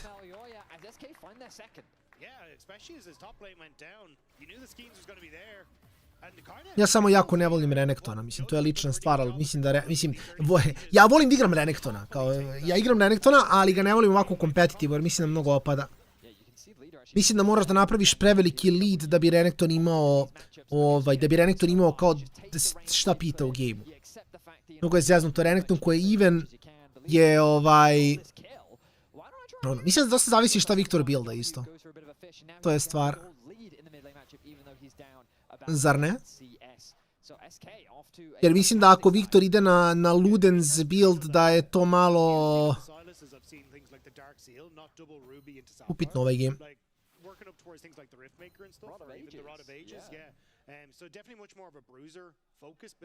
Aram turniru? Opa, a čekaj, gde ste igrali? Ko je organizovao Aram turnir?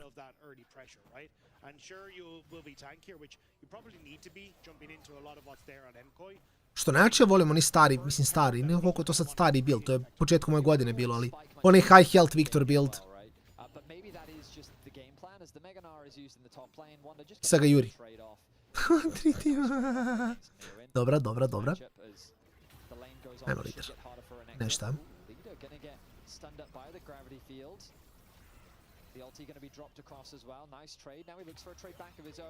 Nema čina ovdje.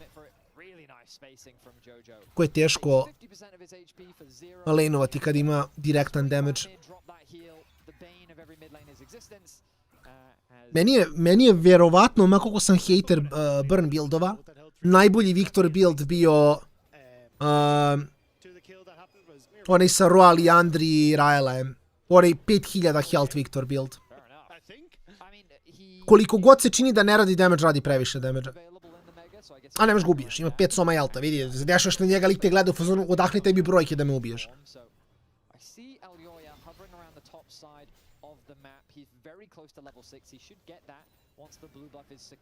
Evo, to je cool, to je baš cool, iskreno. Bio Yuki, WTF. Jel on osvojio? We're seeing a similar story to what we were talking about though, with Alvaro shifting towards mid to cover for Jojo. Like every time this wave... Ja, to je baš fora, iskreno. Ja to... Bili su, WTF, ko je bio prvi, šta je Perks došao sa Sakrinom da igraju Aram turnir, ne znam.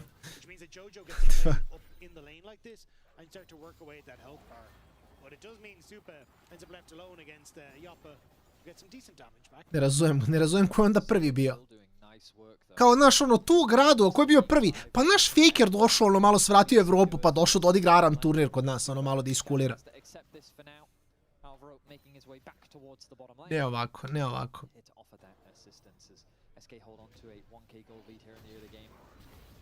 Dobro, samo ga šukneš i begaš.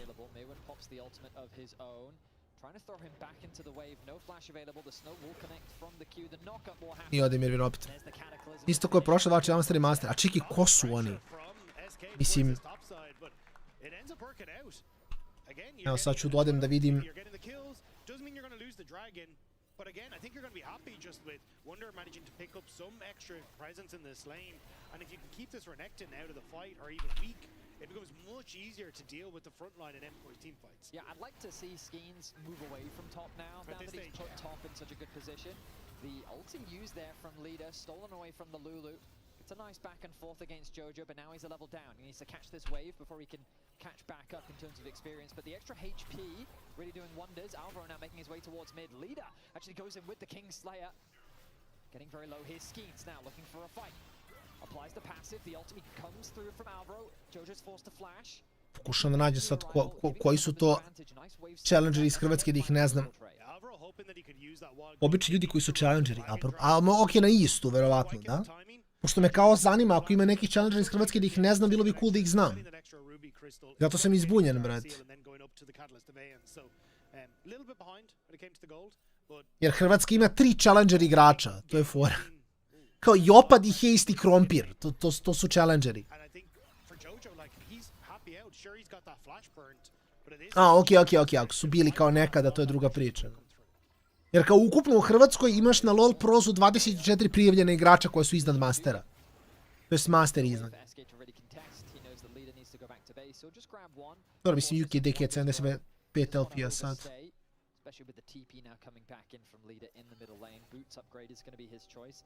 Same response from Jojo, so double catalyst in the middle lanes.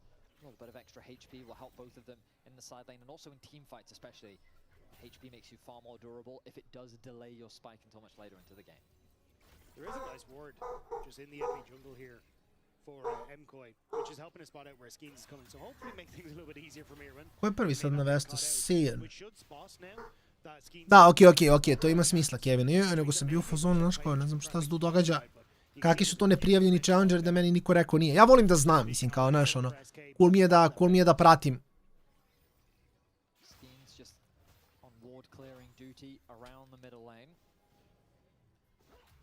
The support has made their way towards mid lane once more. This has been a very common occurrence, especially in this series, as both junglers want to make sure that their respective mid laners get set nicely here in the early game. Leader even gold thanks to that early kill that he got onto Elyoya, but still behind in farm. The experience pretty much identical. SK je krenuo giga dobro. Da, moguće. Ali kako im idu summoneri, baš me zanima, možda mislim ono. Možda sam čuo za njih bar.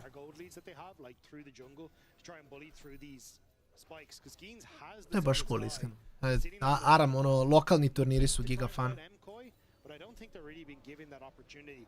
But for SK, I think it's a focus on Eskoi. Eskoi? Towards as wide as Aegis as early as possible, and then try and find these like quick skirmishes to punish MKOI before they can reset. 2 minutes away, the roam from SK. They want to threaten a dive onto Mirwin. He has to be very careful. Ignar dobar heroj. Ne smo ga napade treći put, ali Mirwin će pustiti udar i ovaj mu je bubreg izvadio. I sad mora da Rikola baci TP.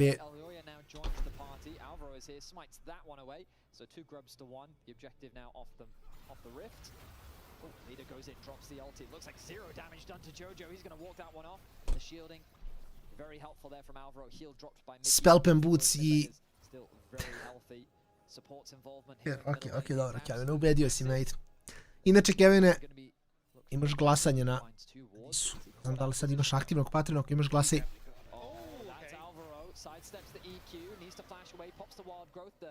To je baš cool, Nemki, to nisam znao, iskreno. To nisam znao da je... Da su imali igronicu svoju. To je baš fun, iskreno, mislim, kao ono, okupi se community, upoznaš ljude, malo se takmičiš. Realno je fora.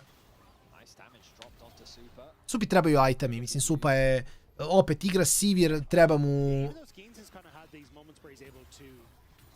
rank. Zar nije Velja hito rank 1? Jeste, hituje, ali ne znam da li dalje rank 1, to je fora, zato pitam ko je rank 1 sad. Jer sam upalio LoL Pros, vidim da je Sijan prvi s Humon, drugi Velja, treći. To su sve young game ljudi, to je game 2 i...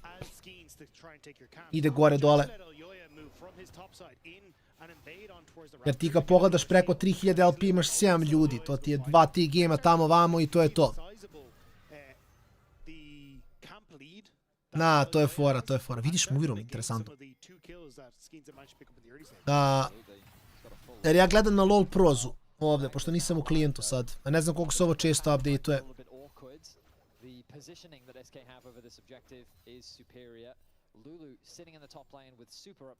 Čekaj, možda mogu da otvorim opet GG da vidim. Most members of Koi have completed their role quest. They want to get the Renegade out of this lane, and they want to allow for Super and Alvaro, maybe even to get themselves a plate here in the top side. It doesn't really get better from here in the bottom lane, though. Like 9-3, aha, znači ovo nije updateovano, da? 9-3, onda je Sian ranked 2, a Skewman je rank 3.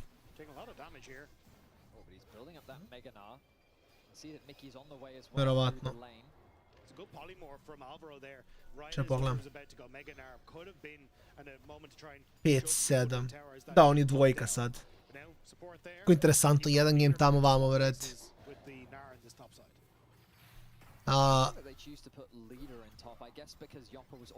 Da, mislim, opet GG je. Da, linkovi ne rade u chatu zbog. Možda zamisliš zašto. Već na Discordu ljudi klikću na linkove koje Miki je mrtav. Miki nije mrtav. Miki je fine, Miki je fine.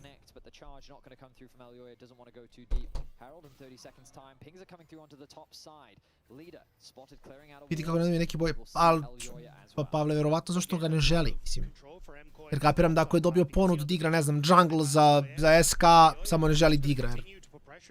Mislim da je mnogo bolje da streamuješ za 2-3 hiljade ljudi na Twitchu, nego da igraš, da budeš zadnji u lecu.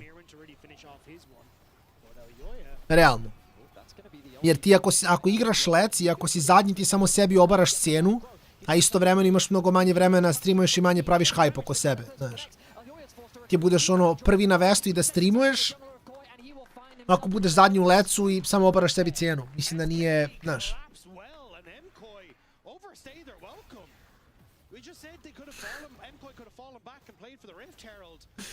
Ali to nije loše, Kevin, što najcrnije od svega nije loše.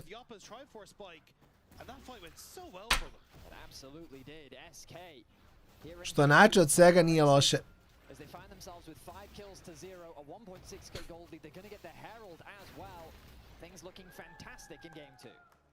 And this is everything you could hope for as SK. 5 kills, 2k gold lead, pressure on waves. Like now with leader having both of these kills. I boga mi SK je krenuo da igra baš lepo i Wunder igra mnogo dobro, što je dosta bitno.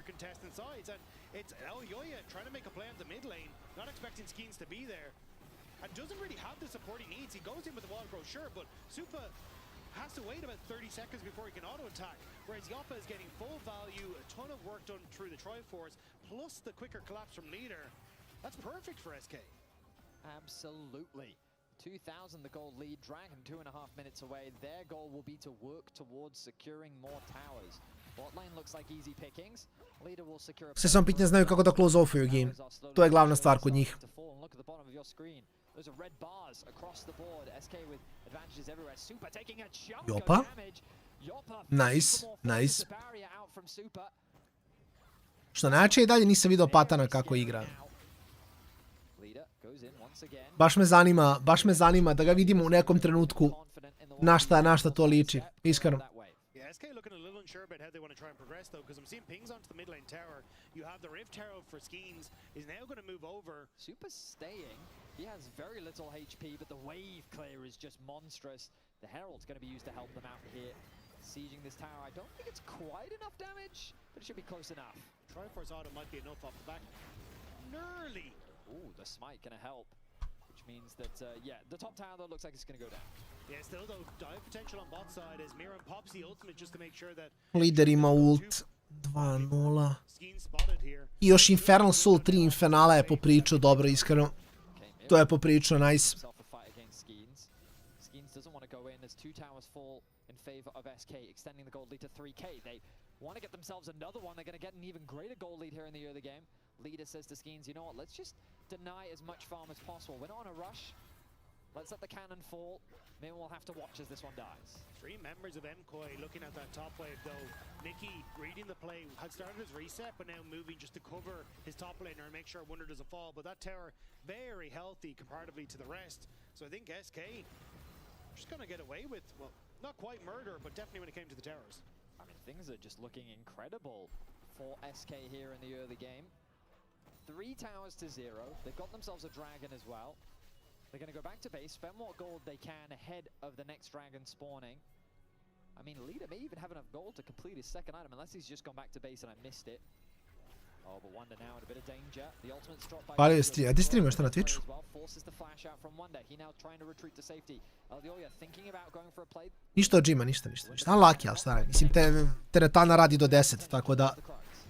Još ako bude 1-1 do pola 10 će trajati program, tako da... Nema veze, mislim, bože moj. Danas ako ništa sam dosta hodao, nabio sam brda koraka, pošto mi je rezda i samo ću jesti manje. Chill. Bez treninga manje hrane i GG, vrati. Završit će još jedan game ako bude 1-1. Večera i to je to. Pa nice, Kevin, super. Iskreno cool, brate, iskreno cool. Super, the late game win condition. Jojo's going to continue to scale, and we've seen teams put Jojo's Victor behind before, and he still becomes monstrous. The man is a very talented team fighter. O, okej, program, malo, sve je dobro. SK have to be careful about how they push this advantage and where they move on the map, as Koi may very well look to pounce and punish. Wunder izgleda malo ono preporođeno ovaj game. Sad da li što Mirvin Inta, mislim ne igra toliko dobro ili što se Wunderu nešto igra, ali... A neće do overcommita. Wunder neće do overcommita, Wunder neće do overcommita. To je baš cool, Ken, iskreno, to je baš cool. Pogotovo što realno kad pogledaš ono nešto od tih stvari će da traje jako, jako dugo. Što je realno simpatično. To je good stuff.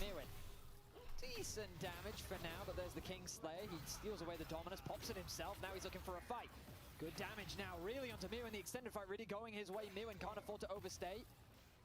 Mewin was holding onto the Dominus leader, trying his best to force the proc, but didn't quite use it. Still forces pressure towards that top side, but hang on. Knock up onto Yoppa, but he's fine for now. The re-engage comes out onto Aljoja, who's now isolated, forced to flash over the wall. Leader joins the fight, but not much going to come off the back of it. TP going to be traded from Mewin as well. Gets the shield. Leader thinking about it. The dash away from Mewin, think this fight is going to fizzle. You've got Wonder who started to rotate up, but no Meganar now available. Still looking at Jojo Pyun here, though. Should be able to get some decent damage. Either way, like, it's SK very heavily trying to force on the plays, and I don't think they really need to. Like, you had the win for leader in that top side. You were starting to push in and get control over... Mislim, u teoriji ne bi trebali izgubiti ovaj game, zar ne? Kao, možda će Viktora se odmakne kontroli, ali to je jedina stvar koja mi pada na pamet. Mimo toga... Čim još Renegade na koji neće skelati. Sivir možda bije, ali bije i Korki. Dobro, lider je mrtav. Yep, unlucky. 2-3 još čekaju sljedećeg Drake.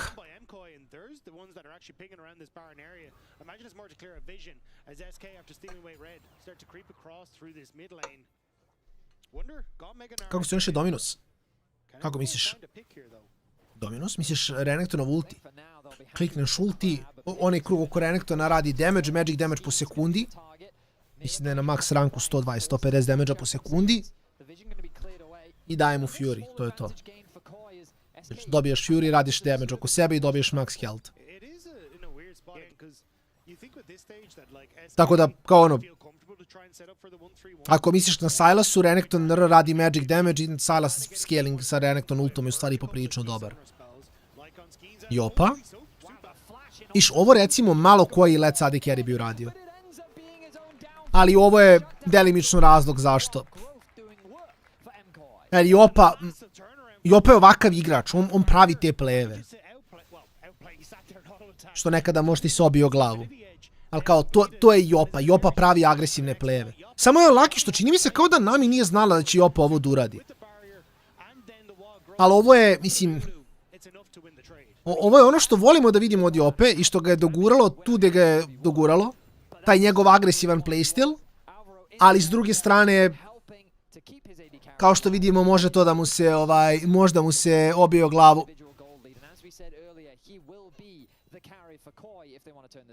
And especially now that, like, again, we're just saying you've burnt summoner spells on Skeens, now you're flashed this on towards Yoppa as well. That just makes you prime targets for people like Mirwin and Elyoya, especially if they can try and get on towards the backline here. Does Mkoi step up in towards his top side?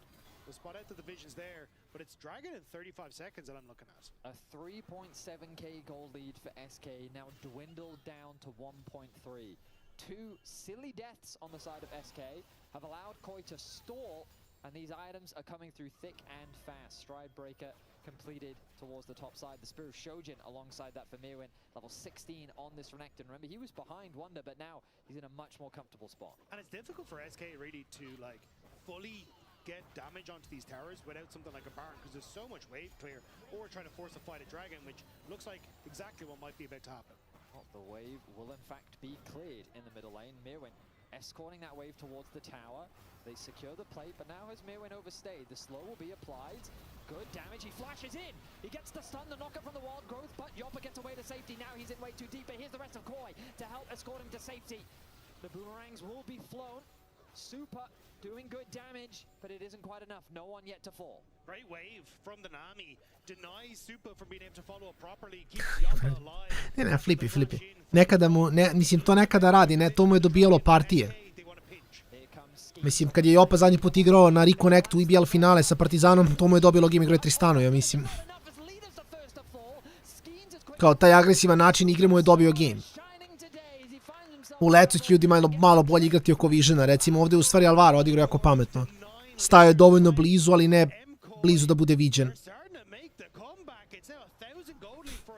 I sad ga koji grinda unazad.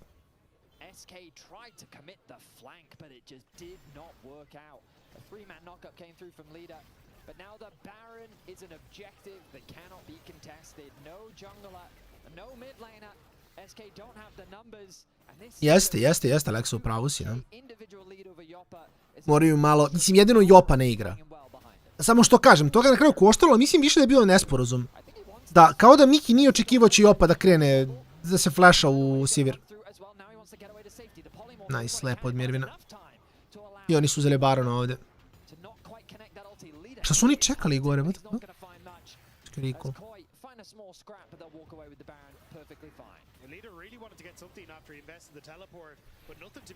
Ne znam, jako mi je underwhelming leader, iskreno. Baš mi je underwhelming čovjek.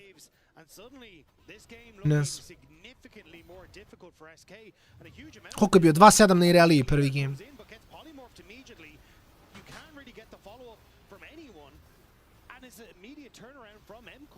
Especially when you're looking at the value that Zinzao can get in these sorts of fights, and you can't really burst out Jojo-kun like that. I feel like patience is a key thing that we talk about when pro teams, and I think Koi has demonstrated a lot. Ne znam, baš sam...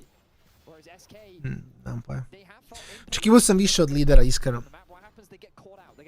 Ali moguće da samo ono, činjenica... Mislim da otkad je LoL promenjen sa durability patchom, lider samo nije... Ono, misliš što ima smisla? Jer kao lider, ono će da igra Zeda. Kako je došao durability change, tako je ceo njegov champion full hard nerfovan. Osim ima Kali koji iz nekog razloga i tankove šota. Jeste, pa to ti je, da, mislim, ti uletiš u lec, ušao si u tu grupu ljudi i sve dok ono znaš da komuniciraš s ljudima, održavaš se tu i bole te uvo.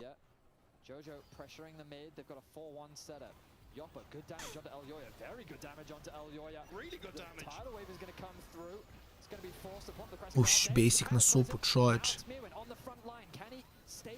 Jeste, da, slažem se. U Misfitsima, tad nije bio durability do duše. Lol. Okay. Će lider da umre od... Neće. Ovo je grida za laser, Jojo. O! Ubio ga je. Bravo, Jojo. I Dojo kamen, gledaj sad. Ma, ne, Dojo samo će istrači.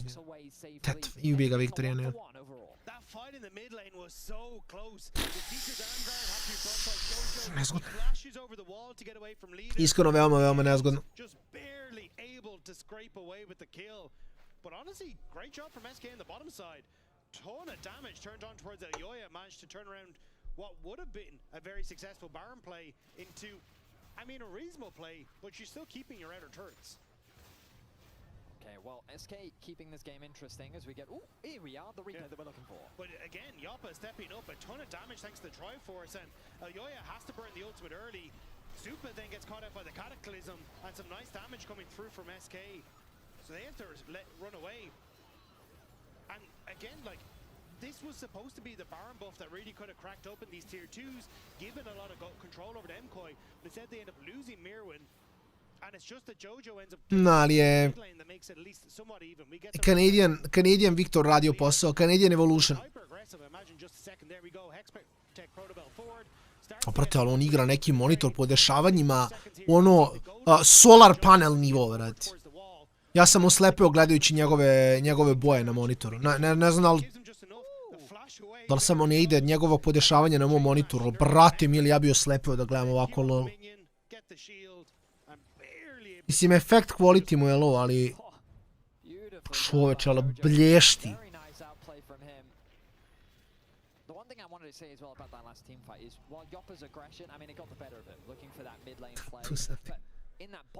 Znači, bukvalno me oči zabolele od boja na Jojovom monitoru, holy. Kako je interesantno kako ljudi mogu da igraju samo s drugačijim bojama.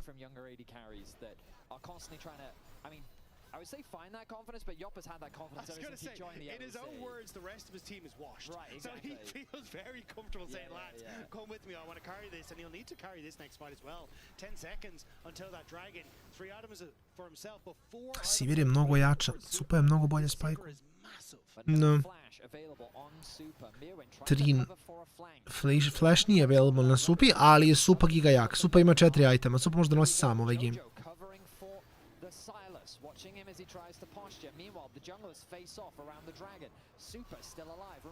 Supa ult. Dobar call. Ovdje moraju se pazi ako Supa poruče basic 2, ima da ih shota sve. Ok, Mirin će da umre ovdje. Ima flash. Ajoj, brate, Mirin Jojo mnogo lepo igra. Lider je krenuo 2-0, i opet džabe. Baš se ne snalazi lider.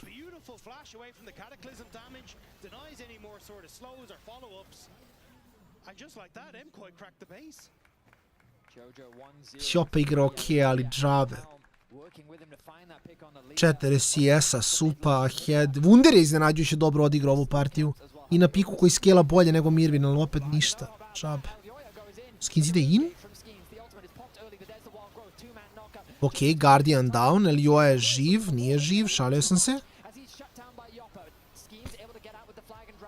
Jojo ovdje dobija Q basic za kill.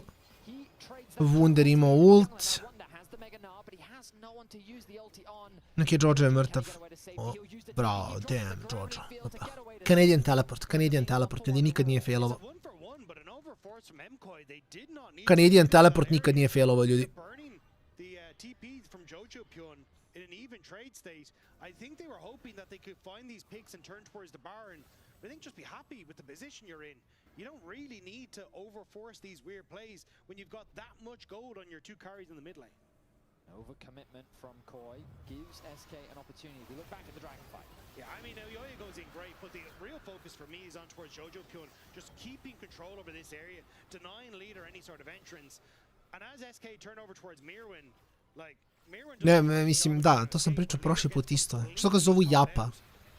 I kao, razumem Milicu što nisu znali da izgovore, jer kao Milica. Ako će engleski kaže Milica neće, ali kao Jopa. J-O-P-A. Ne postoji A nigde. Čudno, ali dobro. Jojo je samo preskilovo. Baš je preskilovo Jojo. A kažem, lider je mnogo opao.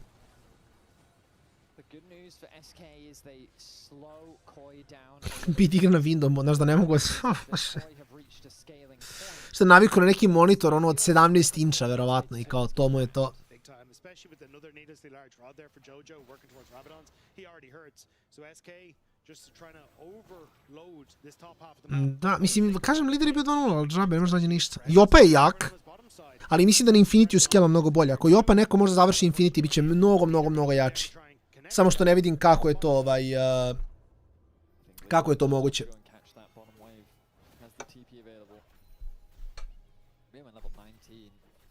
But it does give this where Mirren can now just play in towards this area of the map and just constantly split both focuses, which means that for SK, they basically need to play back into this sort of pocket, which lets you get vision from Baron, that lets you get a ton of control, and Wonder actually needs to be a bit careful as he hops over the wall, because he just can't really contest from this position as SK. I think Koi should just start Baron, personally. Just get the TP out from leader. Like, you don't even have to commit to it, you then just peel off. You can see that they pushed out the mid wave nicely. Now leader already moving up preemptively. He's got the wave in a decent spot. Koi demonstrating the patience that they've demonstrated throughout the series today. They're still a minute away until the dragon. For now, they could just be buying time until that. Of course, they are one away from the soul.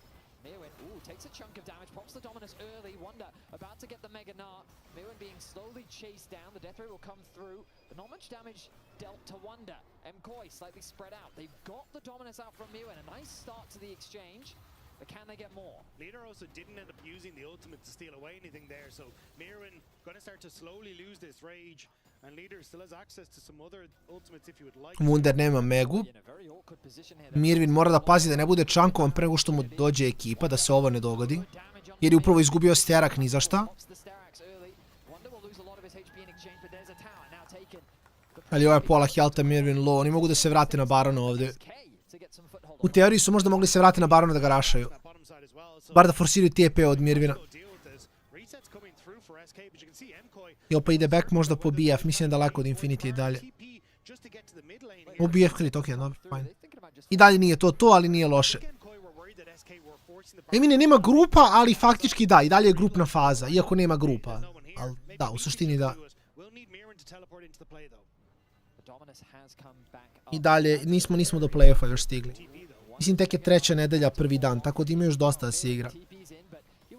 Ništa, skins, idi stila, idi 50-50 ga flipa i to je to, ovo nije play. Mogu samo da umreš. Ne mogu da igraju Sivir, super je problem ovdje.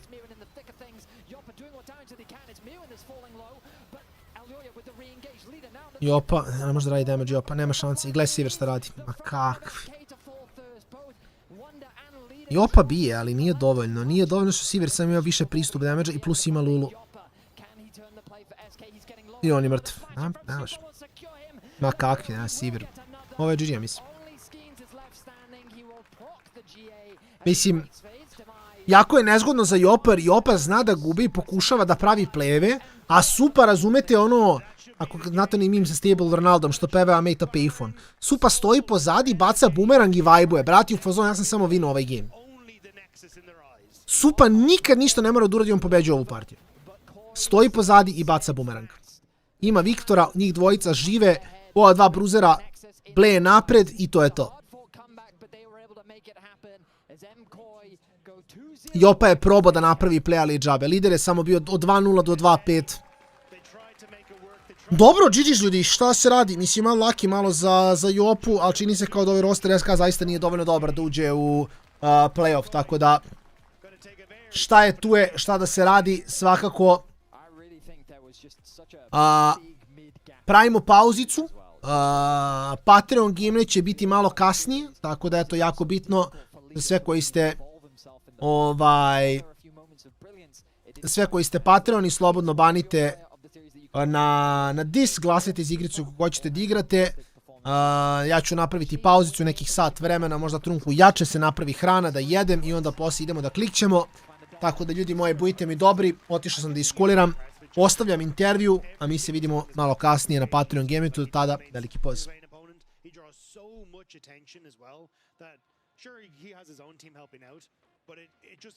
Completely warps everything. Well, that's enough from us, so we're going to send it down to PGL to wrap up the day. We will wrap up the day, and Alvaro will be joining us in just a second to talk about that fantastic victory out of Movistar Koi. We have a mic here, I guess. Is this his mic? Probably. Are you?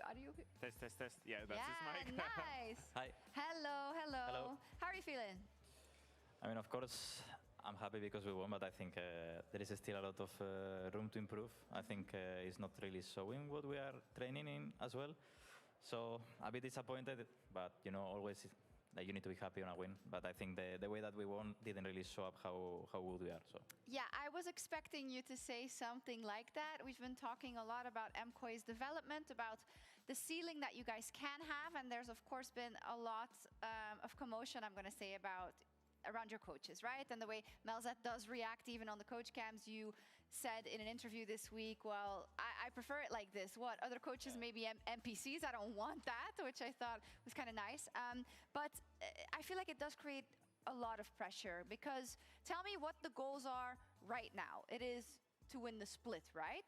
I mean, our objective always is to aim high, and we want to win LEC and we want to win MSI as well. So Yeah. of course, right now the bar is that high as well, that what we are doing is nowhere close to our objectives, and also to the capacity that we have, both individually and as a team. So that's why we are like pushing a lot this split, because I think, of course, I'm not saying that first stand is not that important, but I think MSI, of course, is going to give you a lot of room to improve for Worlds, which I think both of the internationals are the most important, and we need to be on a really good level to go to MSI, you know. Yep. My question was, is this something that you guys feel like is new and it is needed? Because you guys were doing really good last year as well. There were times where you guys were contending for winning the split or going to internationals and stuff like this. You guys feel like this was maybe one of those needed harsh things, or like, you know, painful things that this group really needs to step it up a notch? I think Melzat always understands really well his players. I think it's something that I already told him from 2022, that I started working with him. I think he improved a lot on the way that he understands how he needs to manage each player. And of course, I think the pressure, there are some players that cannot handle it that well. But I think in our team, the expectation that he has is something that has been proven as well, that he has seen in Worlds and overall during the last year as well. So I think it's needed. And I think it's also good that we start already from the start of the split, because let's say that we need to do the wake-up call in middle of playoffs, maybe it's too late. But if at least right now we are aware that what we are doing is not enough, then we can we have a lot of time and also room to improve. So yeah, I think, I mean, of course, like the road show is going to be really important, because we play into 3 of the best teams of the league. Yep. And it's going to be deciding for the playoffs and deciding for the top tier. I think it's really important as well to finish top 4 on the split, because you're on the winner bracket.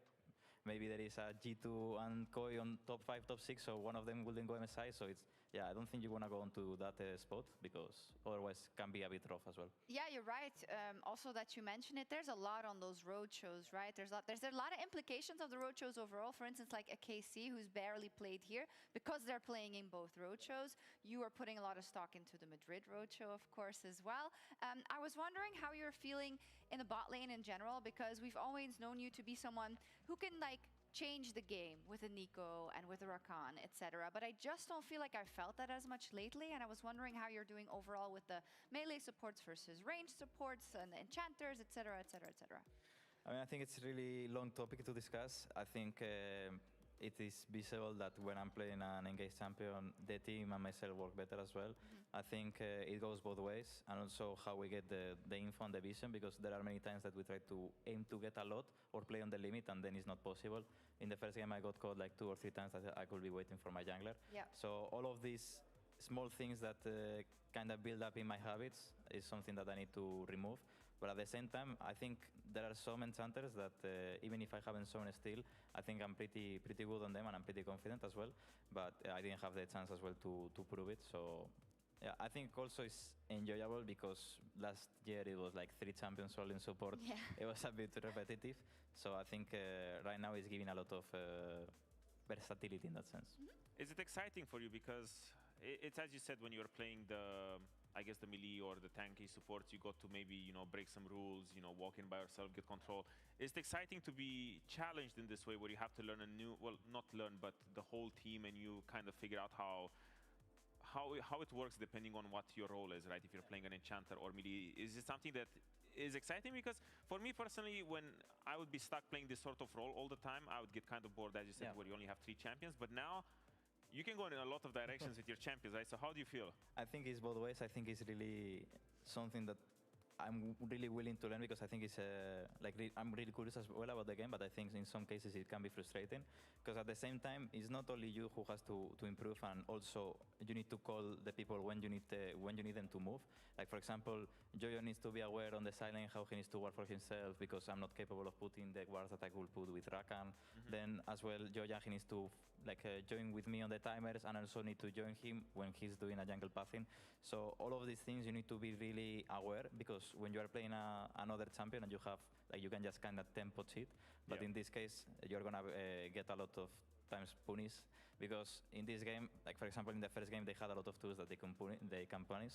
So yeah, I think I take it as a challenge, but in a way as well it's frustrating because it could be simple, but yeah.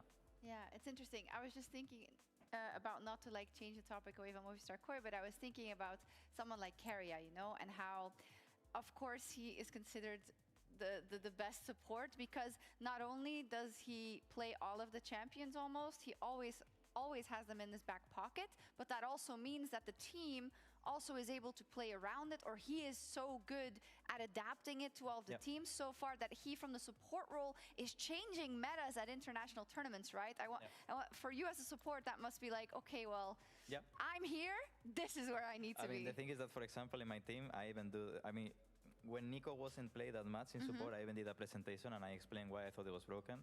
Then the champion got nerfed because a lot of the small things with the W and the tricks, they got removed. I still think that there are some champions that can be really strong, like for example, Anivia, I think is broken. Yeah. Enemy pick it as well on the first, on top, so we couldn't pick it because she's fearless. But I think there are still champions on support, and the meta maybe even shifts more, because I think we are default a lot into the enchanters, so there are other champions that can punish a lot, on lane. And maybe we see more mages, or I think I'm curious, and I'm really willing that people start trying other things, because then I get to play more champions, and it's more fun as well. It's like the stars returned to your eyes when you were talking about that. That's so cool to see. You're so excited about that. Before I end the show, what about that Realm Warp? What did you say? The Realm Warp in the second game? Oh, when you got rooted, then you got sent in. I don't know. You just said, we can go? Actually, no. And I say, I'm stunned. I cannot do anything. And you just started laughing. We have it, I think. Yeah. I don't know. I don't know why he even ulted, because it looks so bad. Like we're going on top of an Anivia, of a Seraphine. But yeah, you wanted me to die. It's fine. Yeah, there you are. Maybe I have time to cast the base, because I think you actually cancel it. Yeah. But I'm not sure if it's the Rise itself. I think it's Rise himself. You can. So he can do it as well. Yeah. But you can do it as well. But I think you were stunned, so you were kind of cooked. Yeah. Or actually, I don't know if you can cancel. You can channel base when you're rooted. I think if Rise base, you cancel it. But I don't know if it's for him or for the ulti. I'm not sure. No, he cancels for everyone. Yeah. I think. That's the cool thing, that, for example, if you play solo queue, like Jojo, you will know. But because I heard as well that you were saying. Wait, is that true? He has a hidden account. That's what I said. That's what I said. But he's playing a bit more now. Because we had the stat. Who? Yeah, he knows. He heard. He said. I didn't hear fully the answer, the question, but I heard that how many solo queues do you have? Like, yeah, because it was. Did you guys visit the LEC more, you and two of your teammates, or Jojo more solo queue games? For sure, as you know, like for sure. Yeah, it was you. It was definitely you. Our key player of the series was Supa, so congratulations to Supa. He was going in. Like when Supa goes in, he goes in. Sometimes he goes a bit far, but this game, I think he really take everyone's back. I think he was also really vocal on how he wanted to play. And for example, here, of course, I also knew, but he was being vocal that, hey, maybe he jumps on me, be ready. I even told him, go melee, I can ulti, just, sacrifice. But yeah, I think he did a really good game on the second one. And the first one, he did like 65k damage as well on the draw, which it's a bit tricky as well, because there are a lot of tanks, but he played really well. He did. When Supa is on, it's really, really nice to watch. Oh, I thought that was a schedule. I got you. Let's take a look at the schedule for tomorrow. I do know it's G2, it's Vitality versus Shifters first up. And then we get KC. I'm so happy. This only will be their second series in the studio, and then they play tons of games in Ivry. So I'm happy that we will see them tomorrow. We hope, I hope they're really good. Not to diss on Heretics or whatever, but I just want I think a good KC is fun for the league.